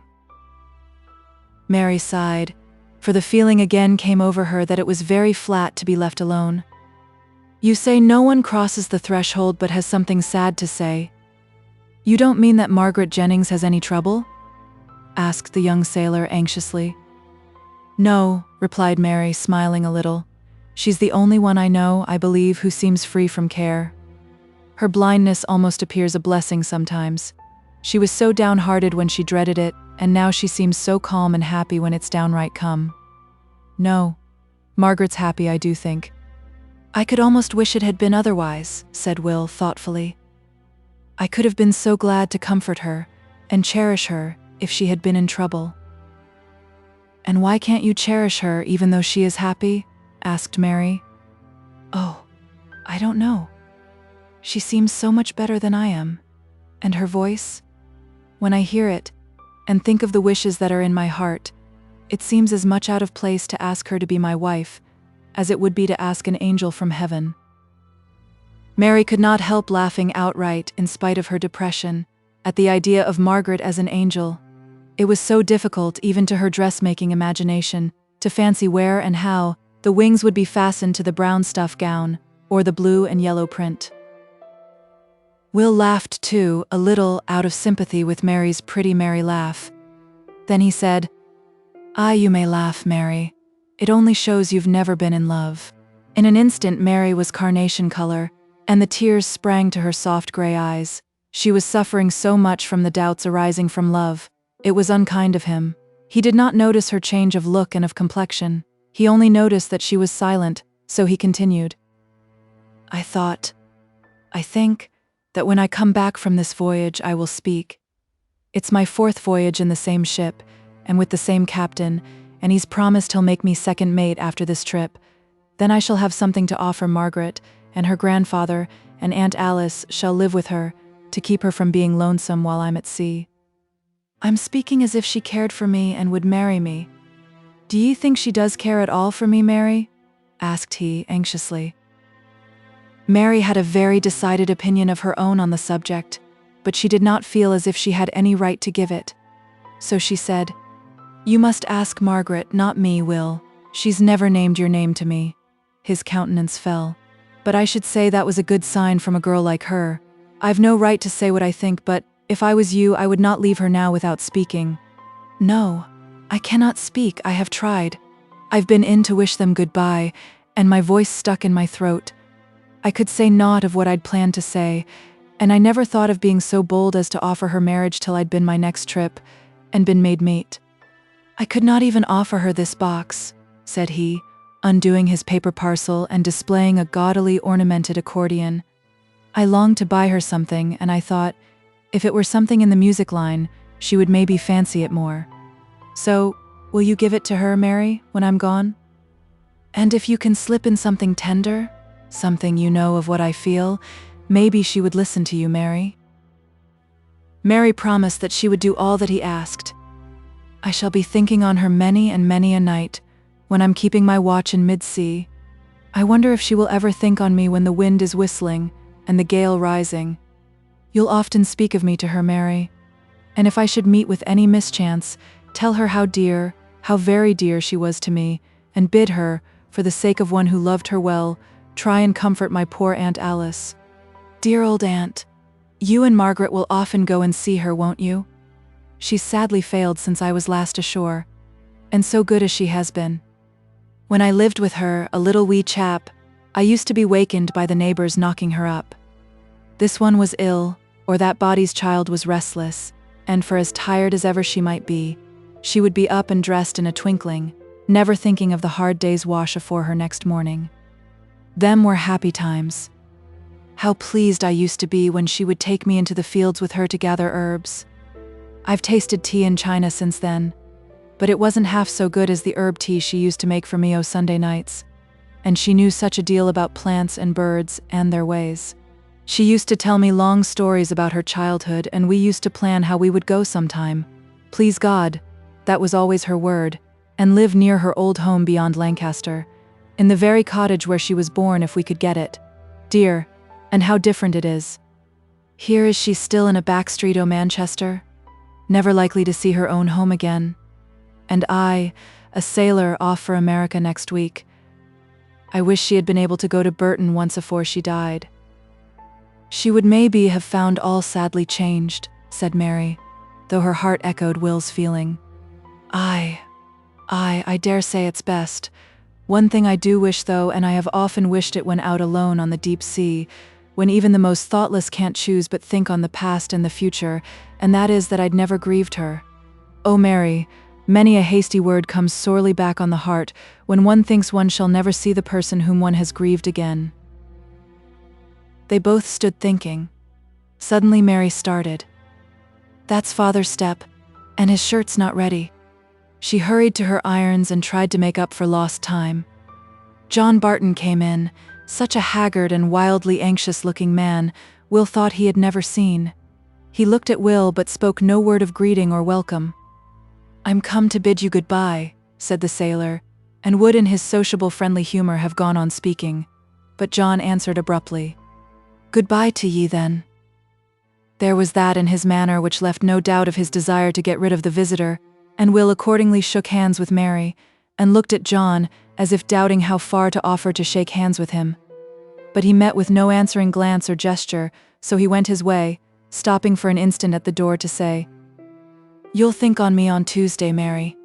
That's the day we shall hoist our blue Peter, Jack Harris says." Mary was heartily sorry when the door closed. It seemed like shutting out a friendly sunbeam. And her father? What could be the matter with him? He was so restless, not speaking, she wished he would, but starting up and then sitting down and meddling with her irons. He seemed so fierce, too, to judge from his face. She wondered if he disliked Will being there, or if he were vexed to find that she had not got further on with her work. At last she could bear his nervous way no longer. It made her equally nervous and fidgety. She would speak. "When are you going, father? I don't know the time o' the trains." "And why shouldst thou know?" replied he, gruffly. "Meddle with thy ironing, but do not be asking questions about what doesn't concern thee." "I wanted to get you something to eat first," answered she, gently. "Thou dost not know that I'm larning to do without food," said he. Mary looked at him to see if he spoke jestingly. No, he looked savagely grave. She finished her bit of ironing and began preparing the food she was sure her father needed, for by this time her experience in the degrees of hunger had taught her that his present irritability was increased, if not caused by want of food. He had had a sovereign given him to pay his expenses as delegate to Glasgow, and out of this he had given Mary a few shillings in the morning, so she had been able to buy a sufficient meal, and now her care was to cook it so as most to tempt him. "If thou'rt doing that for me, Mary, thou mayst spare thy labour. I telled thee I were not for eating." "Just a little bit, father, before starting," coaxed Mary perseveringly. At that instant, who should come in but Job Legh? It was not often he came, but when he did pay visits, Mary knew from past experience they were anything but short. Her father's countenance fell back into the deep gloom from which it was but just emerging at the sound of Mary's sweet voice and pretty pleading. He became again restless and fidgety, scarcely giving Job Legh the greeting necessary for a host in his own house. Job, however, did not stand upon ceremony. He had come to pay a visit and was not to be daunted from his purpose. He was interested in John Barton's mission to Glasgow and wanted to hear all about it, so he sat down and made himself comfortable in a manner that Mary saw was meant to be stationary. "So thou'rt off to Glasgow, art thou?" He began his catechism. "Aye." "When art starting?" "Tonight." That I knowed. But by what train? That was just what Mary wanted to know, but what apparently her father was in no mood to tell. He got up without speaking and went upstairs. Mary knew from his step and his way how much he was put out, and feared Job would see it too. But no, Job seemed imperturbable. So much the better, and perhaps she could cover her father's rudeness by her own civility to so kind a friend. So half listening to her father's movements upstairs, passionate, violent, restless motions they were, and half attending to Job Legh, she tried to pay him all due regard. "When does thy father start, Mary?" That plaguing question again. "Oh, very soon. I'm just getting him a bit of supper. Is Margaret very well?" "Yes, she's well enough. She's meaning to go and keep Alice Wilson company for an hour or so this evening, as soon as she thinks her nephew will have started for Liverpool, for she fancies the old woman will feel a bit lonesome. That Union is paying for your father, I suppose?" "Yes, they've given him a sovereign." "You're one of the Union, Job?" "Aye, I'm one, sure enough, but I'm but a sleeping partner in the concern. I were obliged to become a member for peace, else I don't go along with them. Yo see they think themselves wise, and me silly, for differing with them. Well, there's no harm in that, but then they won't let me be silly in peace and quietness, but will force me to be as wise as they are. Now that's not British liberty, I say. I'm forced to be wise according to their notions, else they persecute me, and sarve me out." What could her father be doing upstairs? Tramping and banging about. Why did he not come down? Or why did not Job go? The supper would be spoilt. But Job had no notion of going. "You see, my folly is this, Mary. I would take what I could get. I think half a loaf is better than no bread. I would work for low wages rather than sit idle and starve. But comes the trades union and says, 'Well, if you take the half loaf, we'll worry you out of your life.' Will you be clemmed? Or will you be worried? Now clemming is a quiet death, and worrying isn't, so I choose clemming and come into the union. But I wish they'd leave me free, if I am a fool." Creak, creak went the stairs. Her father was coming down at last. Yes, he came down, but more doggedly fierce than before, and made up for his journey too, with his little bundle on his arm. He went up to Job and, more civilly than Mary expected, wished him goodbye. He then turned to her, and in a short, cold manner, bade her farewell. "Oh, father, don't go yet. Your supper is all ready. Stay one moment." But he pushed her away and was gone. She followed him to the door, her eyes blinded by sudden tears. She stood there looking after him. He was so strange, so cold, so hard. Suddenly, at the end of the court, he turned and saw her standing there. He came back quickly and took her in his arms. "God bless thee, Mary. God in heaven bless thee, poor child."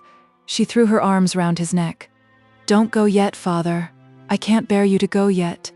Come in and eat some supper. You look so ghastly, dear father, do." "No," he said faintly and mournfully. "It's best as it is. I couldn't eat, and it's best to be off. I cannot be still at home. I must be moving." So saying, he unlaced her soft twining arms and, kissing her once more, set off on his fierce errand, and he was out of sight. She did not know why, but she had never before felt so depressed, so desolate. She turned in to Job, who sat there still. Her father, as soon as he was out of sight, slackened his pace and fell into that heavy, listless step which told as well as words could do of hopelessness and weakness. It was getting dark, but he loitered on, returning no greeting to anyone. A child's cry caught his ear. His thoughts were running on little Tom, on the dead and buried child of happier years. He followed the sound of the wail that might have been his, and found a poor little mortal who had lost his way, and whose grief had choked up his thoughts to the single want, "Mammy, mammy." With tender address, John Barton soothed the little laddie, and with beautiful patience he gathered fragments of meaning from the half-spoken words which came mingled with sobs from the terrified little heart. So, aided by inquiries here and there from a passer-by, he led and carried the little fellow home, where his mother had been too busy to miss him, but now received him with thankfulness and with an eloquent Irish blessing. When John heard the words of blessing, he shook his head mournfully and turned away to retrace his steps. "Let us leave him." Mary took her sewing after he had gone, and sat on, trying to listen to Job, who was more inclined to talk than usual. She had conquered her feeling of impatience towards him so far as to be able to offer him her father's rejected supper, and she even tried to eat herself, but her heart failed her. A leaden weight seemed to hang over her, a sort of presentiment of evil, or perhaps only an excess of low-spirited feeling in consequence of the 2 departures which had taken place that afternoon. She wondered how long Job Legh would sit. She did not like putting down her work and crying before him, and yet she had never in her life longed so much to be alone in order to indulge in a good hearty burst of tears. "Well, Mary," she suddenly caught him saying, "I thought you'd be a bit lonely tonight, and as Margaret were going to cheer the old woman, I said I'd go and keep the young company, and a very pleasant chatty evening we've had, very. Only I wonder as Margaret has not come back." "But perhaps she is," suggested Mary. No, I took care o' that. Look ye here," and he pulled out the great house key. "She'll have to stand waiting I've street, and that I'm sure she wouldn't do, when she knew where to find me." "Will she come back by hersel?" asked Mary. "Aye. At first I were afraid o' trusting her, and I used to follow her a bit behind, never letting on of course, but, bless you, she goes along as steadily as can be, rather slow to be sure, and her head a bit on one side as if she were listening, and it's real beautiful to see her cross the road. She'll wait above a bit to hear that all is still. Not that she's so dark as not to see a coach or a cart like a big black thing, but she can't rightly judge how far off it is by sight, so she listens. Hark, that's her." Yes, in she came with her usually calm face all tear-stained and sorrow-marked. "What's the matter, my wench?" said Job hastily. "Oh, grandfather, Alice Wilson's so bad." She could say no more, for her breathless agitation. The afternoon and the parting with Will had weakened her nerves for any aftershock. "What is it? Do tell us, Margaret," said Mary, placing her in a chair and loosening her bonnet strings. "I think it's a stroke o' the palsy. Any rate she has lost the use of one side." "Was it afore Will had set off?" asked Mary. "No. He were gone before I got there," said Margaret, "and she were much about as well as she has been this many a day. She spoke a bit, but not much, but that were only natural, for Mrs. Wilson likes to have the talk to Hersel, you know. She got up to go across the room, and then I heard a drag wi' her leg, and presently a fall, and Mrs. Wilson came running, and set up such a cry. I stopped wi' Alice while she fetched a doctor, but she could not speak to answer me, though she tried, I think. Where was Jem? Why didn't he go for the doctor? He were out when I got there, and he never came home while I stopped. Thou'st never left Mrs. Wilson alone with poor Alice? Asked Job hastily. No, no, said Margaret. But oh, grandfather, it's now I feel how hard it is to have lost my sight. I should have so loved to nurse her, and I did try until I found I did more harm than good. Oh, grandfather, if I could but see. She sobbed a little, and they let her give that ease to her heart. Then she went on. No, I went round by Mrs. Davenport's, and she were hard at work. But the minute I told my errand, she were ready and willing to go to Jane Wilson, and stop up all night with Alice. And what does the doctor say? Asked Mary. Oh, much what all doctors say. He puts a fence on this side and a fence on that, for fear he should be caught tripping in his judgment. One moment he does not think there's much hope, but while there is life there is hope. The next he says he should think she might recover partial, but her age is again her. He's ordered her leeches to her head. Margaret, having told her tale, leant back with weariness, both of body and mind. Mary hastened to make her a cup of tea, while Job, lately so talkative, sat quiet and mournfully silent. I'll go first thing tomorrow morning, and learn how she is, and I'll bring word back before I go to work, said Mary. It's a bad job Will's gone, said Job. Jane does not think she knows anyone, replied Margaret.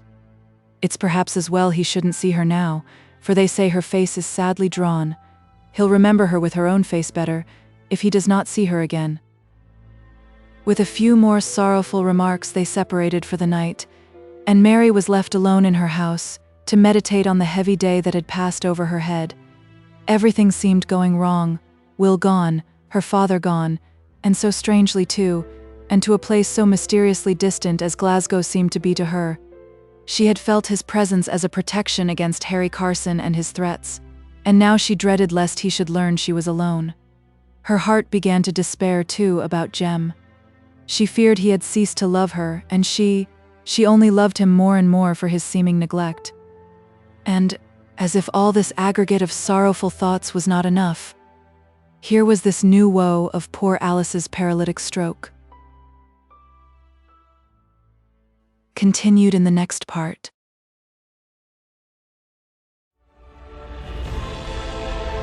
A whole galaxy to go.